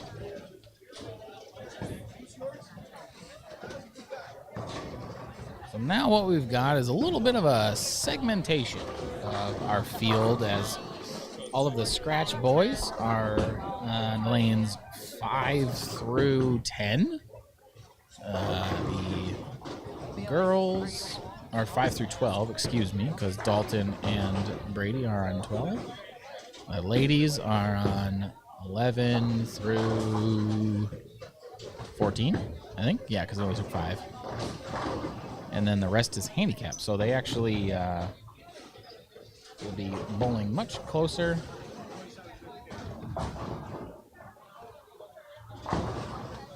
Probably much closer to their competition.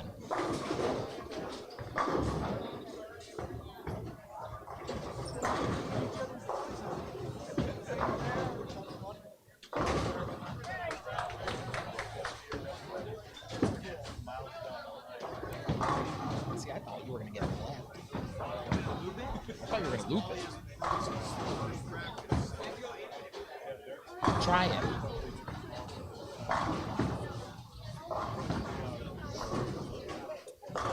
Running down the top of the list here, just with names. I don't have numbers in front of me, but I will here in a minute. Robert Vader led the field. Braden Malish was second. Riley Schwartz third. And Aubin Williams fourth. I believe that Derek Hayes was fifth. Topher, I'm going to say his last name wrong. I got a couple things to take care of. I can be here in about 15 minutes. I realized that all of my extra audio cables are under my rack. Oh, okay. They're in that bin. So well, we can always use the one mic. Yeah. I'll let you know. I'm gonna try and bounce around a decent amount this first little bit. So I'll try and get print out the results. Yeah, here. Sounds good. Thank you, Chris.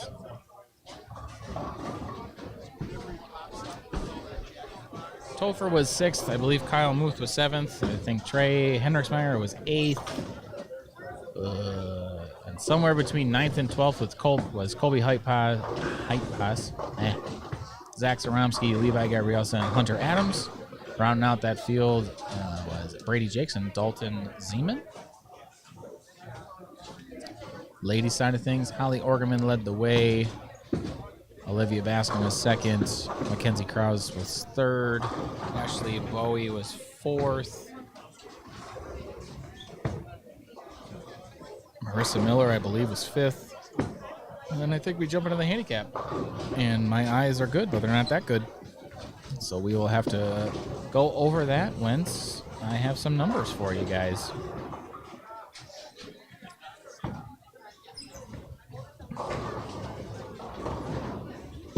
So they're going to bowl 3 more games. And total pins count. So with that 9-game total, we will determine our top 4 in each of the fields. And they will bowl some head-to-head matches. 1 will bowl 4, 2 will bowl 3. And by the end of that, we will have 3 new champions here at the JBST at the Ashwaubenon Bowling Alley. Brought to you by Storm Products.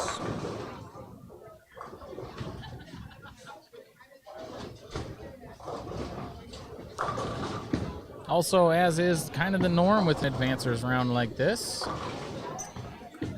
we're going to be bouncing around trying to catch as many shots as we can. So, not going to be quite as stationary. You guys be ready for a fun ride here these next 3 games. Thanks, Chris. Here's our, yes, that's right. Marissa led the handicap side of things. Handicaps results at the end of the 5 or 6 games was Marissa Miller at first, Lawson Spurbeck in second, Braden Champion in third, Abigail Butterfield in fourth, and Preston Block in fifth, Xavier Martinez sixth, Warren Miller seventh, Abigail Jensen eighth, and making the cut, Isabel Zerbel from New London in ninth. Riley Tesh was the first one onto the number. She missed it by just 11 pins, I believe. Oh, nope. Yes, 11.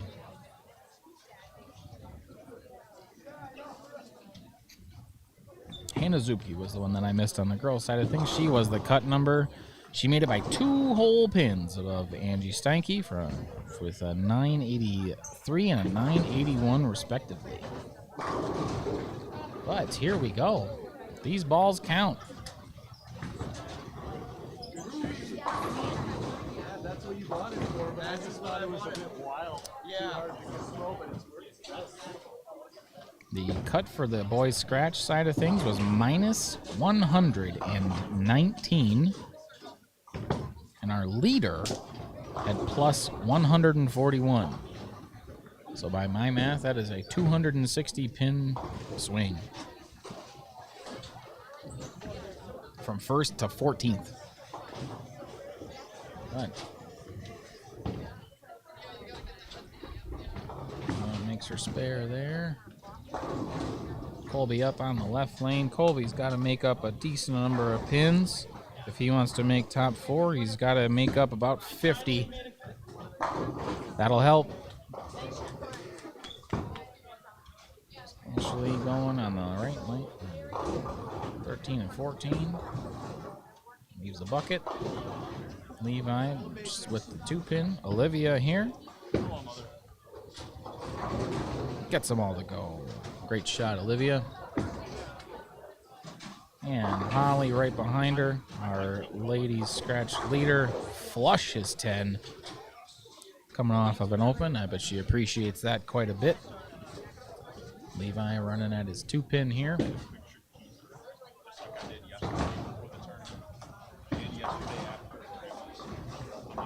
Does so swimmingly. Brady Jakes, he was surprised. He didn't think he was going to get in. He had his shoes off and everything. And here he is, going into the advancers round. And gets 9 with the Brooklyn.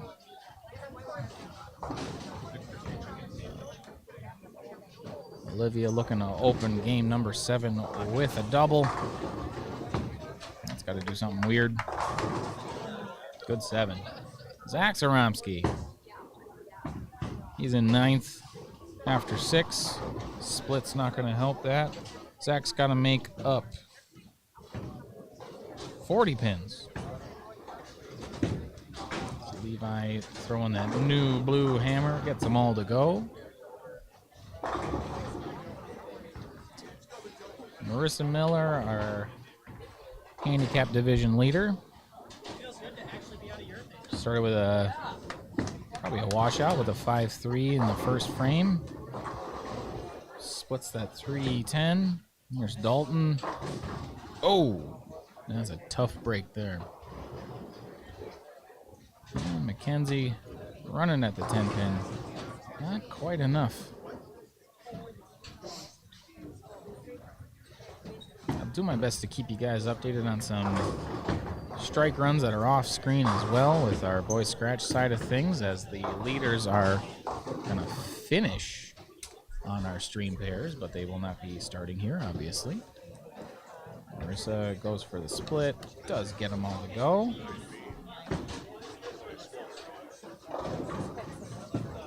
Brady throwing a pride, doesn't look like it's quite doing the right thing. Abby Bowie, nice and late. Holly, another split. That lane doesn't like her very much at all.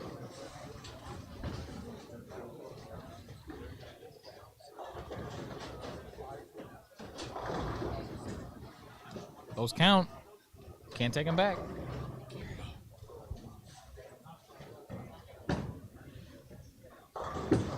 Brady makes his spare.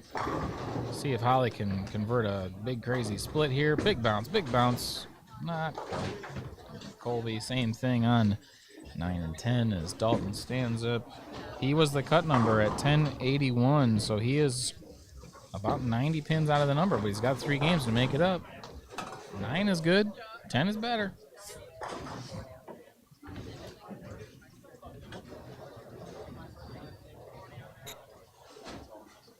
Hunter Adams here. Sheboygan, Wisconsin native. Started on lane number 1. That's always a fun draw. He went minus 100 and... I don't know, minus 80. He went minus 85. Minus 30 was the cut numbers. That's 55 pins he's got to make up. Nice. Colby gets them all to go.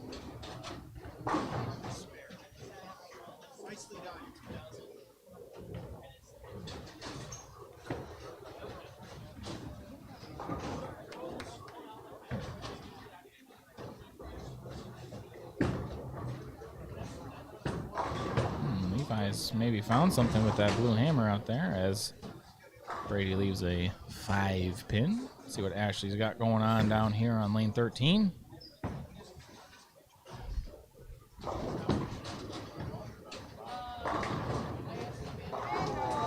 Oh, yep. Count it. Somebody's gonna go.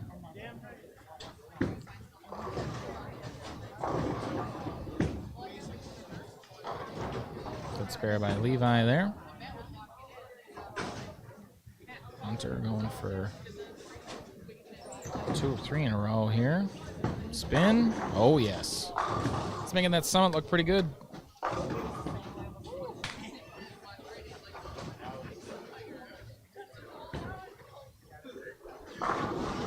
Dalton gets all 10 to go.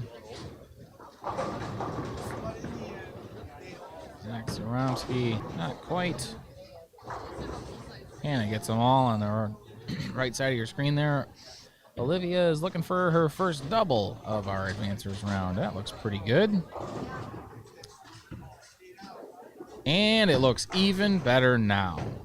Roll that 2-pin, girl. You gotta count it.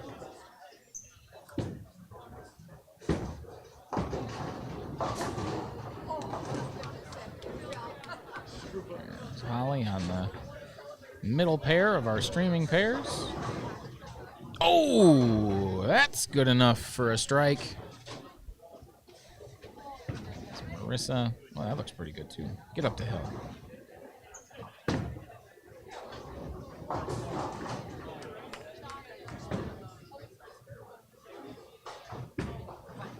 It's Colby. Not quite enough to get the 10 to go. Better than the split he left on that lane last time, though. It's Brady. Looks like he ball changed off of that Pride. Just not doing the thing. Zach flushes a Brooklyn. Olivia looking for 3 in a row. Get up. Get up. All right, stayed out there. It's probably a good thing it didn't hit the headman. Colby going for his spare. Stay over there.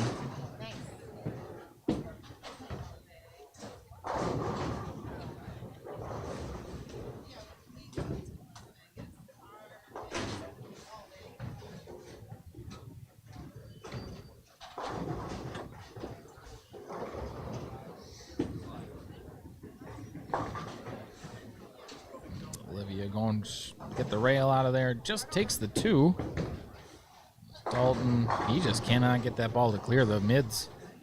Every shot we've seen out of him, he's just, everything's hooking really early. There's Hunter. His ball is not hooking early. It is hooking perfectly. That's 3 in a row, 4 in a row. See what Colby does here. Oh, yep. That's the risk you run playing the gutter. The gray boards still don't hook. Ashley flush. What a shot out of Ashley Bowie. Brady Jakes. Go over to Levi here. He's working on one in a row. Why not make it two? No, two in a row, not two left on the deck. Hannah.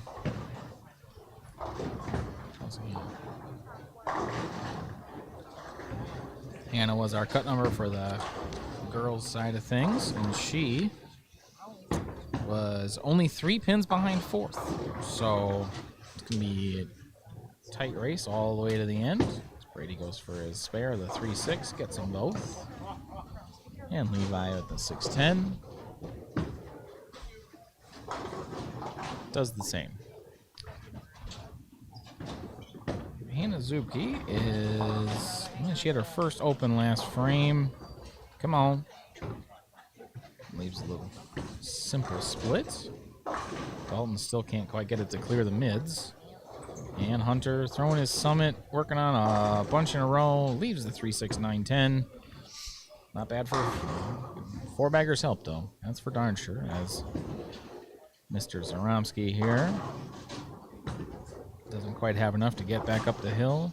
Dalton leaves the 9 behind, and Mackenzie gets them all to fall. Is Hannah going to get it over there enough? Oh, almost got the kick out.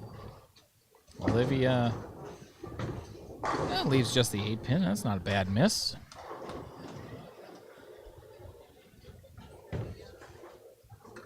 Let's see if Zach can make it 1-2 spare.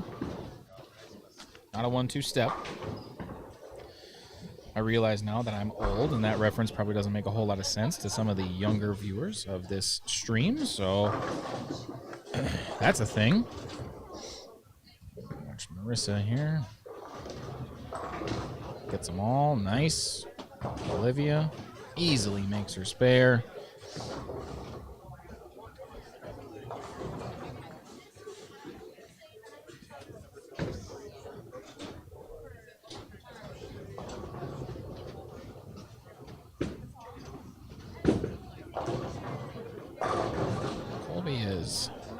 He had a decent look with that urethane ball, but it looks like it's going away. Let's see if Brady can get back on the horse here. Yeah, he's lost. Now they're hooking so early, they're not hooking at all. And that is a tough spot to be in when you don't know what to do with it. But Olivia, she's got a pretty darn good look at it, so let's see what she can do. Get there. Oh. Well, you can't make it if you don't leave it, right?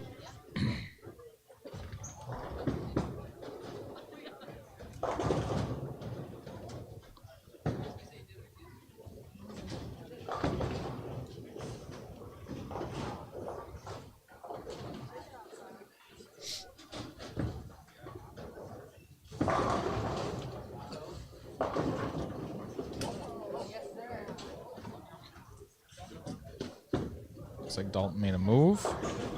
Just wasn't quite enough yet. Levi accidentally hit a gray board on his first shot. Makes his spare quite easily. Ashley leaves a good 8 count after going through the face. Olivia, boom! Oh, she almost got it to kick out a little bit.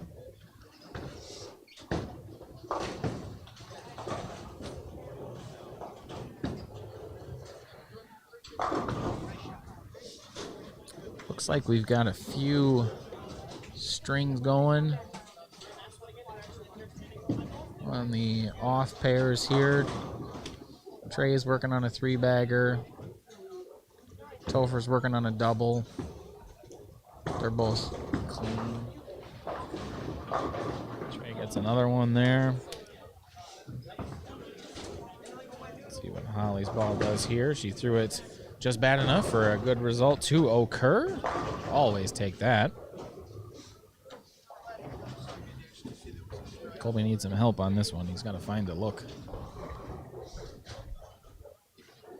That was much better. That was a great shot. He kept that in front of him almost perfectly as Hannah gets all 10 to go herself. Brady running at his 6-pin. Does get it to go.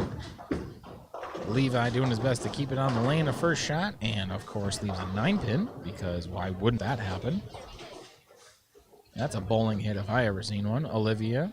Ooh, that hooked really, really early. I think she might have missed it a little bit left, and then it grabbed whatever friction was there. Handicap division leader, Marissa Miller, leaves the 4-7. Dalton finally gets it to clear the mids, and it just bones a 9-pin for him.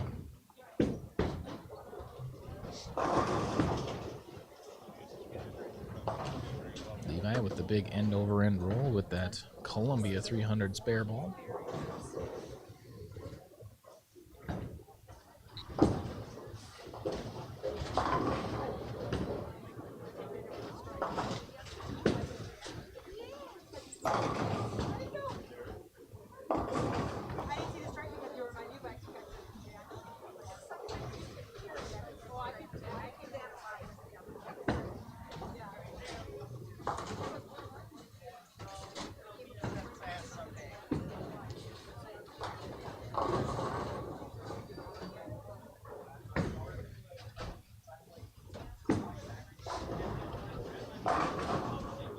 That's a 4-bagger for Topher.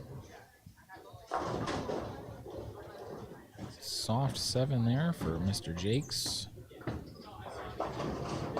Ooh, tough split for Holly. See what Mackenzie does here. Just knuckles right through it.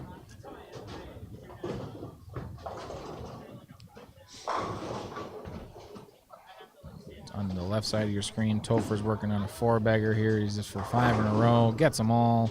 That's a big move for him. Let's do it during the matches. What? Let's do it during the matches. Okay, no, that's fine. I was just going to see what I did for this. Is I just started with 5, 6, every 2 would be a lane. Yep. So started there, and then moved on to the girls. Yeah. And then I finished with the handicap. Yep. Sounds good. Thank you, Chris. So that way you get an idea of who's where. Yeah, I think I got actually everybody's name down at this point, so we should be good. Perfect. Thank you.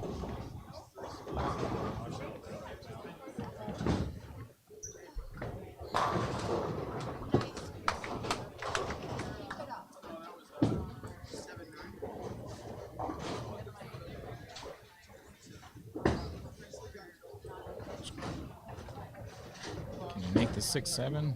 Got to get a big bounce.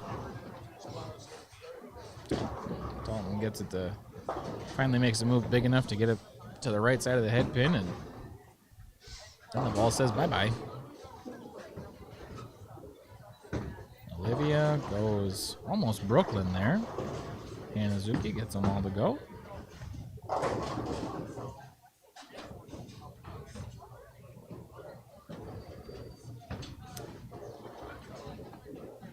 So Topher finished with a 227. Robert and Braden and all of them are still a couple frames behind. They're taking their time. There's Holly. Flush. Zachary Zaromsky. Not as flush. Olivia going for the sleeper. Yeah, that's a tough one on this. It's Hannah. Spin. Spin. Tough 8 there.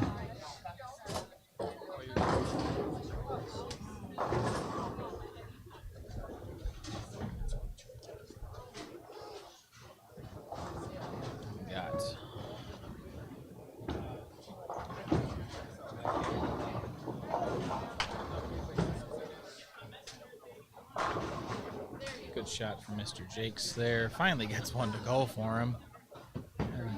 Had a lot of spares this game, but you know what they say about spares? Spares win championships. Yes. Also, spares don't win crap. Hashtag 10-pin life. Hashtag angry parent.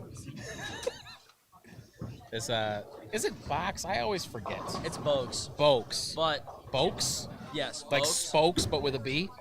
Yes. But if, like, all my friends call me Box. Yeah. Yeah, like a nickname. Yeah. Yeah, I got a lot of nicknames that are on my last name, but we're not going to mention those on the air. Those are some good last names. I mean, you had a good one. I did have a good one. You did have a good one. Austin, I was going to do it wrong again. You can say it wrong. I don't care. Spokes. Yeah. No, I don't. I like to say things the right way. I just had to think spokes. Yes, sir. If I think spokes, I'll say bokes. There you go. Can I just call you spokes? There you go, Box. No, it's Box, but like, I'm Box. That's not bad. I am. Yeah. Were you moved 9, 11, 12? I'm just going to call you Spokes. That's just going to be your nickname. That's fine. I don't know. I'm not sure if I'll answer to that, but yeah. You will in time. Eventually, yeah. Austin Vokes has decided to sit next to me, so if you guys hear some additional commentary, that's where that's coming from. Yeah. There was a lot of additional commentary earlier today from parents that were standing right behind me, though. So this is much better. Because this is a cool setup. You gotta be here to witness it. I guess. It only happens at one JBST a year. I'm gonna do Weston too. Oh, are you? Yeah, I mean it's. When is that? January something. Oh, cool. Yeah. I'm used to the Weston JBST being in December because normally it's like 2 weeks before December or before Christmas. Yeah, they had to move their schedule around a bunch because of middle school state is there this year, but that's only like a weekend or two, or no, 1 weekend, and then they have something else there, long event too. Okay. So Trey Henriksmeyer finished with a 237. That's a good start. It's not bad. For the first or the second game's qualifying. Had him backwards the whole time. I had him the right way. I just wanted to switch it up. Okay, I like to live life on the edge. I guess. Who's your pick? I don't know, man. It's hard to go against Rob, especially the way he threw the ball. I bowled with him in qualifying today. Threw it really well. And then Braden won yesterday's WIBT. Did he? He's on a roll, yeah. He bowled extremely well yesterday, so it's hard to bet against those two, but I like Riley Schwartz on the left side, too. You never know. I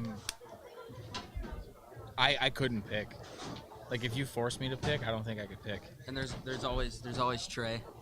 Trey can shoot a 240 or a 2 whatever out of anywhere. So you never know. You can climb up in these 3 games pretty fast.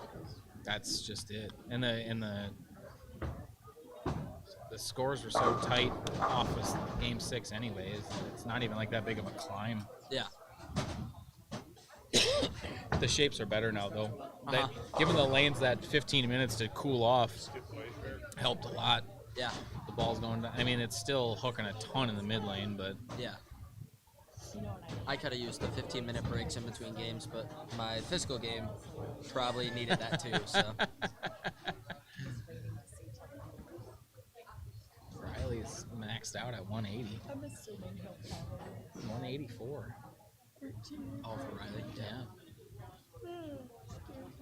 Yep.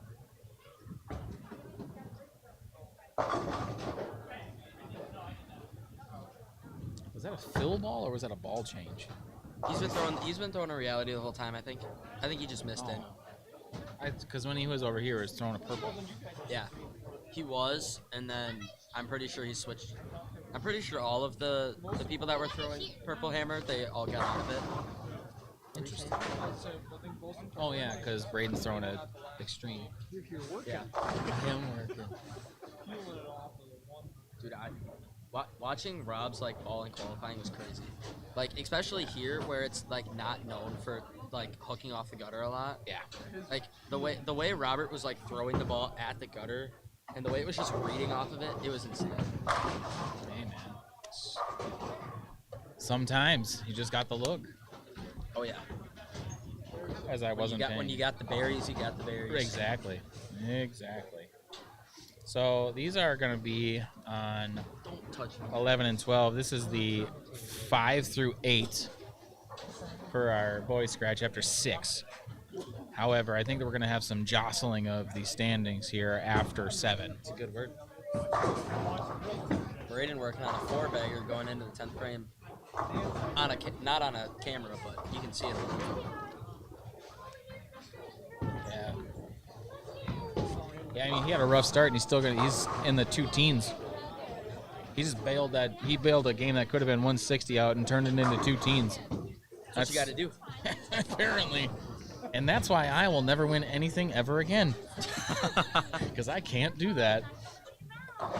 Hey, now I saw you throw the ball pretty well at Badger Elite. I attempted to strike more than I didn't. Well, yeah, I think everyone does. I don't know. I hate to assume. No, it was fun. It was I realized in the first or second frame that I hadn't shot at a spare in probably 2 months before that day. Because I just bowl and You didn't even bowl. You bowled pretty well, right? I almost made the cut. Yeah, you were close. If my first game wouldn't have been so atrocious, I'd have been in it. As Topher just waxed 10 there. That was thumped for an opening double. Sunday fun day out here for Big Toe. Dude, do you know how to say his last name? I think it's Shazinski or Shazansky. Yeah. One of the two. I think it's Shazinski. Shazinski. I think it must be his old man is here. He comes up behind me and he's trying to walk me through it syllable by syllable. How do you say Topher's last name? Or like your last name? So in Polish, C-I-E, it's pronounced like Chat, C-H-E, Chat. Yeah. Shane. Yep. Ski. Chashansky. Okay. Chashansky. Yeah, it's just Chashansky back. It's actually a place name. There's a town in Poland called Cheshin. Oh, sure. So Chashansky. Yeah, nice. Chashansky's the family name. Malwinch is the clan name, and then I could throw a whole other. What, Kyle? I just messengered out the 7-9. He got it on there. I did. I wasn't paying any attention. We We're worried focusing about on Topher's last name. Yeah. Kyle Mew threw a nasty messenger.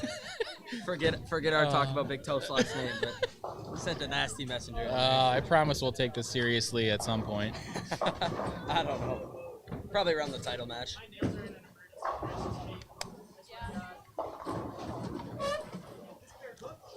Hooray! Hooray! Moving what? That's good. Black Hammer still? Black Hammer. I haven't seen one of those going down a lane in a while. I've only seen it on the Pro Tour.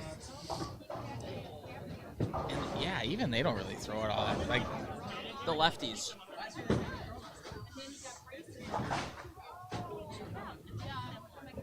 Oh yeah, that's right. Yeah, I forgot about that. Yep. I was gonna say it was Doherty Spareball, but even that had to go away. Doherty Spareball. Dude, that's a Twitter account if I ever knew one. If, like, in the bowling world, if you know who Tom Doherty is, like, if you could just be like the satire of Doherty Spareball, I think it'd be hilarious. Satire of Doherty Spareball. Hey, speaking of Tom Doherty, oh boy. Congrats to him on winning the LBC. That was a while ago. Trey's here.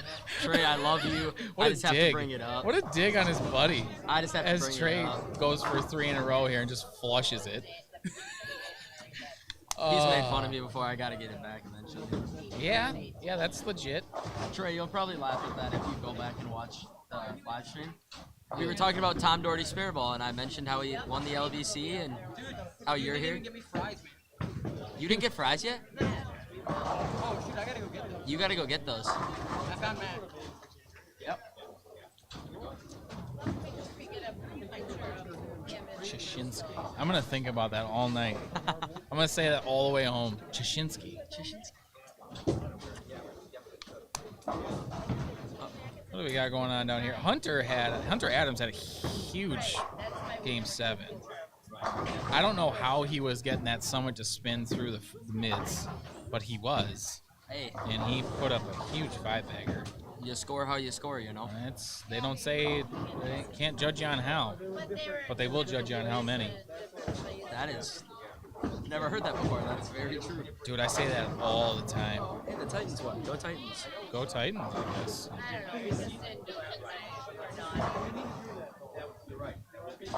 Hey, how about You the know where Packers? like you could like almost throw a rock and hit Lambeau Field from here, so Pretty much.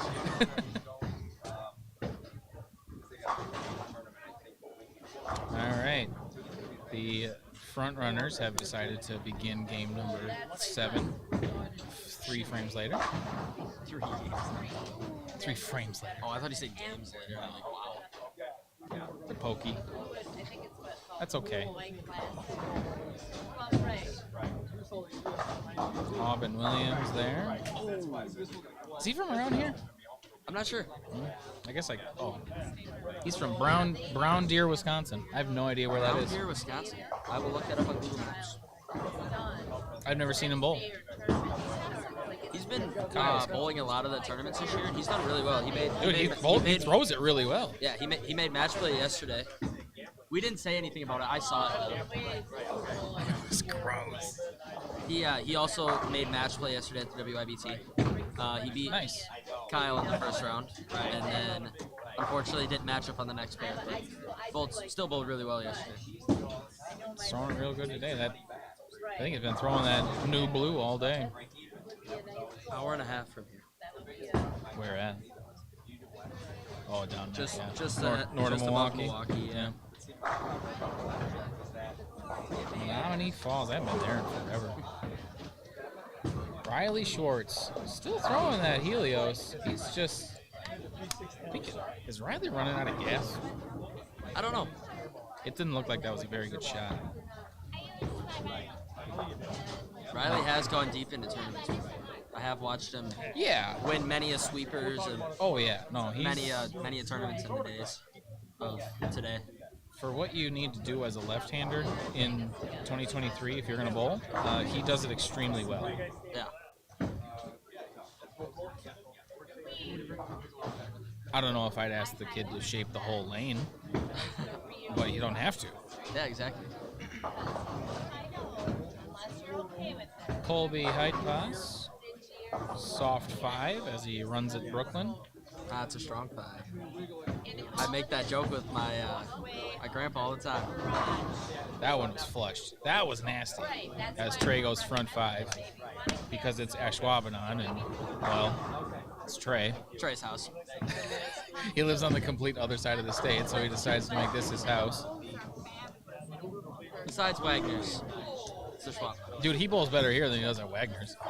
Oh, I know. There's Derek Hayes. Looks like he's throwing a tour Ruby. Aubin sticks a little bit, but still gets them all to go. Thank you. Colby goes at his strong 5-pin, as Mr. Spokes here says. Mr. Spokes. That's funny. Derek leaves the 4-pin. Hooking at it? Is he hook? Oh, it didn't. That must have been a spare ball, because if that would have been anything else, that was not staying on the lane. Braden leaves the 310 and doesn't quite have That spare is impossible. On this, or just in general? Just in general. I would disagree, but okay. What? Dude, 310 is a gimme for me. I'll make the 310 10 times before I make the 3610. Riddle me that, man. I am the complete opposite. There's Robert Vader. He's on a spare and a strike. Ooh, that's quick. Ooh. If he would have been on a 5-bagger, he'd slap that one off. That is a U-dub-dub-double. U-dub-dub-double. To say.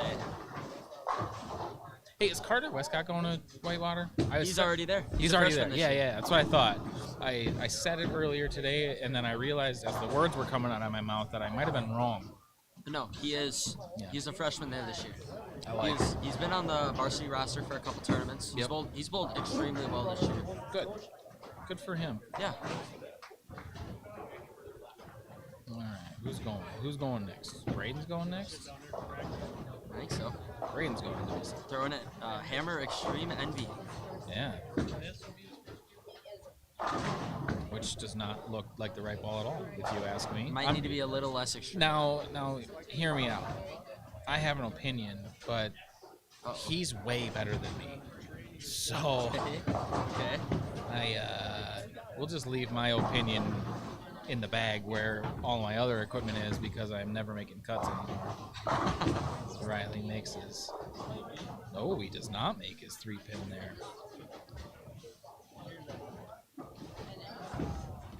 Derek Hayes got that one left, and he got it almost left enough. I saw that. Gary.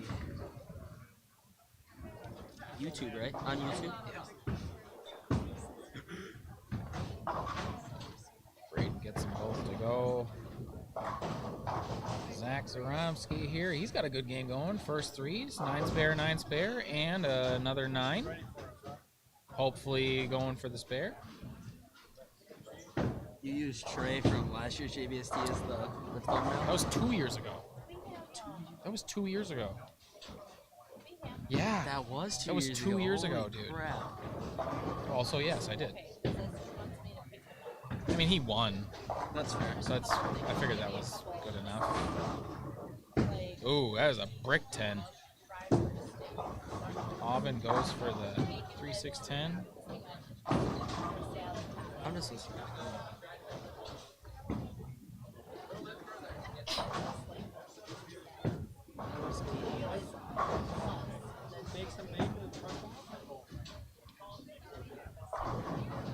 Want to see if you got some good footage of me for the subpar bowling I did. I think I on got the one. TV I think I got post. one good one. Hey.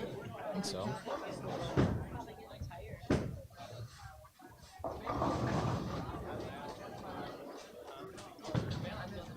Who's gonna go? Kobe's going. They look pretty good. Get them all? Yeah, he did get them all. He's too tall for his own good. I can't see past his shoulders. You gotta tell him to walk off to the left. Just walk every shot off. Yes, but to the left.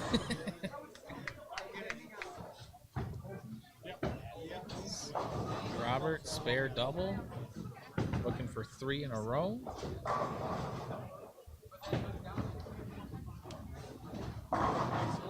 Not quite. Stands there, hands on the hips, unsure of what went wrong there.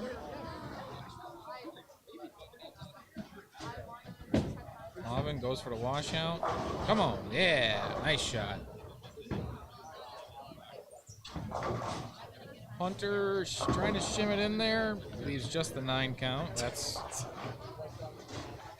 the first shot of my game on the TD pair. I was throwing my NU blue hammer. He surely hit the headpin, but he surely did not hit the pocket.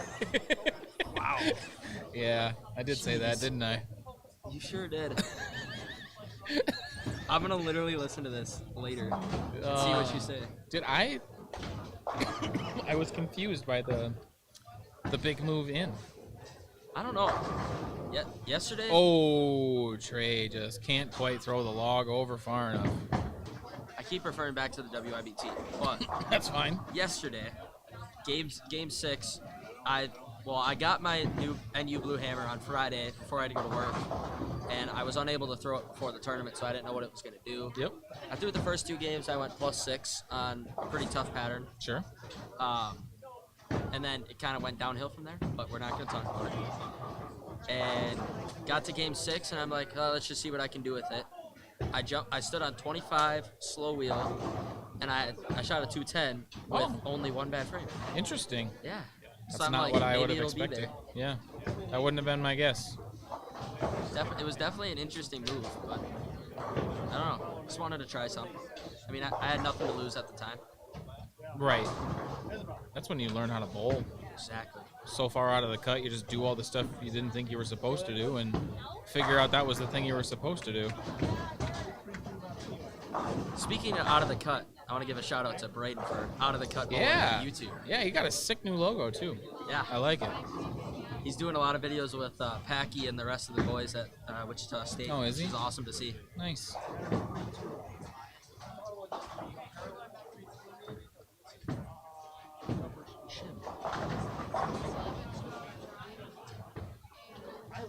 Fun fact, I don't watch bowling content on the internet. Really? Yeah. Yeah. Interesting. I think about it all the time. That's the problem. Yeah.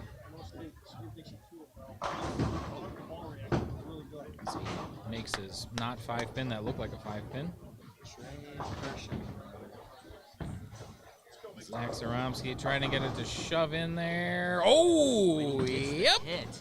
You know it. Get out of there. Give a guy his hits. Give him his hits.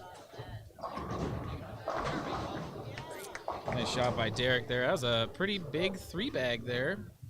He's giving himself a chance.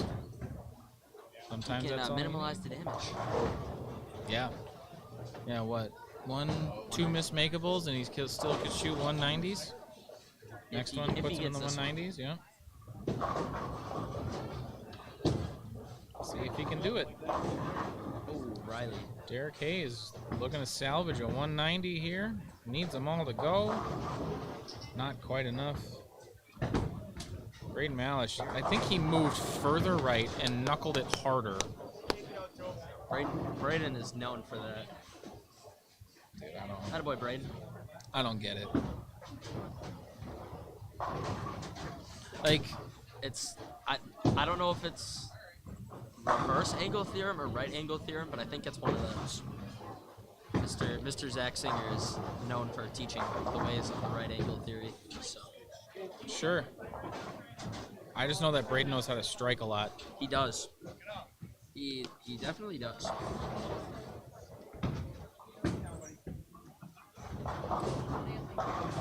Nice shot by Hunter there. Let's see what Kyle can do to come back off of this. Open in the 9th. Flush. Throwing an ocean vibe. Underrated. Yeah. Underrated. I think it's discontinued even now too. That Really? was that was an underrated ball. Oh, carry. What?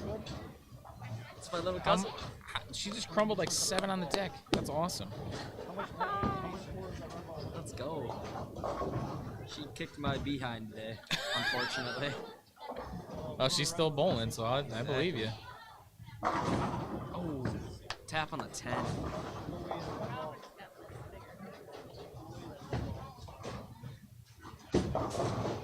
Go Vader. You're supposed to be impartial behind the microphone, Mr. Sorry, I am unexperienced. Spokes. Mr. Spokes. Yeah. I almost called you Mr. Spock. And that's a it's totally different that's thing. close to box. It is. But it's the same problem that I'm trying to solve. Yeah, there you go. Kyle just shaves the sleeper.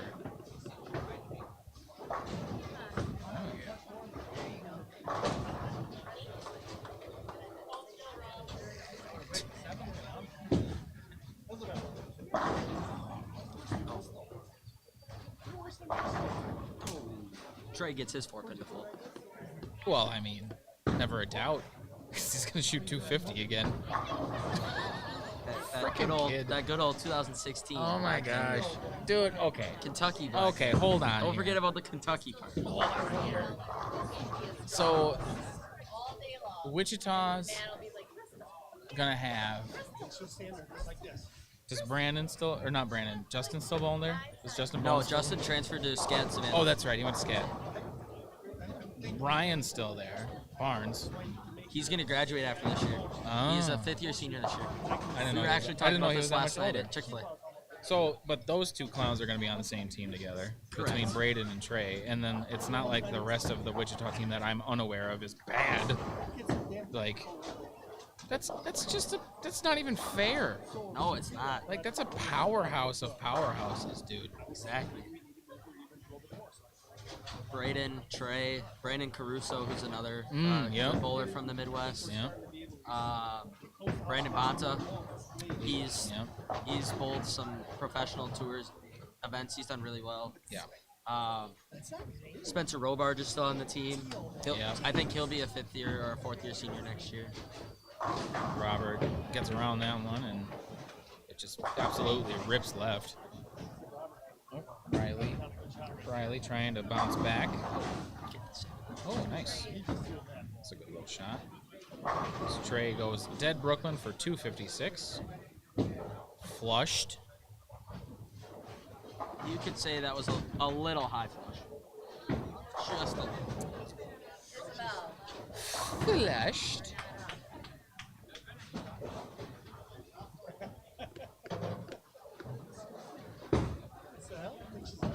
Use the hand, bruh. Use the hand, brother. Ah, you're good. Nah, you chillin'.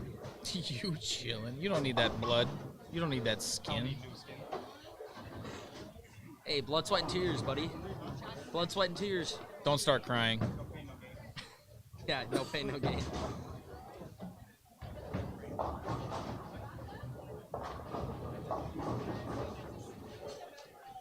is happening on the TV?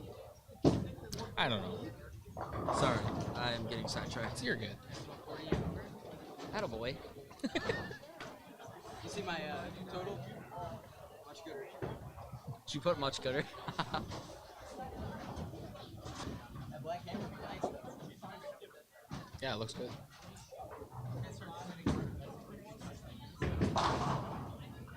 That's bowling.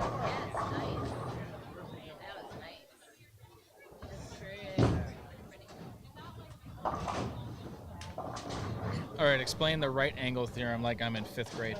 I genuinely don't know exactly what the right angle theorem is, but from what I know, it is something to do with like throwing like hard rather than slow. Like, so let's say you're standing on 25 or board 25, which is 5th arrow for a righty, 15 for a lefty. You throw essentially hard and fast at the gutter, where like if there's a defined hook spot, you get it there, and it'll just bounce right off. I don't know. Braden and Robert would be much better at explaining it, but that's how like I know it.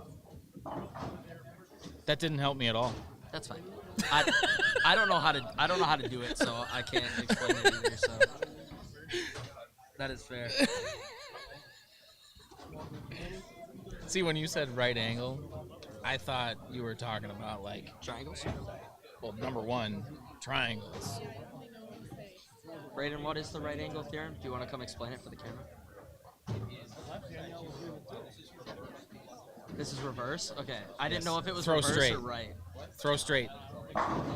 Throw knuckleballs. I'm helping commentate. He's killing it. Mr. Spokes. Maybe that's a new 10-pin length like show idea. See through and Mr. Spokes. See through. Right? See through and Mr. Right? Spokes. I mean, it's got a good ring to it, doesn't it? Sure. What do you guys think? All of the 41 people that are watching, who thinks that's a good idea? Robert thinks it's a great idea. See through and Mr. Spokes. Yeah, like a podcast, talk show. It's like thing? a show. Because we're never actually bowling. Exactly. Right? Yeah. I mean, we might bowl, but we're not bowling. I'm out of the cut, no Braden Malish. Like, all the time. He's working way too hard. Who? He's sweating. He's trying. He's even keel. Even keel, nice and cool. Just trying to battle the tough lane condition out here today. I was really excited to see that Braden's pants legs matched today. Yeah. Oh, like the mixed pant legs colors? Yeah.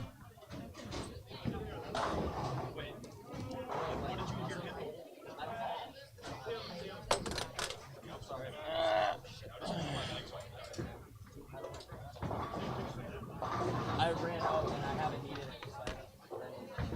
What's him in your bag?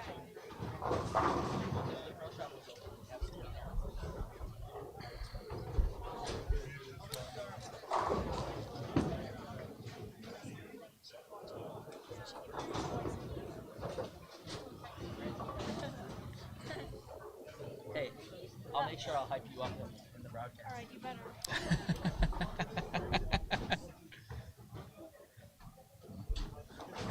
All right. We got some of the handicap division kids starting game 9 as the 1 through 4 after 6 on the boys scratch side are finishing up Game number 8. Ooh, Riley.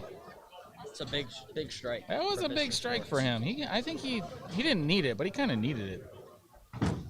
Now he can get 225 if he finishes it out in the 10th frame. Trey putting up 250 was a momentum shifter. Oh, for sure. Because Riley was only at plus 40 and he went backwards after the 7th game. So I did not see the scores for game. Oh, Braden's backing it up now.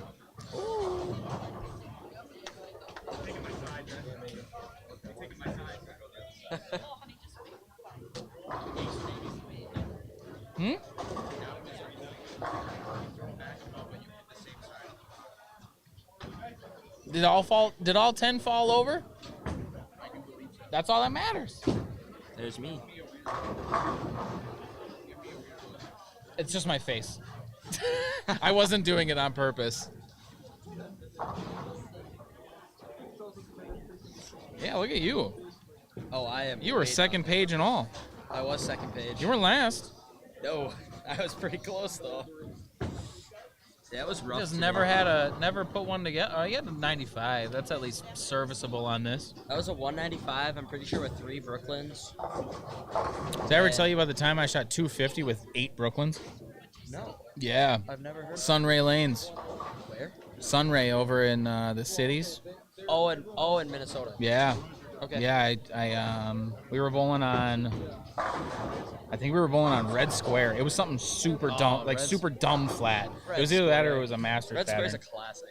And the last game, I was so far out of it, I was just horsing around. Oh yeah.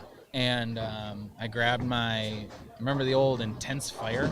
The Storm Intense Fire? Oh, I do. The ball smelled like Big Red. That was the only reason I Big threw Red? it. Yeah, the gum. Oh, like the gum. Yeah, cinnamon gum. Yeah. And I think I went front 5, and they were all Brooklyn. Hey. So I'm like, That takes some skill. I'm gonna aim there now. Duh. So then of course I miss right and I split.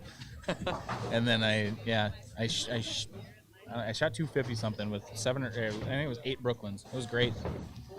That Robert's sounds trying like a not to do that though. Oh man, that was Hey, that was not a Brooklyn. That one that was- was straight flush. packed. For sure. Best spare shooter in the building though is Mackenzie, right? Maybe. Dude, she's got to be up there. Who's the best spare shooter on the floor right now? I don't know. Robert and Braden are pretty good spare. Yeah, but Mackenzie's Riley's pretty damn good. But like, I mean, so is Trey. There's a lot. Trey's Of an good, there's a alright, lot yeah. of good spare shooters out here. Yeah. They made it to the advancers round, so they've got to have That's made true. a couple spares. That's throughout the true. day. All right. So is that Braden that shot 201? No, that's Riley. Riley shot 201. Yes. So Braden's looking at Robert going back up ball now too. Wrap 7. that whole thing confuses the heck out of me.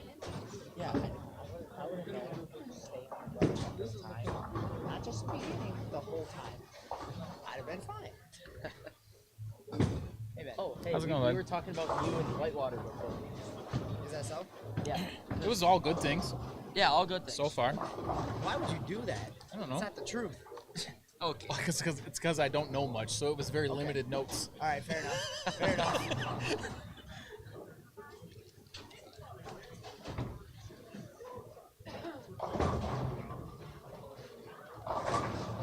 And then you finished in second in singles last year too, right? For state? State. Yes. Yeah. Against See, this one right here. see this old brain box ain't worthless yet. Yeah, against Man Bun over here. Yep, that's not even in a bun anymore. It's just It's a man half-ass ponytail. Sorry, viewers. That's okay. That was not me. it's okay. That's just Carter. That was some random kid. Carter's got home field advantage. He can say most of whatever he wants. That is fair. So is Braden back? Did he back it up that last one? I think he's backing it up now. I'm pretty sure he is. I mean, I know he ain't throwing it up the right ditch because of how far left he is. Oh, yeah. Back up. Whee! Ooh, that's typical Brady. Carry. Oh my goodness. It's ridiculous, dude. That's crazy, boy. I don't even understand it. This guy's so good. Dang.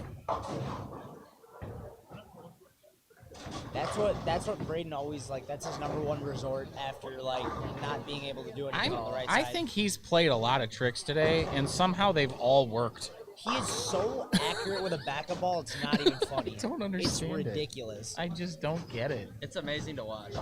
I love bowling with Braden, whether it's just practice or tournaments or not league, because we're not from the same place. But it's just so fun to watch, like him progress through the day and his mentality throughout the day. It's amazing to watch. One of my favorite things to watch about Braden is when he's just piping it up the gutter, like 20. That's amazing. The pin action is crazy. Shit.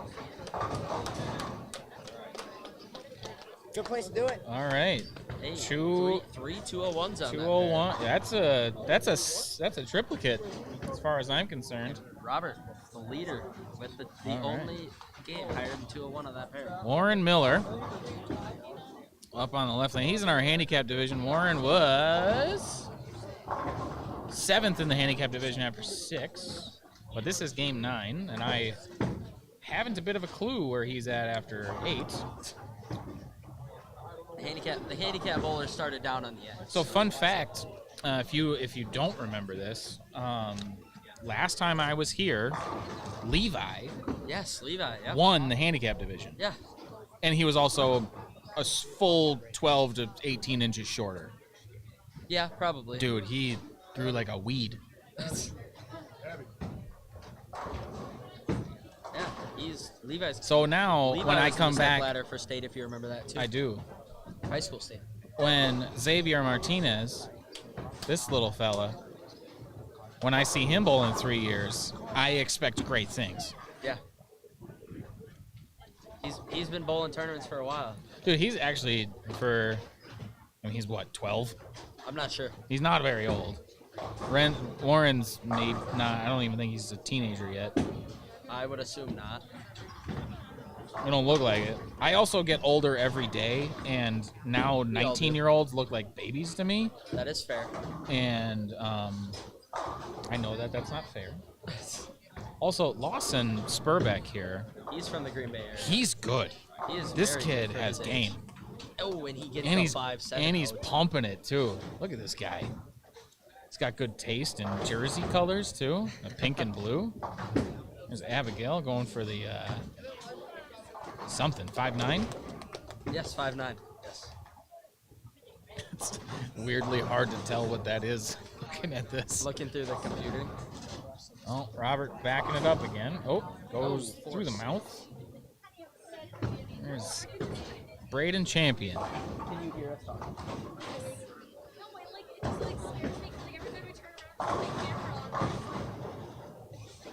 There's Big X here. Oh, do the thing. I don't know how. Oh, you got to get a little more body English in there, kid. Robert takes his medicine and gets his one. Great spare there from Braden. Abby Jensen. Leaving just the 6. Big X here. Going. Oh, he's backing it up at the sleeper. It was an idea. I bet that idea's worked for him in the past. Just didn't seem to do that time. So you said Abby Butterfield's your cousin? Correct. She's my little cousin. Nice. Oh. All right. So is Braden gonna back it? Yeah, he's backing it up. He's way too far left to not be backing it up. Yeah.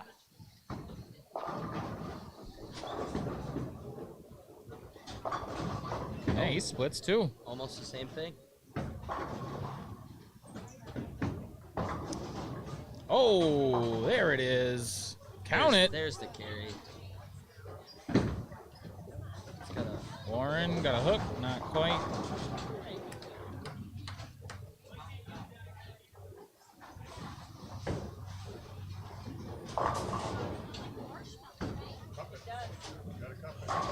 Trey there. We're almost done.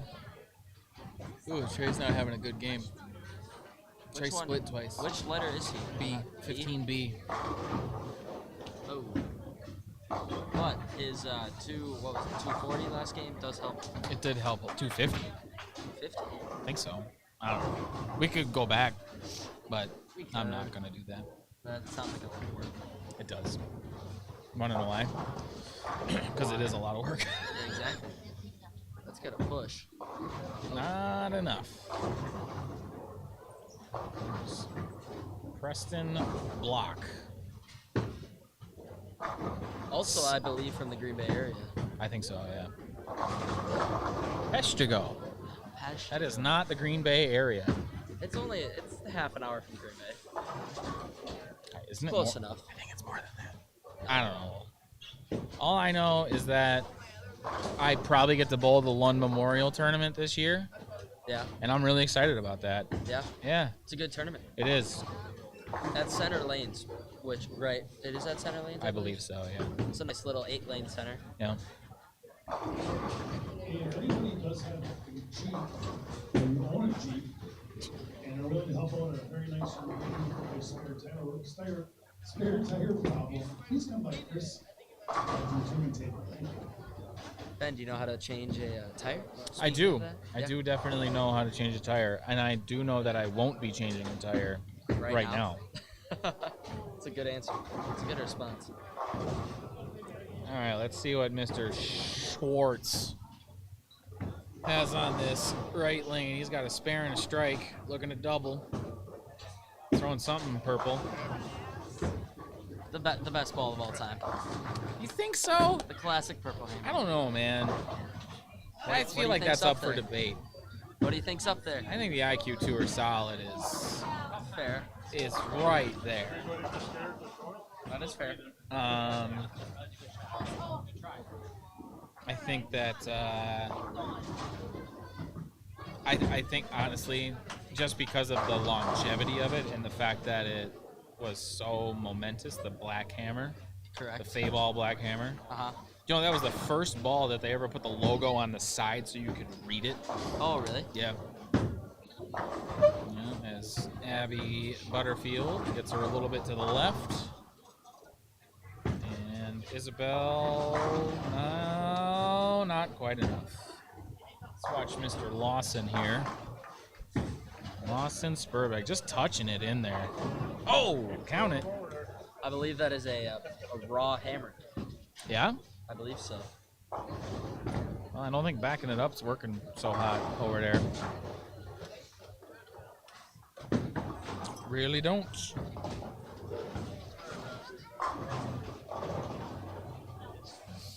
She's not going to calm down, Mr. Spokes. I'm just telling her to take a deep breath. Plenty of game left. She bowled, her first game for advancers round was like I believe it was like a 148 with her handicap. It was like a 206. Yeah? It's a good way to start. I don't know what she shot last game, but.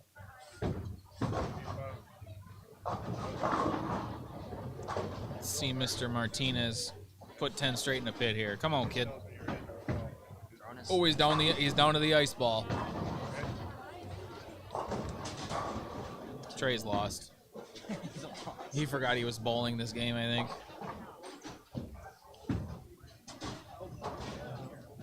$15 and $16 apparently is I was told before, is a notorious bad pair on this gray gutter side of the house. Oh, what color are the gutters over there? Blue. Oh. See, it's interesting because, like, since this is, like, one of my home centers, yeah, I prefer to bowl on sport shots on the blue gutter sides, the bigger side, but I prefer to bowl on the house shot here at Ashwaubenon lanes on this side. Why? I don't know. Like, I've always understood this low side to hook a lot more. Yeah. Which we saw today, but not in the way that most people would consider the ball hooking more, because it just hooked a ton up front. Correct. Oof. But I don't know. And that's all that I know. Risk. You gotta realize this is her ninth game. No, I know. It's black. Well, yeah, it's backing up. o'clock. Oh, not even 4 o'clock. It ain't even 4 o'clock. We're cruising on by today. We are. I think last time we were here, it was 8:30 by the time I got out of here. That was a long day. We're already at 5.5 hours of stream, though. We're doing great. We are. Doing great. Just want to give a shout out to Mr. Ben Glasscock and 10 Pin Life. Hey, thanks, buddy. For coming out here to We're here. stream this. We're doing it. It's awesome. It's great. It's great exposure for these young bowlers. Dude, the first time I did it, I explained it a lot. I haven't quite explained it today, but the sheer fact of if you were to take the volume of talent that is in this room, in this bowling alley, especially when it was like during qualifying, there's just that when many it was kids. full. I would put Wisconsin youth bowlers up against any state across the board. Yeah. And I think that they'd win a lot. They might not win them all because I don't know everything about every state's youth programs, obviously. But I know how hard this sport is, and I know how to, some of these tricks that some of these kids can do to these bowling balls. Oh, yeah. And it blows my mind that they can do it at 18 years old, or 16 years old, or 22 years old. Yeah. Braden he got a huge break there, leaving just the 6-man. Oh, man, Lawson can't miss. Look at this guy. That's his lane.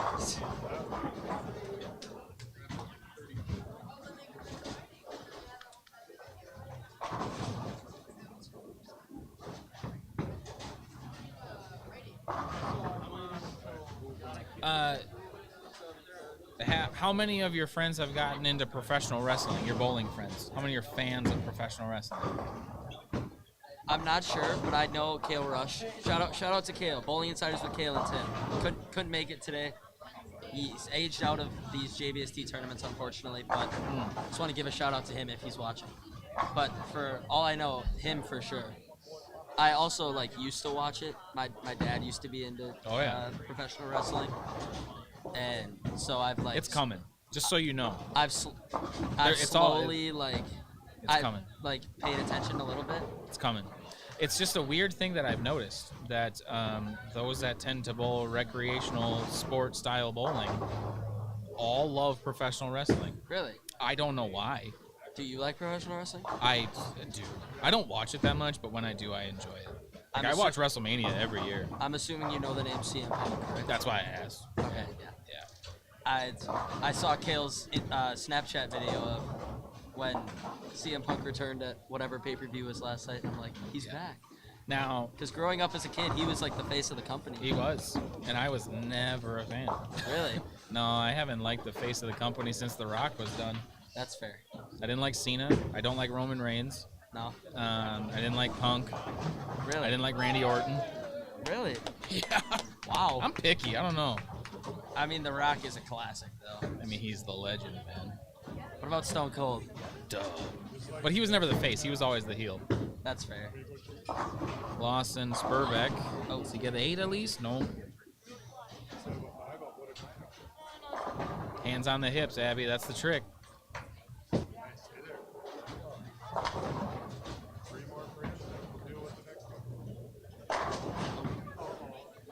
Oh, whoops. Well, Ren's checked out. He's ready to go home. He's like, 9 games is 7 too many, Dad. Isabel Zerbel. Flushed.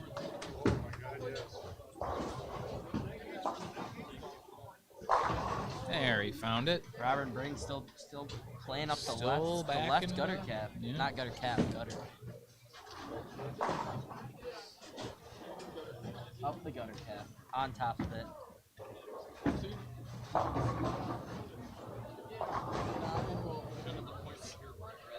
Trey back 3 for 187? 187. Yeah. Watch that, we adjusted up. He's going to be 4th. You think so? Yep. Yep. That'll be just enough. He's either 4th or he's 5th. He'll be right on the number for match play cut. And another split. Those are just one-game matches, right? Yes, I believe so.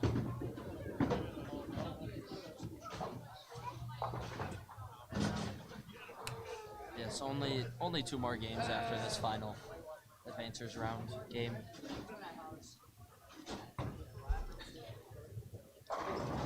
It's like music to my ears, Mr. Spokes.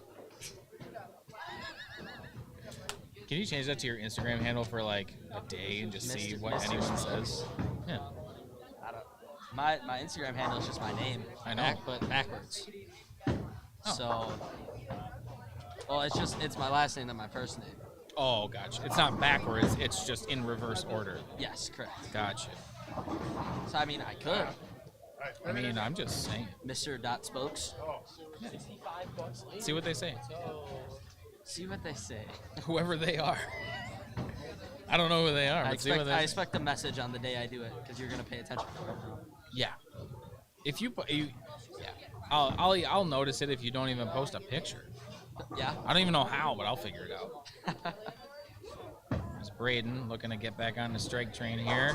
Ho! Splash the rack. Oh, the tricky 5-6. Oh. That's a long day for some of these kids. I know. 9 games is a lot. Especially for Abby. She's I think this is one of her first cuts at one of these youth tournaments. Yeah. So she's used to the 6 games, but then following the 6 games is a little rough. That's a whole other game. It's hard to build the endurance or the stamina for 9 games of bowling.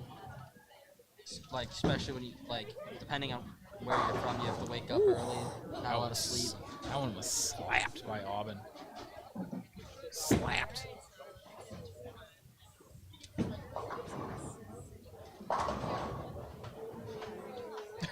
Woohoo! Finally gets one to go on the right lane. Riley's got spare 4 in a row. 5 in a row? 5 in a row. Yeah, 5. Maybe not. Trey might not. He's still got his shoes on. At least he hasn't completely given up. He hasn't brought his bowling balls out to the car like yesterday. Oh.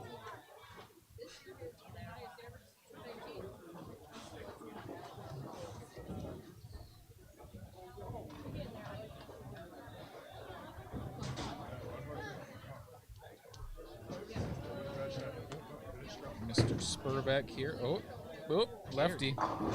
Oh, wrap 7 on a Brooklyn hit. Did you kick yourself in the head hard enough to knock yourself out? Should be in. Yeah? I think so. I think the closest person to me is 60 back. Really? Oh. Really? Riley gets another one. Like 230, yeah, me like 30.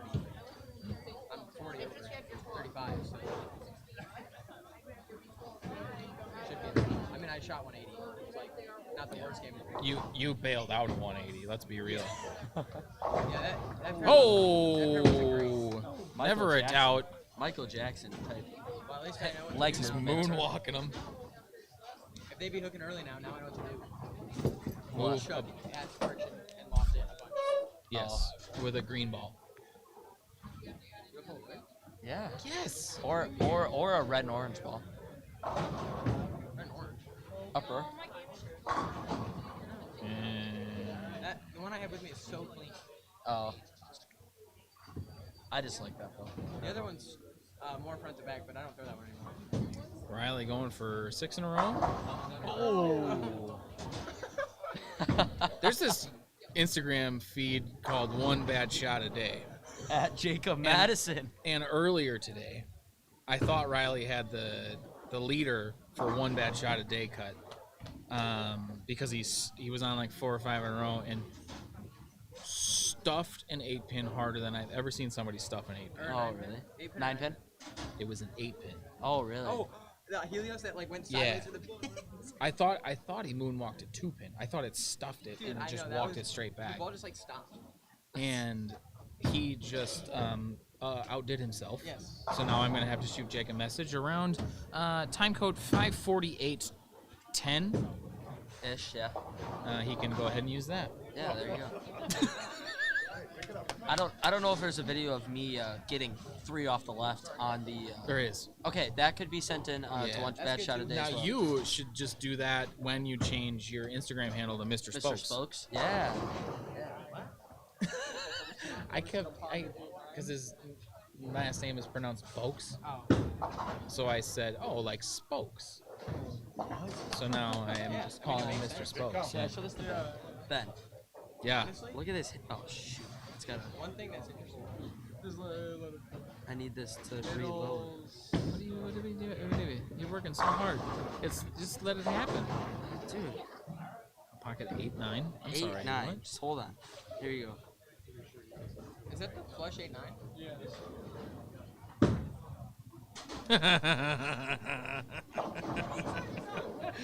Oh, bowling pocket is 8, 9. silly sometimes. Interesting thing to note. Both of the leaders think the left is, or the right is bad. They do. That's why they're throwing it on the left. Well, Oh, Braden's Braden got it walks that one out. So I almost want to be 4 seed so I can bowl Robert. Because Robert is trying the right. Looks like he's trying the right. Big time special edition. Oh, is that what he's trying? I threw that the other day. Is it good?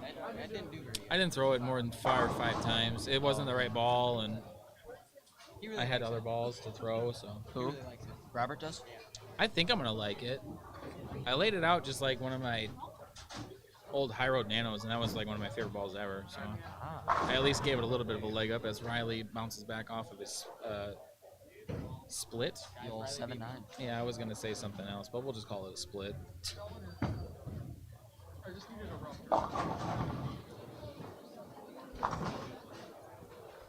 With the spare conversion.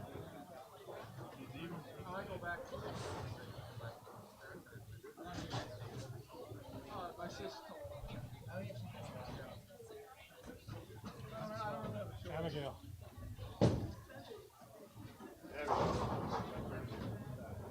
Do you need anything?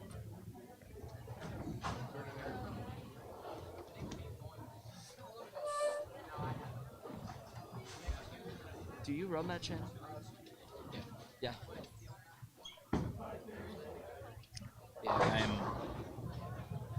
I don't own it, but I just do all of it. Oh, okay.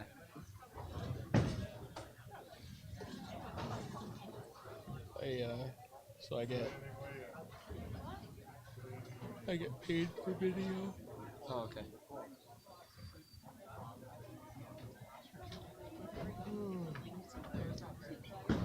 Mr. Malish doesn't back up at the 10 pin. Converts. So Riley's looking at 250. Robert's looking at 180 off the sheet here. Braden can shoot 2-0, and Aubin can shoot 2-0. So yeah, Trey's actually in a fine spot as long as. Yeah. Oof, that didn't look very good. These lanes are in a very curious spot now. They are. At least for the right-handers, the right side on the gutter where the urethane's been in play for most of the day is starting to go away. Yeah. Might have to jump inside. I don't know with what kind of ball. Jump inside. Oh, and the heads are just completely blown apart over there too. Correct. That's a good spare.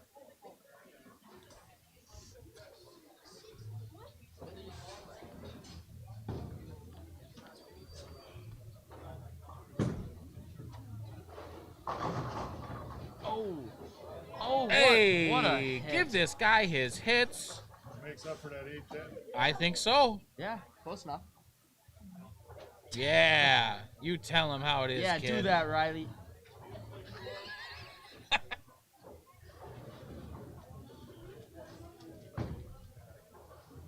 That was better. That was better.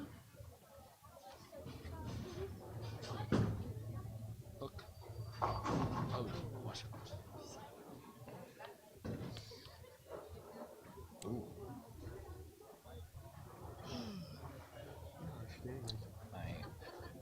internet just took a huge dive. That's interesting. Ashwaubenon Lanes. There it comes back. Get your internet working. Well, you know. That's because I'm not on a tournament stream. Oh, yeah. One. Fuck. That was a great shot.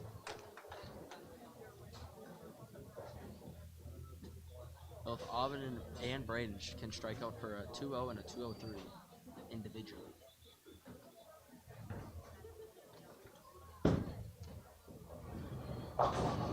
Oh, 2-8-10. Seen a lot of those today. There have been. I think I left one today. Seen a lot of 2-8-10s today.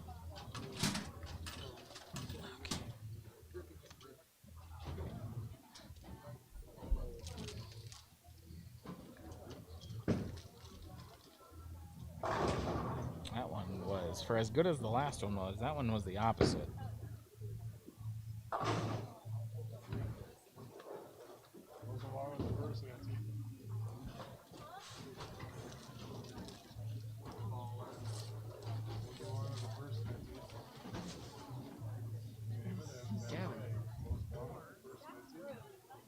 The question was, why are Vader and Malistrom backup balls? Is the right burnt up? The right's fried. It is. It's yes. gone. It is absolutely obliterated, and you have to be able to knuckle through it if you want to have any shot. Wait, can you go back to that? Sorry. No, you're good. Oh, I like Kale's comment. My boy Robert getting some free 1x a day content. Doesn't even have to work for it. Just has to screen record.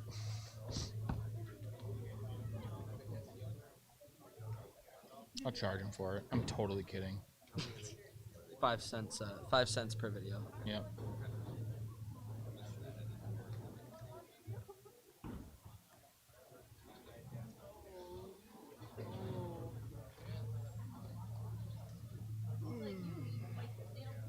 All right. Well, there's it. That's 9 games of qualifying. Done. is. Nailed it. So now we wait. Now we are just holding on for some matches here. I'm going to take a break. I'm going to go take a walk. We'll be back. I'm going to hope this internet stuff picks up because it is rotten right now. I'm going to see if I can fix that.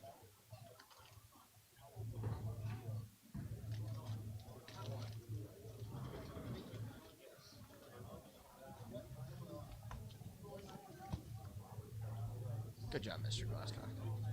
Thanks, Mr. Spokes.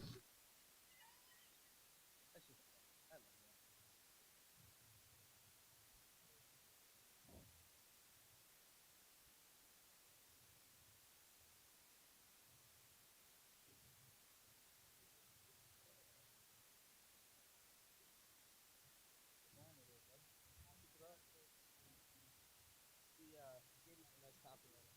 Things on the room.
to handle this as a one-game match. You get 2 practice balls in each. That's what we're talking about, folks. Nice quick transition between rounds. That's what I like. I love that. That's what I like. I love Good that. work by Chris, getting the scores in and done and ready to Score rip. sheets were in. It's good. Love it. Love it. Now it's my internet would just work. Also, a big thanks to Ben Glasscock for live streaming today on YouTube through his page 10 of Ben Live. All right, we'll get him turned over here, and we'll get you guys going for 2 practice balls in each. 2 balls on each lane. Nice quick practice, even. That's my jam, dude. No, it's just match play now. The higher seed. You were the 3 seed. Yeah, she will get 2.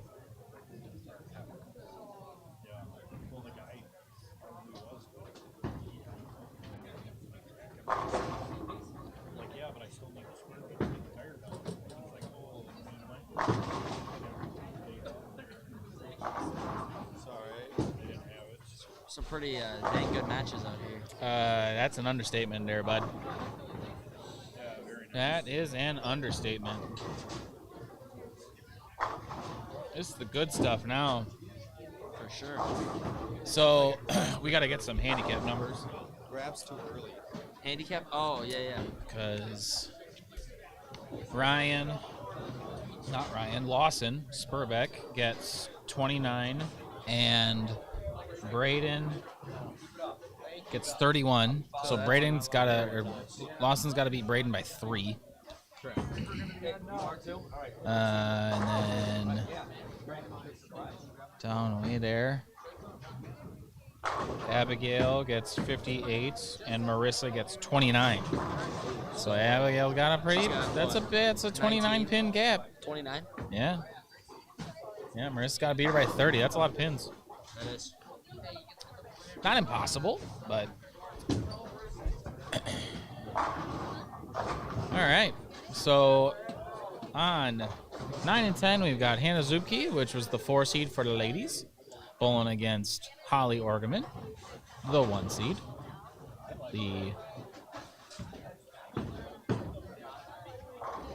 She winning. I think she won last JBST.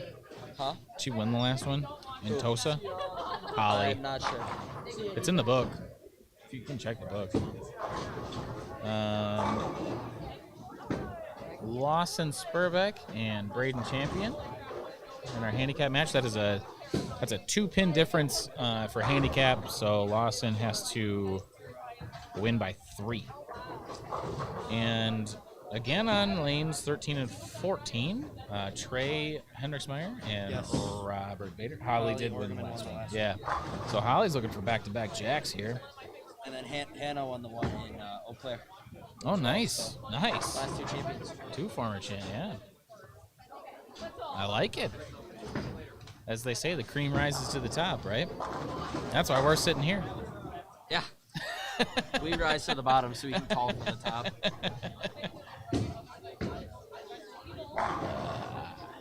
On the off pair, which you can sort of see, we have Riley Schwartz and Braden Malish bowling the 2-3 match on the boys' scratch side of things.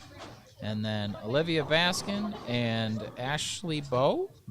It's Bow or Bowie. There's no I, so I don't think it's Bowie. They're bowling the other ladies' scratch match. Also, that moonlight situation they got going on the blue gutter side looks pretty wild. Cosmic stuff. That's new, because I feel like I've never seen that before. That's loud. That's a lot of green. The gutters are all lit up and stuff. Are they? Yeah. Oh, yeah, they are. They do such a good job here. They do. Like, it's not my favorite place in the world to bowl from a carry perspective. But it's always... The back row is not fun here. It's always clean. Oh, yes. The bowling part, there's never huge breakdowns. No. And the food's good. Oh, yeah. That's a win-win-win at a bowling alley, if you ask me. I don't know.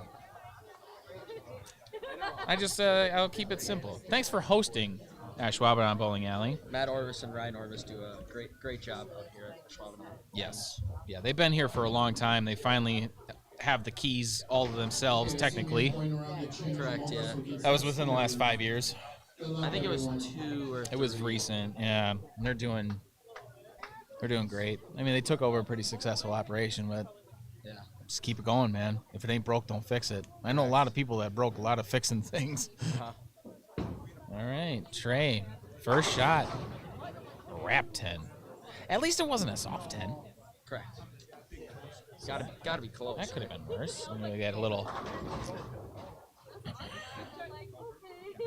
side of the screen action there. I have to laugh because I say poker and that's Yeah. it's poker, but I use Chris. There you go. Braden gets up there and fires it through the spot. Good job. Trey going at his corner pin here. Spare shooter Trey. Takes care of it. Hanazuki just spinning whatever the heck that thing is. Is that a Widow 2.0 hybrid? I think it's a speed. Solid. Oh, it holds, yeah. I believe. I could be wrong, but I'm pretty sure it's what it is. I'm about to find out. I'll tell you that much.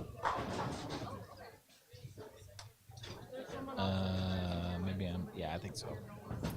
Looks like a Columbia 300 speed. Robert goes up the right-hand side with the big-time special edition there and goes through the face for a 310.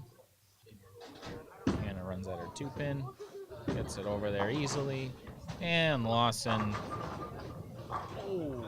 honestly, shouldn't have been standing, but I thought he was going to have one of the coolest hits of the whole day, because if that 7 would have gone. That was a dang good messenger.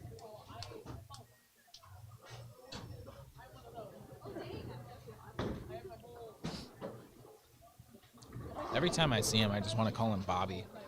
Who? Robert. Oh, yeah. I think it's mostly because I know he doesn't really like it. Bob Vader. Yeah. Or Darth. Oh, classic. Yeah. Lord Vader. That's even better. It's a little more insidious. Ashley Bowie on the right-hand side of the screen there leaves a 4-9. That's rough. Holly off of a opening strike. She is way left. And thank you, Chris. You're welcome. Good shot. All right. So results after 9, as we can watch our matches happen here. Let's start here. Oh yeah, Trey beat him by 90.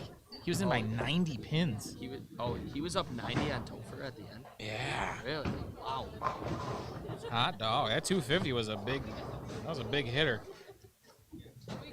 And they were the 230 before. I mean, he was within 100 of Vader, and that's pretty good. So our final results, as Trey throws 8 pins at the 10 pin and gets none of them to hit it. Robert Vader was first with 1940. Braden Malish, 1907. Riley Schwartz, 1876. Trey Henriksmeyer, 1835. Topher Shashinsky, Yep. Good work. 1745. Derek Hayes, 1735. And Aubin Williams, 1724.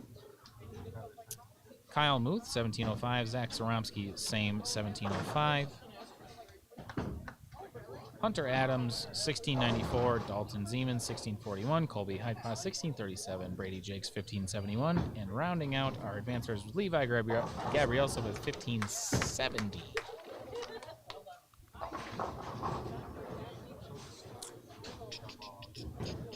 On the ladies' side of things, Holly Orgerman led the way with a 1576. Ashley Bowie, 1494. Olivia Baskin, 1492. Hanazuki, 1477. And 8 pins under her was Mackenzie Krause at 1469. Fortunately, Mackenzie put up a $140 the last game to miss it by 8. That hurts. That's not a drive home you want to have. He lands the messenger on the 3rd attempt.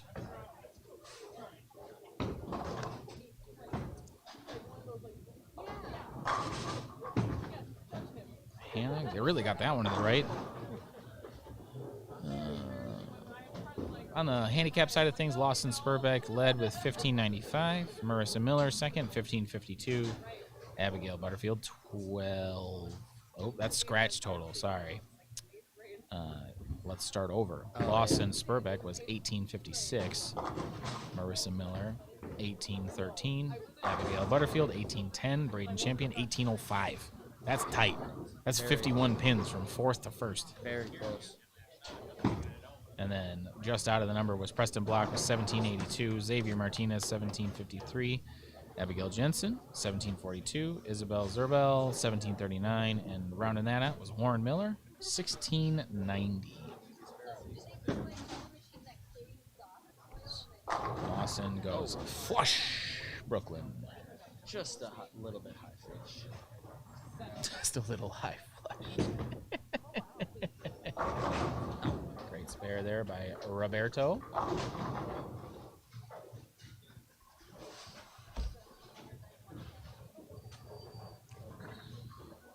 don't even think that thing has a see-through. I don't know. I don't think it does. It's just fancy.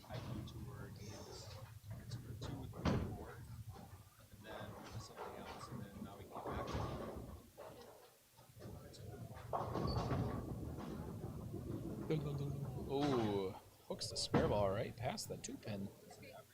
Caught a few extra finger holes on the way down and had all that extra surface from the edges. Oh, for sure. Or the rubber. Probably the rubber.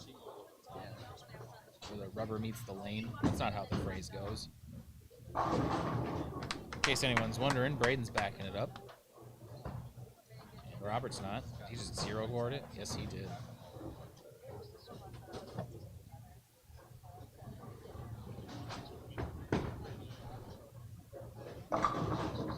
Oh, man.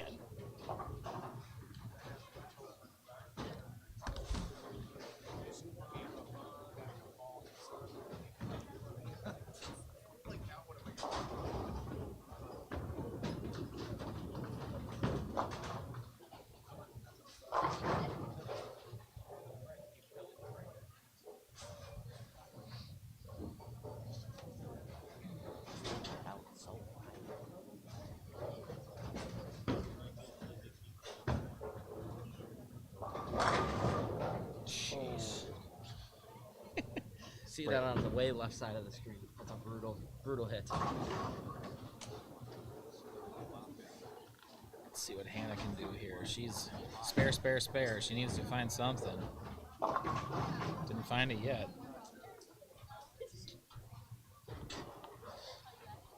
Robert put her in the zero board after a spare, so that hurts.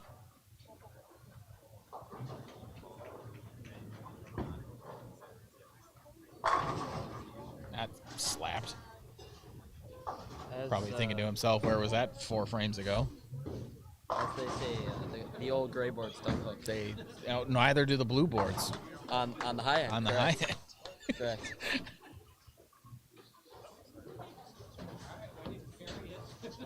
And going for 4th spare in a row here. Gets them both. Well executed effort there.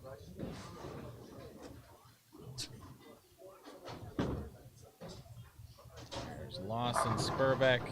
Soft 10 again. He's gonna have to start shooting some spares here. Let's see what Mr. Hendricksmeyer can do off of his spare strike. Oh, that was a great shot. That one was aced. Laced.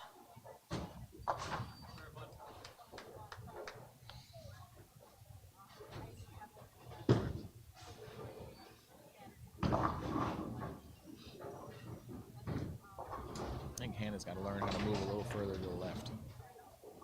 She's just trying to shove it through something that just ain't there anymore. I can't say anything. She bowled a lot better than me today. For sure. No, there's no doubt about that. How's it going? Good, you ready? Sure. All right. You're out of the way, dude. I'll just have Ellison take over for me. Hey, why not? Why not? The man, the myth, the legend, Mr. Chris Tuskowski. How you doing, buddy? Good. It was a good day. Yeah. Things Yeah, went- everything went really good today. Yeah, I think so. Still going smooth. Oh, yeah. What possessed you to pick such a difficult oil pattern today, sir? Well, the manager at the center, the owner of the center helped me with that. But I know that the bowlers like the tougher oil patterns and all that. So Yeah. we've been doing pretty good on those. Yeah, no, I think it this is like was- the 4th tournament in a row or something like that where the boys scratch cut's been more than 100 under. Oof. For 6. That's a grinder. It's good though. Yeah. Brings the best out of them when they need it. So. Oh yeah, What and do this you- helps prepare them for the other tournaments. Yeah, for sure. What's been the highlight of the season so far? It's hard to say. It's, you know, some of these tougher parents we haven't had any 300s yet. Not yet. No, I think like 280 something might be the highest right now. I could be wrong. Season's going well though. Yeah. Good. Entries are down a little bit. Yeah. I know that we haven't been getting a whole lot of girls scratch, but today we had 17 of them. But that's pretty good. Yeah. When we were in Eau Claire, we only had like 7, and yeah, we haven't been getting over 20 of them. That was a weird weekend though. Yeah. Eau Claire weekend. There was college stuff going on and True.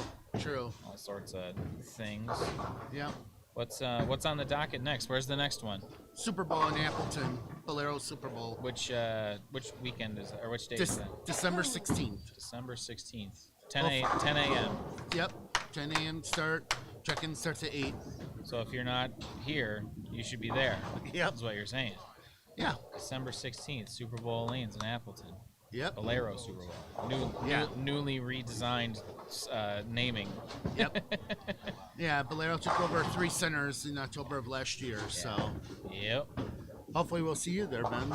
I can't. I have to bowl that day. Oh, okay. I have to bowl in Madison that day. But then we're up by you in January. I will be here. Yep, I'll be streaming in January at Weston for sure, because that's the 20th, I think. January 20th. Yeah. Yep. And then Robert Vader, who's bowling right now over on, I think 13 and 14, he's gonna have a high school tournament there on the 21st. So we teamed up. Yep. We yeah, my kids will bowl. My high school kids will bowl this team challenge thing, because that's somehow it's harder than this was today. It might be a little easier than the pattern that we have here. it was impressive. How many years you been doing this now? I know it's been around since 06, but how long has this been your thing? 17 years. It's been your thing the whole time? Yeah. Ever since I started it. Well, Crazy, 10 kids, $250 we awarded. Crazy, man. Yeah. You know that? I respect it. It's because the thing is, I was saying it earlier today, it's like, if it isn't for events like this, you don't get those two in Braden and Robert. You know what I mean? Yeah. Like it's not to say that, all the credit goes to the people that run the tournaments, but if the tournaments don't exist, they can't show up, or they got to drive, Exactly. 6 hours away to bowl something that's up to their level, and Yeah. But we're just very very awarding some good appreciative money. of it. Yeah. We're awarding some really good money. You're almost at $750,000 Yeah, giving out in scholarship money. 715,000 That's awesome. after today, and for the year so far, or the season, just over $19,000. That's crazy. So I love it. What's the any big advancements on the horizon, or just stick with what's been working? Just sticking with what's been working. I know we had a survey thing to see what we can try and improve. There's a couple of things I'm going to try and do, but I just have not had time. Yeah. Just been too busy. It's tough, man. I got some family things coming up here, so I'm not going to be able to really focus a whole lot on the bowling, but, That's okay. Yeah. Family comes first. Yep. I feel that. I got family, so I'm still going to do my regular work, and then I'm still running the tournaments, but I'm going to give up on my bowling for a little bit. Oh yeah. See, I did that too. I bowled 9 games of league this year. Okay. It's been kind of nice. Well, I've been struggling, so right now I'm about 25 pins less than what I normally am. man. So maybe it's a good thing. Yeah, I'll you take could time. use the break. Nice. So yeah. How was the Lake Michigan Cup this last year? It was good. We were in Dyer, Indiana. We ended up winning 2 of the cups. We won the Cross Lake Battle Cup for the 2nd year in a row over Michigan, the MJMA, Michigan Junior Masters. And then we finally beat the finally won the Illinois Cup over the Illinois State Scholarship Tour for the first time in the 5 years. Awesome. That's a lot of We had a talented couple of bowlers that made the all-tournament team, and we're going to be looking forward to this next season. Hopefully, we'll be able to get to the final, the big cup sometime. Yeah. We've won all the head-to-head ones.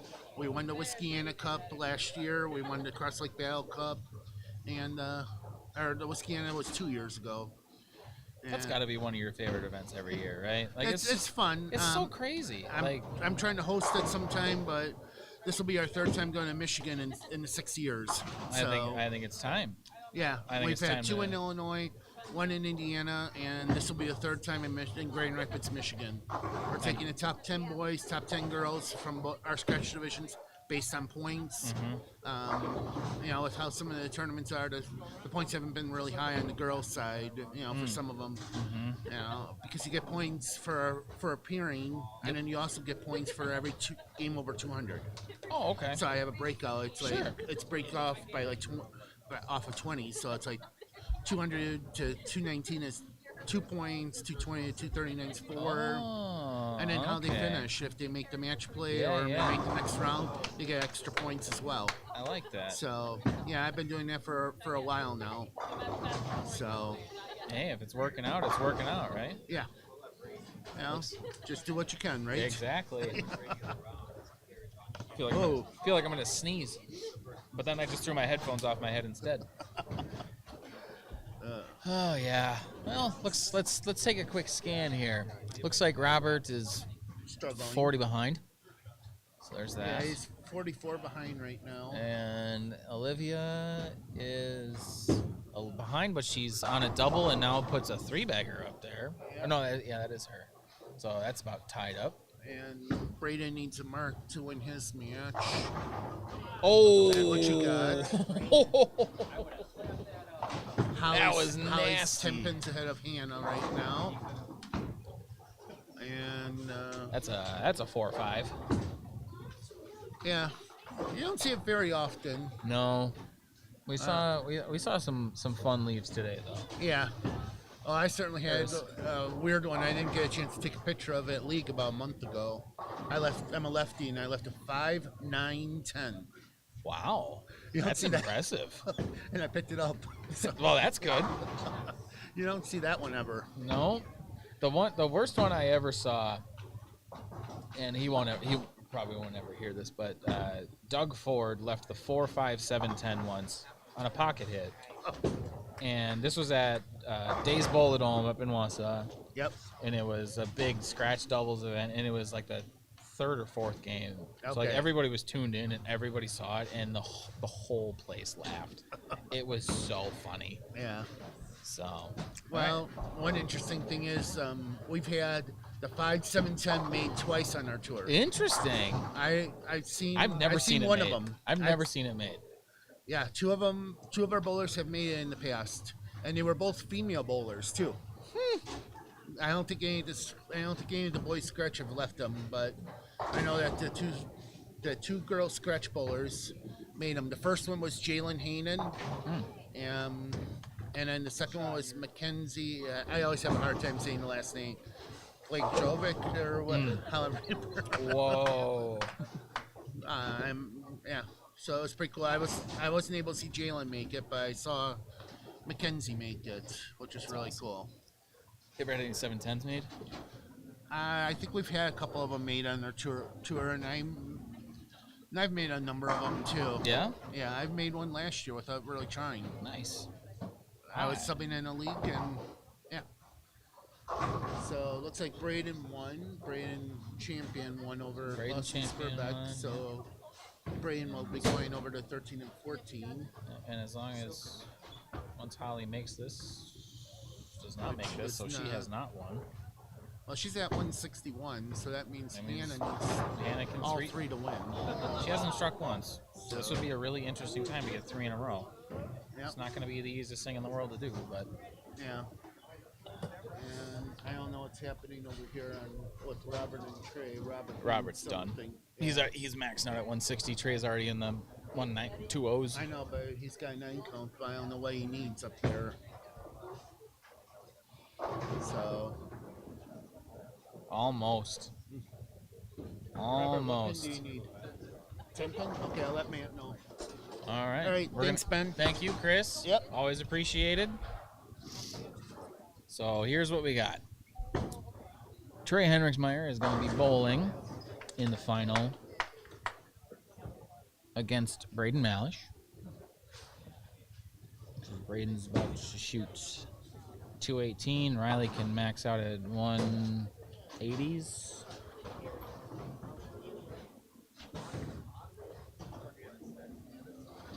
Who won for the girls? I believe Olivia Baskin won her match over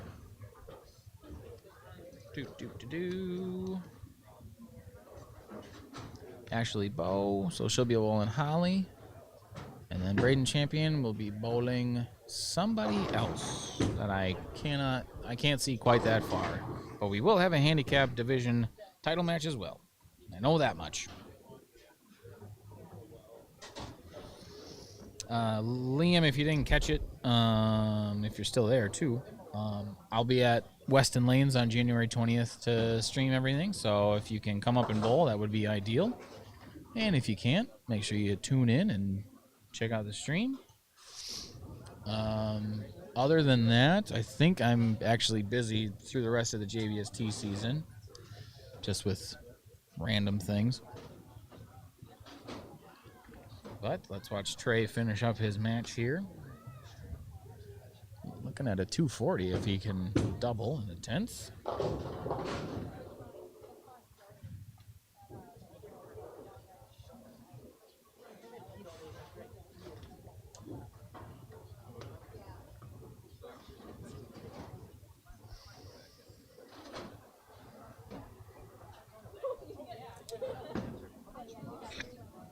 But they're just running through the motions because this match was done in just about the 8th frame.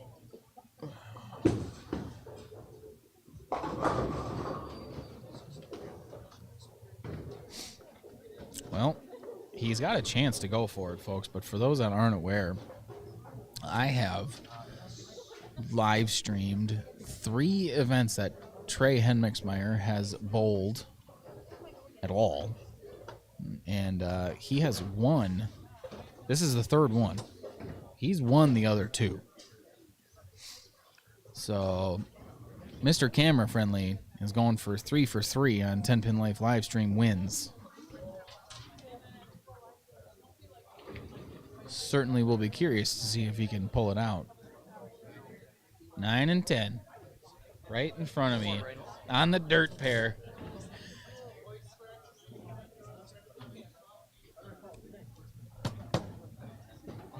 Mr. Spokes is back. My partner in crime here. I was told before that my mom's watching this live stream, so I just want to shout out Mom. Hi, Mom. Hey, Mom, how's it going?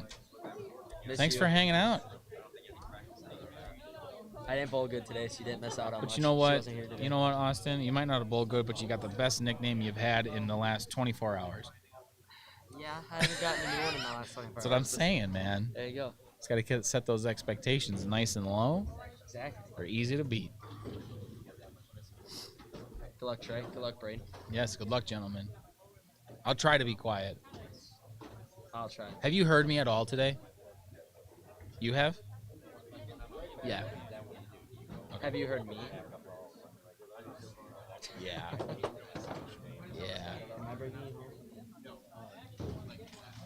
Yeah. I got to ride home with Trey. Yeah.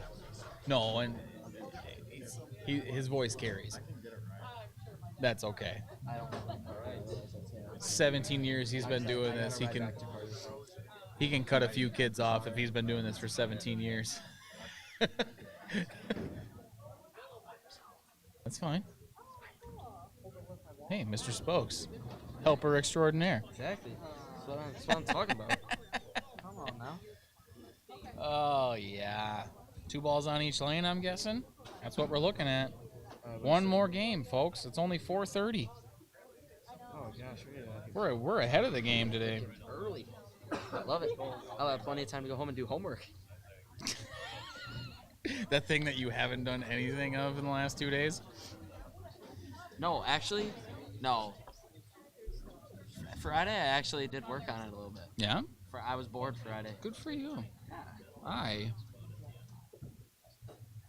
work at home, so all my work is homework. Oh, that's kind of nice. In Also, some aspects. my kids live at my home, and that's work. That is work. But However, you know what? It's got to be nice that you can, if you need to like de-stress from work or anything, your kids are there. Or are they added on to the stress? It depends on the day. It depends. I love them. That's fair. I love them to death. However, let's be real. They're not always a stress reliever. That's fair. Oh, yeah. There we go. Olivia Baskin, Holly Orgeman, Abigail Butterfield, Mr. Spokes' little cousin, Braden Champion, Trey Henriksmeyer, Braden Malish. 6 remain after 10 games. And 3 will prevail. Prevail, yeah, that's right.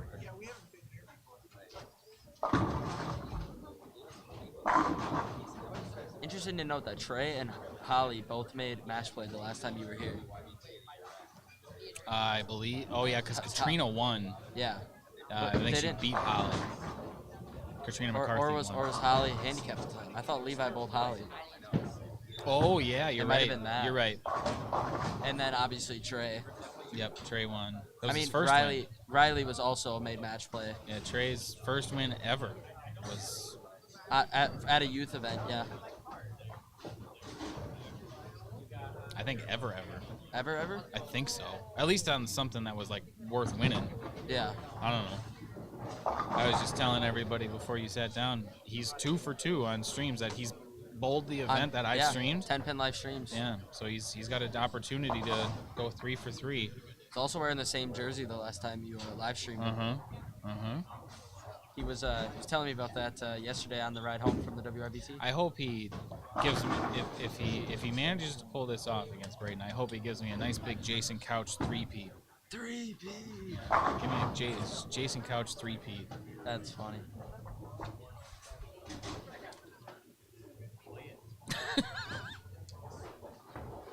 Just finishing up some practice here. 2 balls on each lane.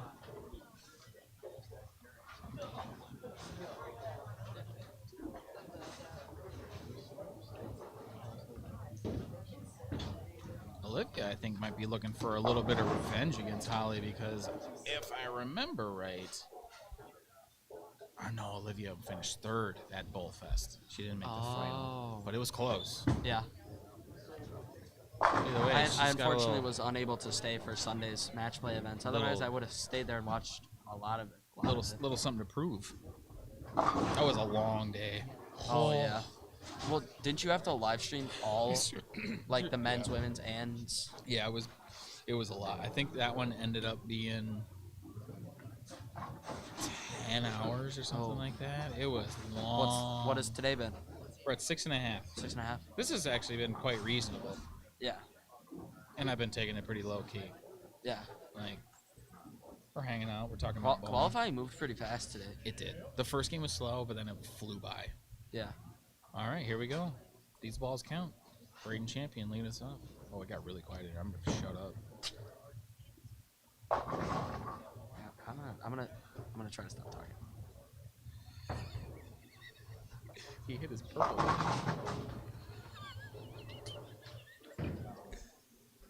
Big 4 for Holly. I'm not laughing at Holly. I'm laughing at Braden commenting on Trey hitting his purple with 360 before.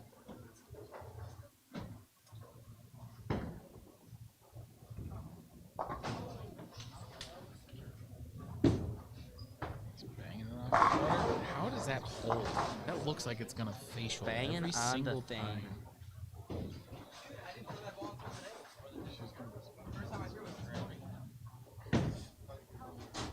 That's working for you. Oh. Wait. All right. Olivia Baskin is she bowling on the wrong lane? Olivia. Yeah, I'm not catching her. She's definitely bowling on the wrong lane though, so she's gonna have to rethrow this. That's a good That is a rethrow. good rethrow. That was calculated. That's just an extra shot of practice on that lane. It wasn't on purpose, folks. No. For those that don't know and may just be like casually watching, that was absolutely not on purpose, as Braden just thumps 10 straight back. The nerves of match play do get to you. Yes. I have felt those before. Yes. They are hard to overcome. At high school state this last year, we made the step ladder as a team. Yeah. And the rule is the left lane has to start the frame. Oh, correct. Yeah. And we were on the right lane. And we ended up jumping out ahead, like on accident, because we had like a 3-bagger, and just like it just got ahead of us. Yeah. And they almost took our strikes away. Really? Yeah, dude. They didn't do it. The and DC that's where Everest Evergreens. That's where we're gonna leave. Yeah, dude. I had one of my kids made the cut today, Brady. One of them didn't. Oh. The other 4 didn't show up. That's okay. Darn. Come on. It's Lane. all right. Somebody's gonna go. Who's gonna go? Yeah, Braden's going first. Looking for an opening double. He rolled the. He hated that.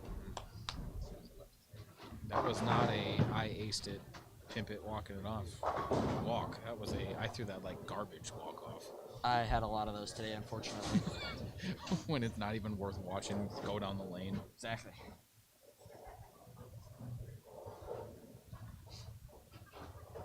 Got real quiet in here. Smash play. It's intense. I know. What's the deal?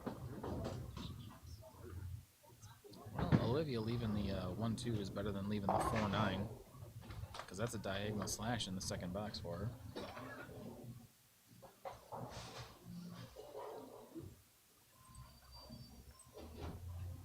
Braden make his 6-10 spare. Ooh, 2. It's a good 2. Never a doubt. Never a doubt. Braden is off of a couple opens here. I think our handicap division bowlers are fully exhausted. Oh yeah. I know from Abigail's perspective, she just told me that it's getting hard.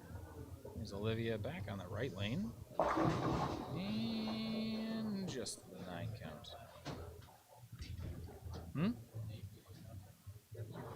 Braden's a 30-year-old Rhino Pro. Not even the new one released by Brunswick. He has an original. An old green one? Nice. Teal. Yeah. But no. Hey. Good bowling, bro. Good bowling. That would have looked really good today. Especially Hey, on this now. Just on straight dirt. Yeah. Yeah. Come on, double. It's different. No. He's got 21. It's not worth the carry most of the time. Red champion at 31. Abby is 50. Never know. 7. Holly Orgeman throwing the Rubicon UC3 through the face for 10. Count it. Give her her hits. She got all her hits right in one there. Mr. Hendricksmeyer made a spare, so we're even up after 2 here on our men's scratch division. That looks pretty good. Little loft in the front part of the lane. Kid's just figuring out how to trick all these freaking bowling balls, man. Ooh, it's not a bad shot, but leaves a 2-7. Holly's got to get it through the mids. Not quite enough. Every time I see her bowl, I just think to myself that I just want to put her hair in a ponytail. It's just so much. What does one do with all that hair? I would have no idea. Got the short curls, you know. Yes, short curls. Do it again. Spare ball's hooking.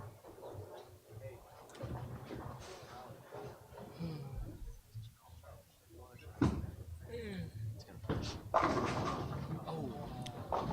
All right, we officially have a winner for one bad shot a day. No, I still think Riley's 7-9 is that was gotta awful. be up there. That was Riley's or this one? That was I mean awful. both of them. That was straight robbery. Like he threw that pretty well. Yeah. Score monitor marked that 6-pin-ish for Braden as a head pin. I just have to say that. Guess 9 is 9.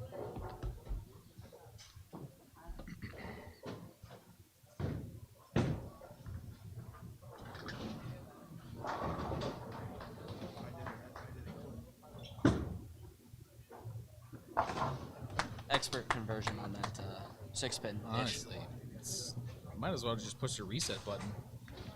You know what's going over. Yeah. It's pretty darn good.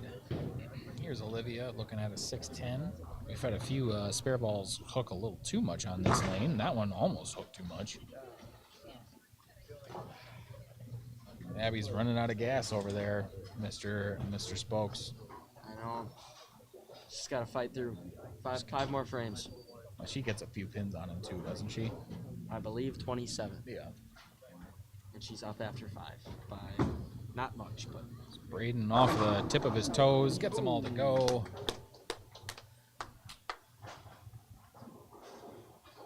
Abby with her 6th frame. Oh, she gets the Brooklyn flush. hit. Maybe. It picked it up as a head pin. Yeah, no, that was a head pin. The eye caught it as a head pin. Yeah, it was not out of range. Yeah, that was a huge offset. Yeah. All right, Mr. The eye saw it as the head pin. I think the 3 might have got it. Oh, shaky. Honestly, that wasn't his best shot. I'd take 9 on that. I'd be pretty happy with 9 on that, actually. Yeah. Braden, the champion, gets 1. Holly gets 10. Holly Orgeman with that freaking Rubicon UC3, man. Looks like that ball was made for her. Braden with the ball change. That was a very good ball change. That was hammered. Trey with the conversion.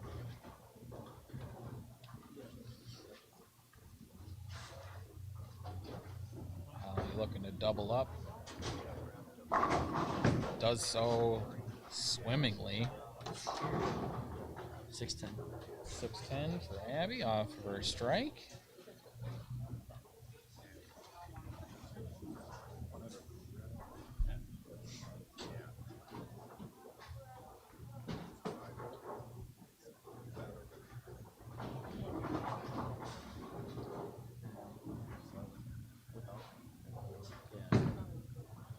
I think she made that.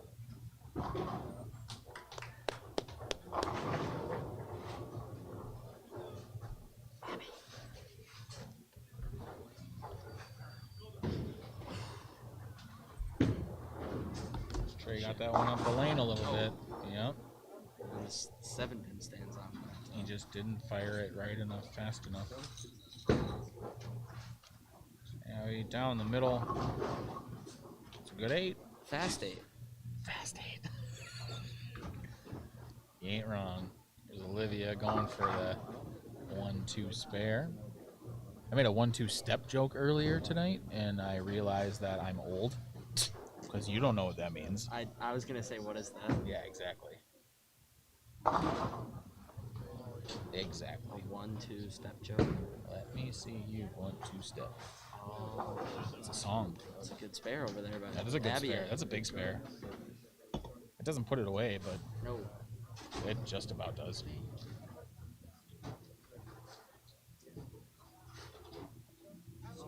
Braden's ball change could be the difference here. If it works on the right lane, you might have a chance. Let's see what it does. Hook. Oh, nothing. He's rushing. It's going real quick.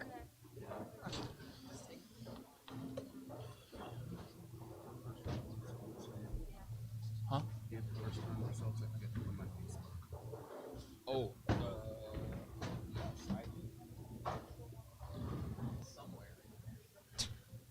Somewhere. Or it might be over there. It might be on the bottom. That first round of of the matches?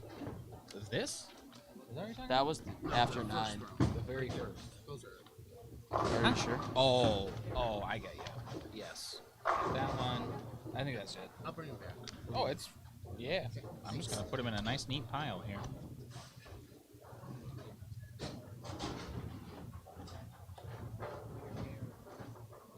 Nailed it. Yeah. Beautiful. Right. Abby looking to put this one away. Braden did get a strike on his second shot there. Ooh, is that half a loaf? No, that's 6. 6? That's my favorite term in bowling. Half a loaf? 100%. It's a good one. Holly Orgeman, Rubicon UC3. Trying to run at Brooklyn. Braden leaves the 3-6. This match is far from over.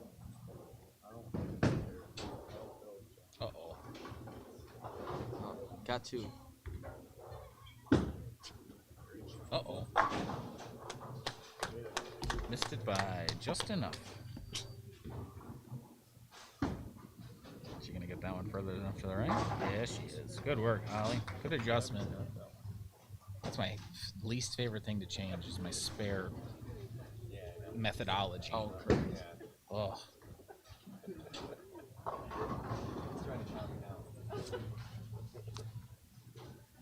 What's her at 120?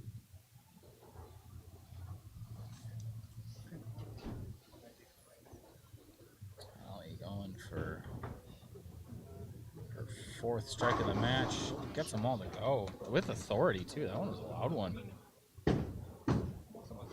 Abby and Braden go at the exact same time as Braden strikes. Nice strike by Braden. Nice spare by Abby. Yes.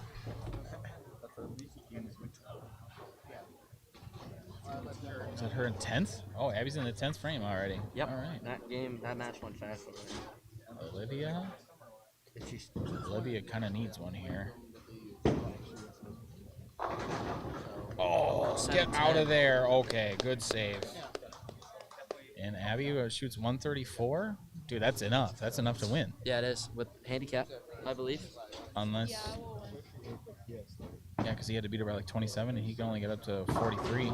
Yeah. Straight leaves a soft 8.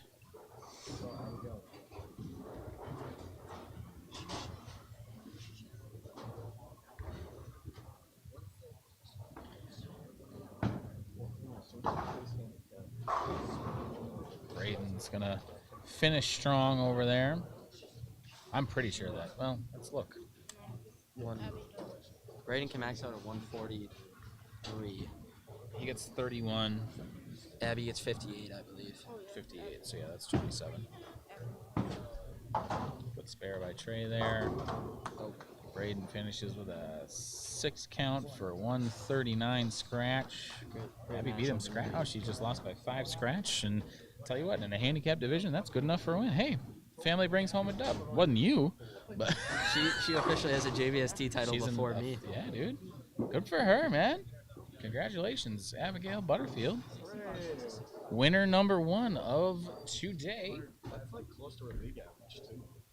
Yeah. All right. Mr. Hendricksmeyer off of a split on this lane and a spare on his last shot on the right lane.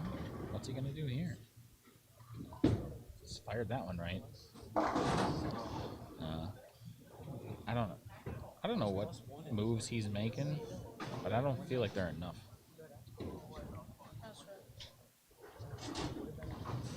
As Olivia unfortunately misses the 1-2-4 to the right, leaving them all standing.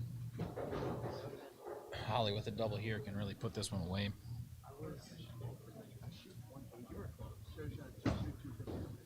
Two. It's a good spare. Good spare conversion.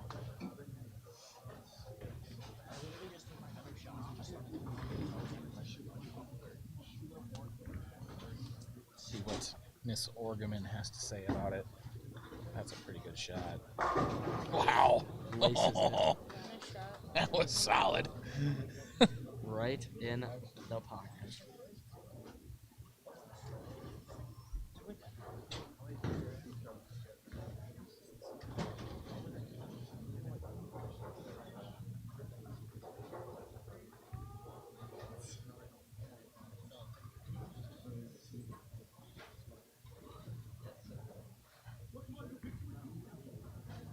7, 8, 9, 10, 11, 12. Just gotta make sure that slide is good. Hey, I've seen some weird like pre-shot routine things. Hey, it worked. I can't judge the guy if it works. There's a Holly. Oh, Great shot. I think that one was just as good as the last For one. the 3-bagger.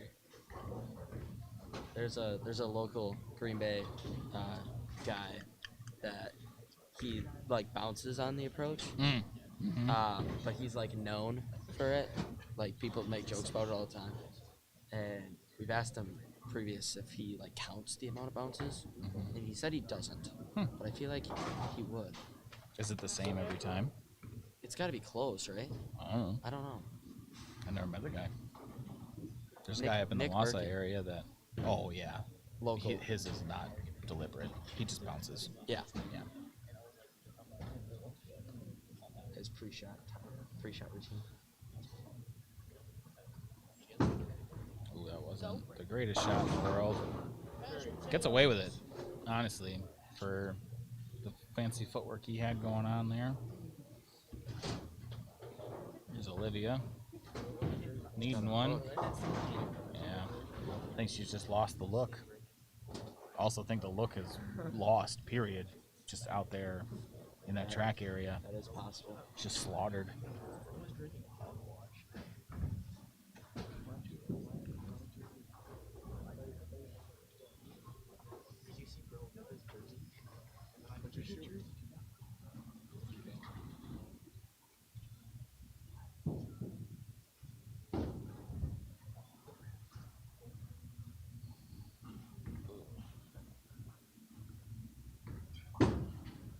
Two stickies in a row.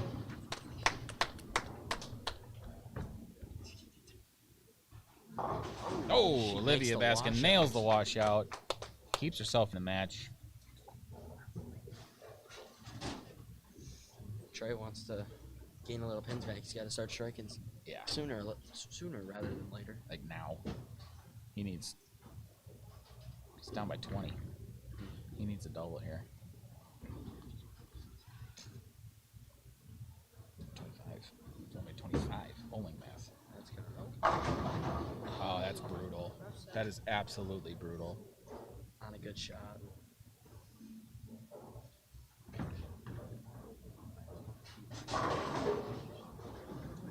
That's just about going to wrap that match up over there. Holly Orgeman's going to be our girls champion. Back-to-back. Back-to-back JBST Women Ladies Scratch Division champ. Correct. Holly Bowls two-handed on Instagram. Or Holly Bowls two hands. Something like that. I'm not sure.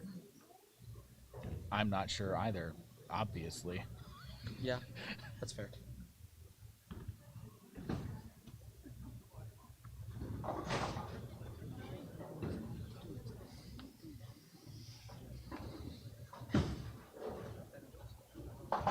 Here we go. Nice Last to one. 7 pin. It ain't over till it's over, but it's almost over. Correct.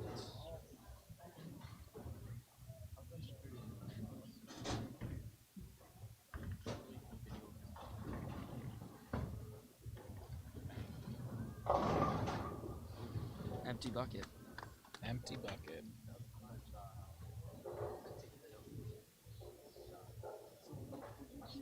More than enough.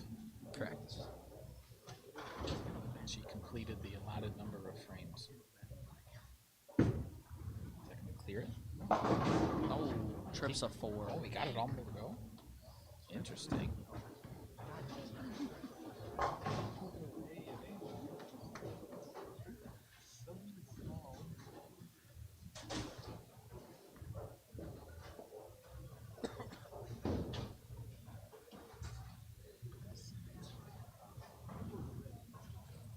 The entire difference in this match is that 3, 6, 7, 10 that Trey left.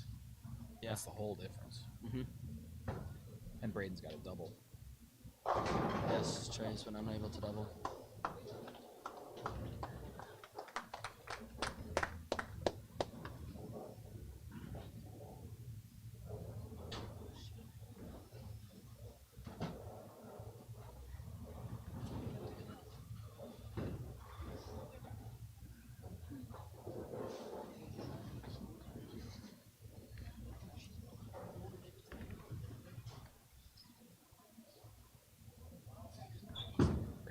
So they're going to put it away. Oh, and he gets the hit. That's a big one. So we've already crowned 2 champions. Abigail Butterfield, handicap division. Holly Orgeman, ladies scratch division. We are a strike away from Braden Malish here. A mark and yeah, he needs a mark and like 5. A mark and 5. It's not over till it's over, they say though.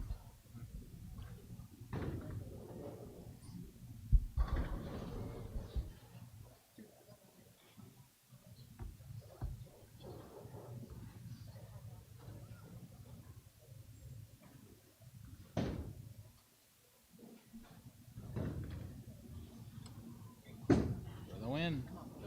Oh, That's not a 2-4-7. gimme. Now does he go back up at the spare? I don't actually have a clue. Back up at the spare or hook at it? Dude, I legit. I think he's just gonna. Or straight. Straight end over end, right to left, and That's an interesting spare for a righty. in this environment too. Yeah. When you know the track is blasted. It looks like he knows what he wants to do with it. At least he didn't really question it. He grabbed his ball and was ready to rip.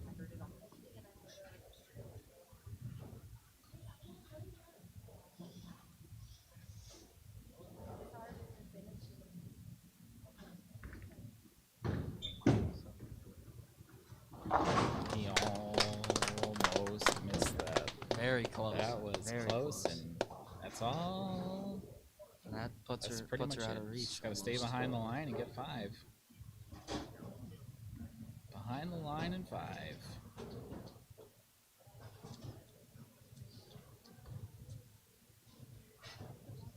What a great match. What a great final.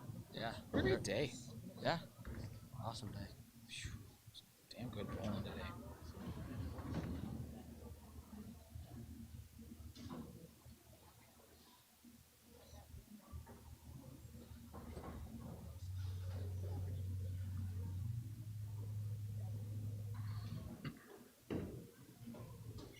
Five for the win. Braden Malish. That's enough. That's it. 2023 Ashwaubenon Bowling Alley. JBST. Boys, men's, whatever you'd want to call it. Scratch champion. Trey Hendricksmeyer, runner-up. Doesn't go 3 for 3 on the stream. Wins as he goes to change balls because he's curious now and he wants to learn. Yeah. As he throws this purple hammer that just got slammed with a 360 pad just merely hours ago. Not even an hour. Oh, Not yeah, even. yeah. I mean, it probably has been hours at this like point. 20 and 30 minutes maybe. Has it? I 'Cause thought it he was at did the beginning of before match this play, at the advancers round.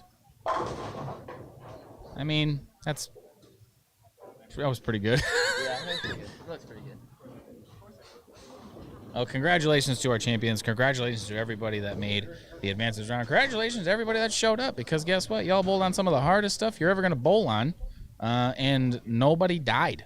That is fair. That's a win, because this was hard. Some people did get hurt though. Yeah, well, dude, my mental game got hurt just watching it, so not in a bad way. Thank you very much to Chris for hosting. Thank you very much to Ashwaubenon Bowling Alley for being such wonderful hosts as well. Or I guess Chris was making the whole thing happen.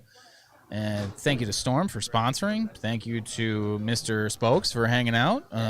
Thank you to myself for doing it, I guess. I was gonna say thanks to Ben. Yeah, man. For coming out and It's a pleasure. supporting the tour. It's always my pleasure. I hope you guys enjoyed it. We'll be doing it again here, sounds like in about a couple months. But until then, don't forget,